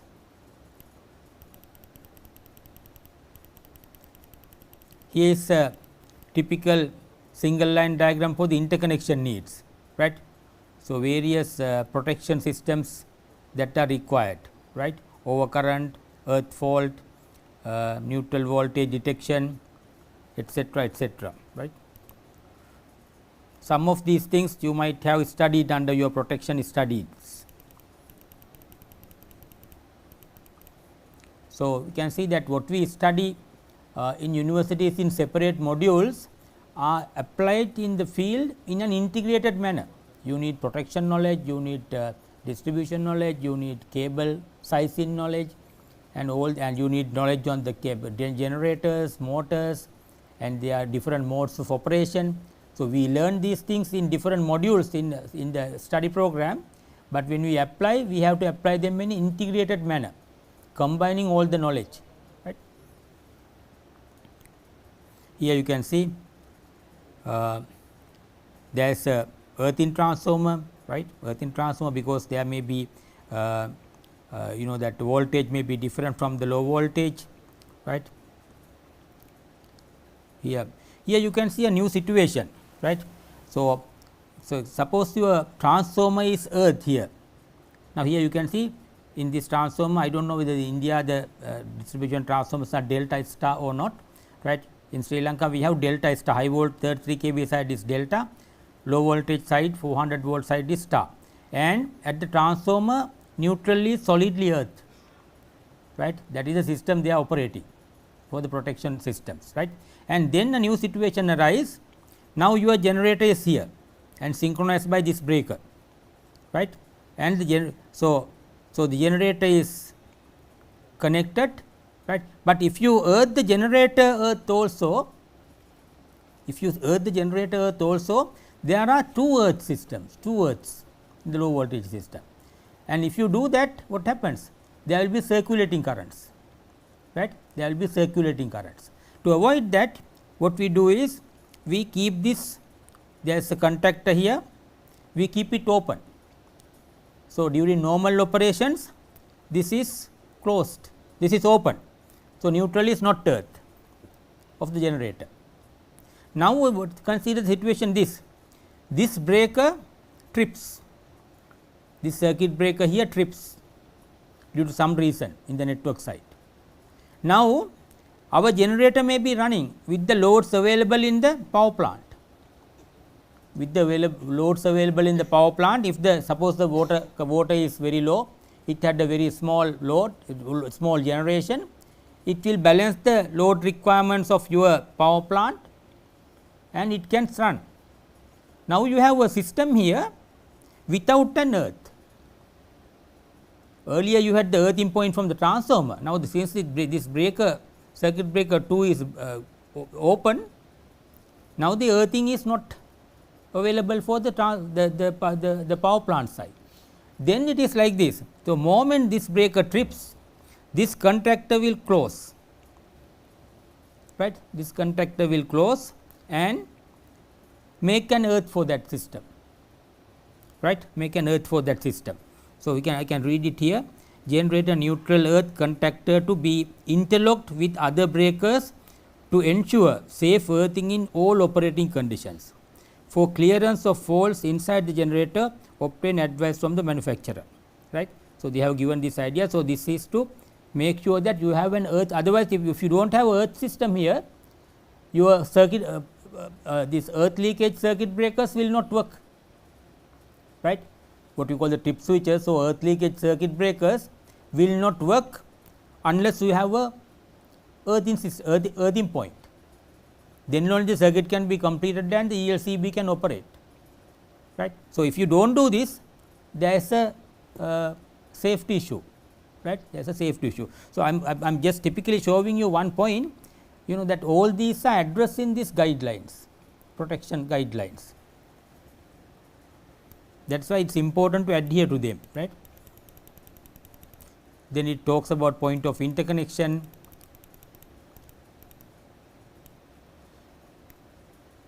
and various other formalities and the operational information to be provided and so on. So, this is the procedural part of this guideline. The part 2 is the technical part, and then the metering equipment, who should bear the metering equipment, etcetera, all are described here, and there are classes, accuracy classes, because you can see now in a household meter normally it is about class 2 meter, that is there could be about 2% error, right. But for bulk power like this, bulk power selling, you must go for at least class 0.5, right, but those meters are bit expensive, and the CTs and PTs should also have similar accuracy. Otherwise, your metering will be, you know, erroneous, means you will have a big loss on your part, or if on the other side the utility will lose.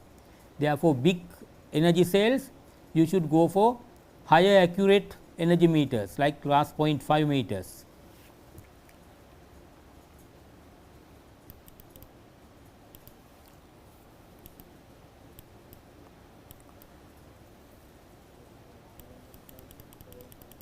Then the interconnection certificates. So, they will do a testing. Once you have completed the part, you have internally commissioned it, utility will come and do a fully testing, whether you have done it as per this guideline. Can the testing and acceptance procedure. Once the testing has been successful only, you can grid connect and operate your power plant, right. Without this test certificate, you can't connect it to the grid. Then the testing procedure they say, right, they will test various technical parameters, right, and then indicate if there are any discrepancies, otherwise they will issue a test certificate saying it complies with the requirements. Okay. So, other things are the various forms, etcetera, and then there is this part 2 of the guideline. This is the part 2 of the guideline. This is more technical.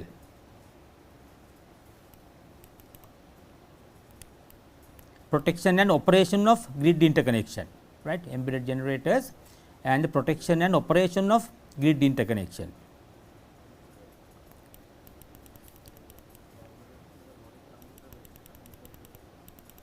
This is the first part, it gives the entire thing, and we should look at the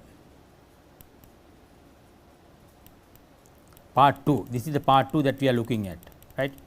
Studies and information to be exchanged, stability, fault level, protection, voltage level. For example, now you must know from the utility what is the fault level at your point of supply. It will depend upon the grid parameters, and then you must communicate that fault level to your equipment supplier, right, your equipment supplier who will be supplying various electrical components, panels, etcetera, and the synchronizing breakers, synchronizing panels and the protection panels, all will be supplied by different agencies, but for them you must communicate what is the fault level at the power plant. Then they will design their system to, you know, withstand those fault currents. If the fault currents exceeds the design values, your panels will break down, right. They must, because you can see if you look at a breaker, you will see it will be saying what is the short circuit current. it can withstand, right. So, it should be compatible with the fault level at the network. So, the network operator will tell you what is the fault level at the network to be used in your designs, which you must communicate with your equipment or electrical equipment supplier. You can see fault level, general fault level information, fault level calculation, fault level reduction and mitigation, right. Because more embedded generators are connected to a location, as you increase the number of embedded generators, fault level goes up. So, that is one problem with the for the network operator. Now, suppose there is a hydropower rich area. So, one by one hydropower plants are coming and getting connected to the distribution network, right, and each time a generator is connected, fault level will go up a little. So, when you have too many, fault level will come to a level where the utility equipment have been designed. So, if you connect more generators, then the utility will have a problem, because their bus bars, their insulators, and they have not been designed for such high fault currents. Therefore, on this ground also they might refuse to accommodate more embedded generators, because the network fault level is exceeded, right. That is also a concern for the utility. That is why they are very concerned, and they have put all these values here. Then the synchronization of the generators, right, general voltage fluctuation, synchronous generators, asynchronous generators, that is induction generators that we talked about, other types of generators, synchronizing check relay, and they will give the parameters for the synchronizing check relay, right.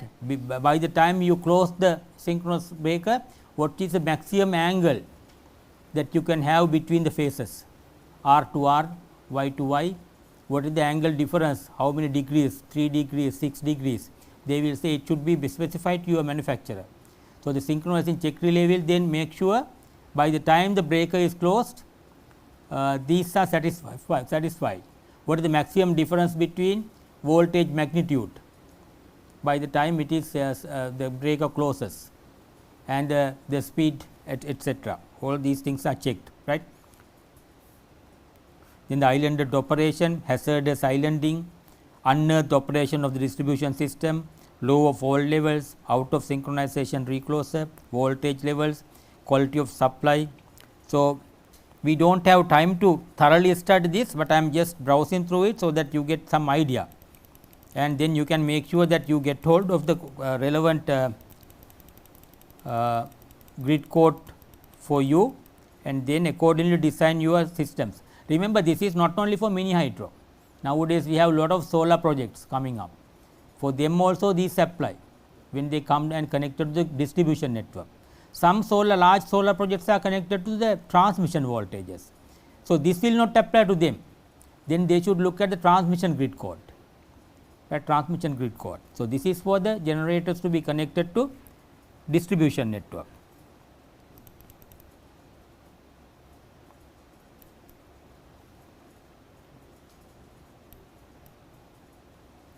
Again, I will skip some of these preliminaries. Again, you can see some good set of definitions.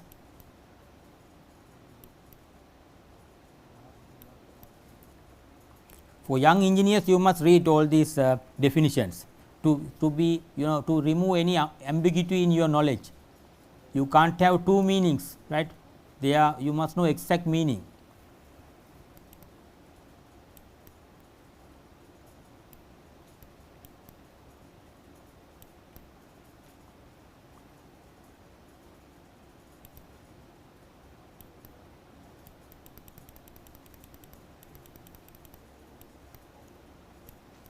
Now, here you can see, for example, the utility may analyze the effect of implementing the additional generation on the stability of the utility system.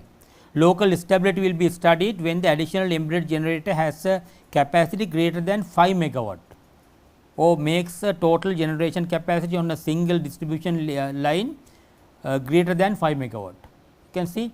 So, in the line that you intend to connect may have already a 2 megawatt generator connected by somebody else, and now you are proposing a 3 megawatt. Now, when your 3 megawatt one is proposed, the total is exceeding 5 megawatt now. So, therefore, the CEB will say we need to have a stability study. Stability study will check if this plant trips, suddenly, whether the system can remain in synchronous operation, whether there can be any problems for the network operation. Right. So, they will do a simulation study and check.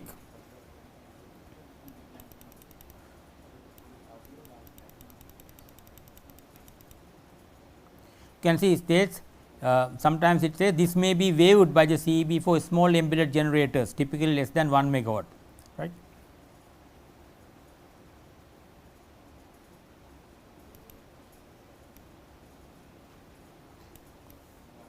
Then they talk about fault level. Right. The generating company shall provide information on the 3-phase symmetrical subtransial fault contribution to the point of supply when the fault level information shown in annex 3 of the part 1 of the guide is provided to CEB. The cumulative effect of the embedded generator shall be assessed by the CEB. A study will be conducted when the cumulative fault level on distribution system reaches 90% of the rating of the associated distribution switch gear. Right. That is, they will allow you to connect distributed generators until the fault level reaches 90% of the designed fault level of the utilities equipment, beyond which they will not allow. Then the protection requirement, voltage levels, interconnection voltage, etc. So, they talk about all these things, voltage flicker, voltage rise, studies on voltage flicker and voltage rise. I will not go into read all these things, load flow studies.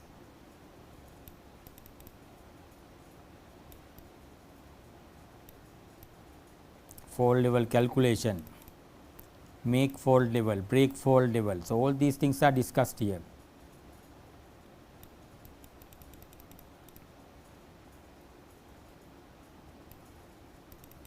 Then the voltage regulation,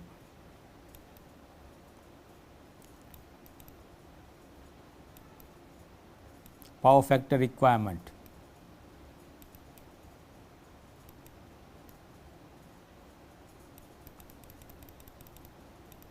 earthing of electricity network and the embedded generator. Right.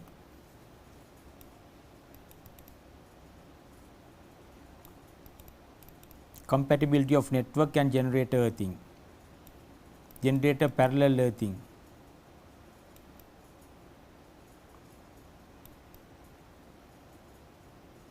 I will skip some of these things.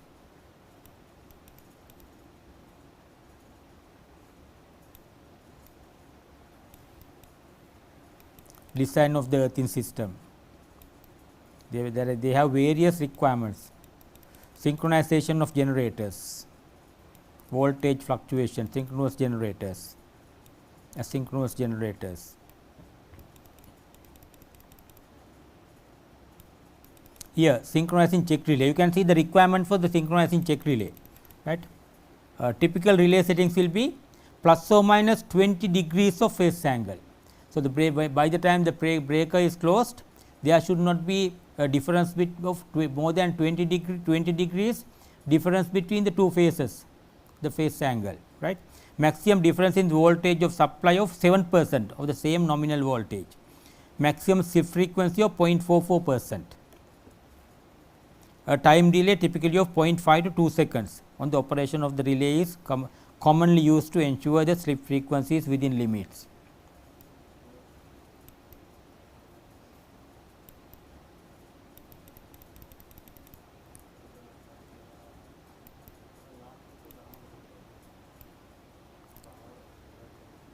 Hazardous islanding. Right. The potential hazards presented by operating a generator in an islanded situation, unearthed operation of the distribution system, low fault levels, out of synchronization recloser, voltage levels, quality of supply, risk to maintenance personnel. Right. Because they assume the generator has tripped, but now it is working stably with the part of the network which is dangerous. So, they go and try to do maintenance and the system is still live.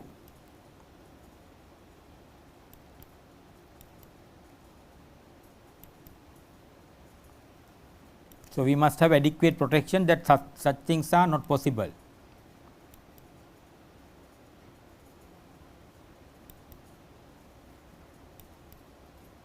Frequency relay, local generator instability, islanding detection and protection.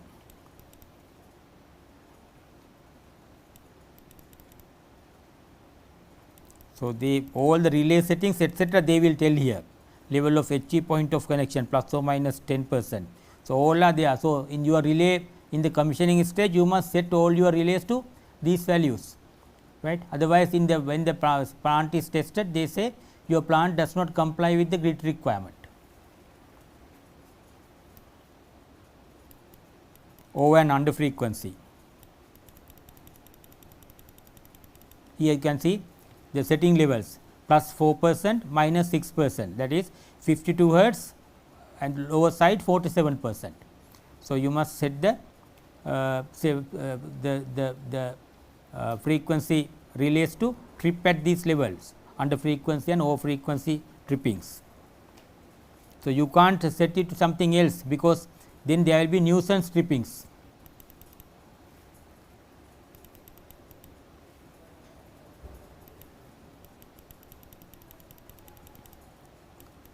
There is no requirement for a time delay. The tripping time shall be less than 0.5 second. All of this are specified.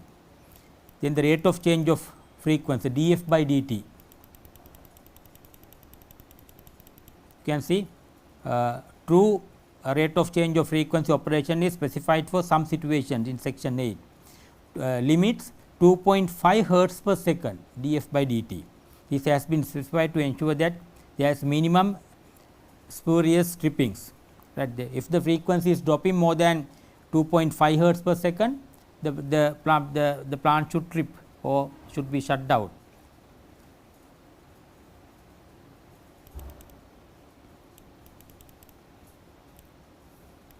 Voltage vector shift, then settings, reverse VAS, intertripping, all of them are specified. So, you must adhere to the values given here. It may be different from utility to utility, right. So, you can't use one utility's embedded guidelines with the other utility in another area.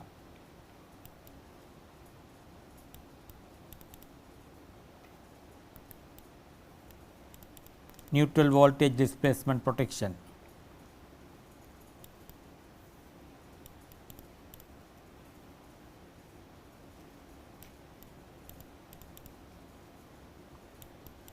But as a hydropower engineer, you need not to be an expert on these things, right.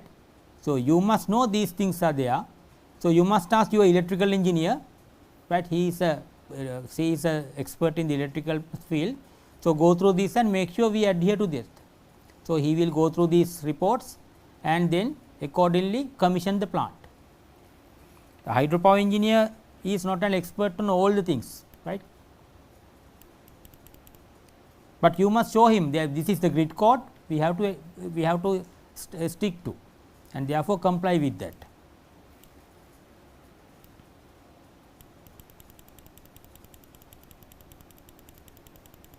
Here you can see different capacity generators require different levels of protection, right.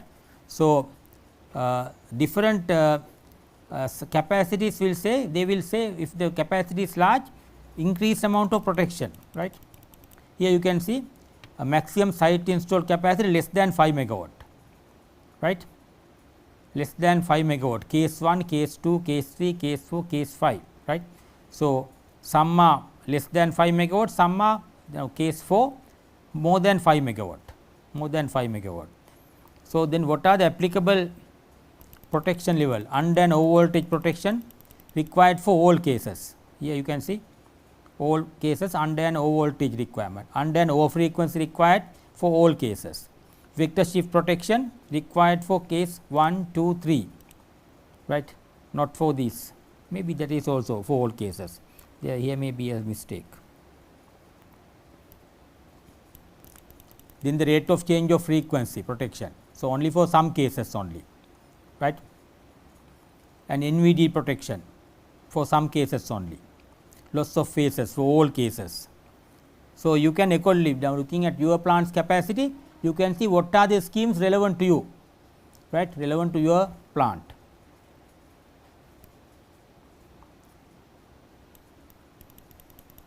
Then they further describe case 1, right, case 1, protection required, design criteria, and then for the case 1, what is the single line diagram, what are the protections required, right.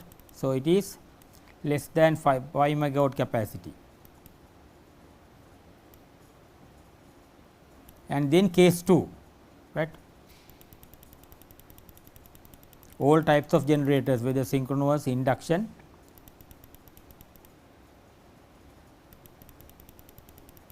the installed generating capacity is less than 5 megawatt, but with a captive load, right. So, what are the protection requirement, what are the things that are not relevant for this scheme. Then the case 2, interconnection protection arrangement for less than 5 megawatt and with a captive load. Here you can see the captive load is here, right. There can be one generator or there can be several generators, that is why they have kept the provision as generator 2.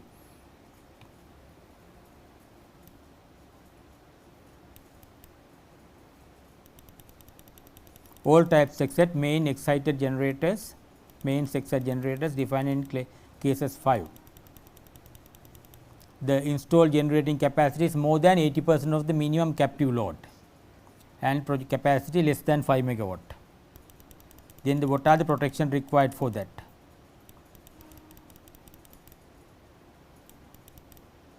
And the design criteria.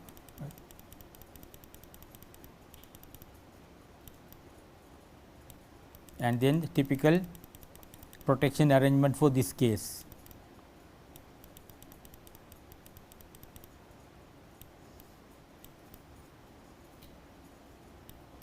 Case 4, all types of generators. The installed generating capacity of the embedded generator site is greater than 5 megawatt.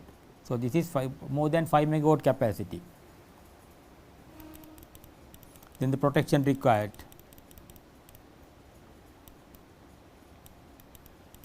Design criteria,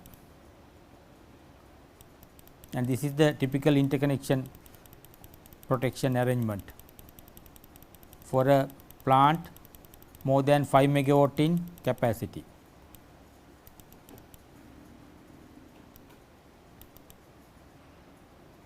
So, if you do not follow this and do it, what happens? By the testing and commissioning stage, utility will come and say you do not comply. Then you have to have additional cost to redo, correct it and redo it.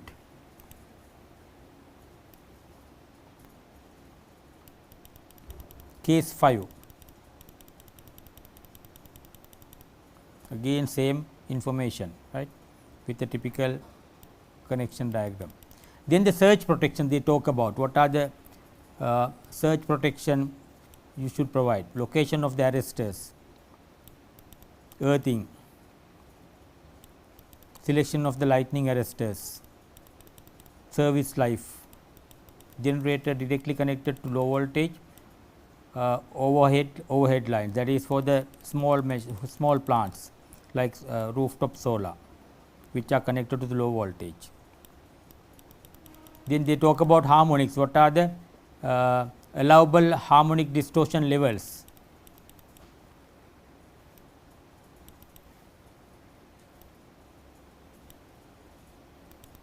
Operational procedures and requirements, means of isolation, earthing facilities for maintenance, safety aspects.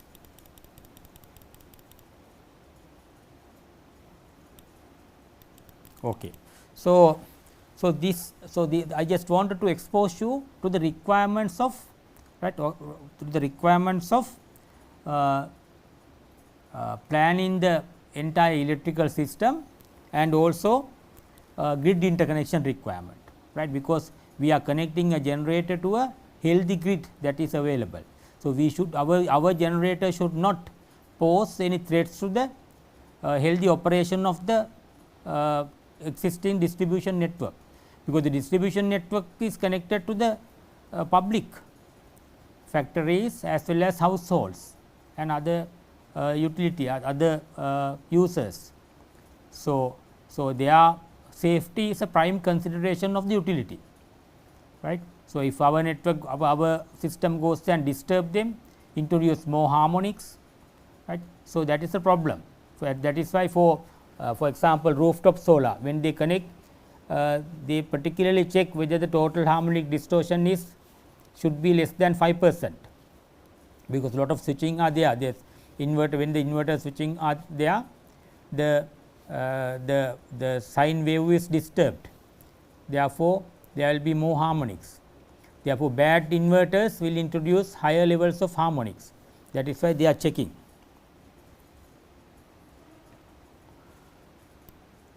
Okay, there are other information available as annexes that we do not have to go through.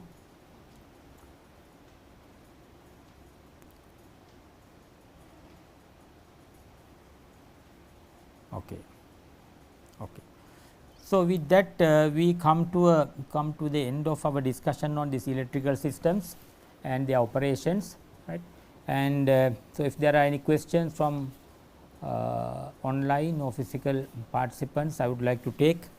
Otherwise, our entire discussion on our this hydropower implementation at this level from a hydropower engineer's point of view come to a conclusion, and we hope to have a tutorial maybe tomorrow to freshen up you with some more knowledge. If there are any questions, I can take, otherwise we will conclude here.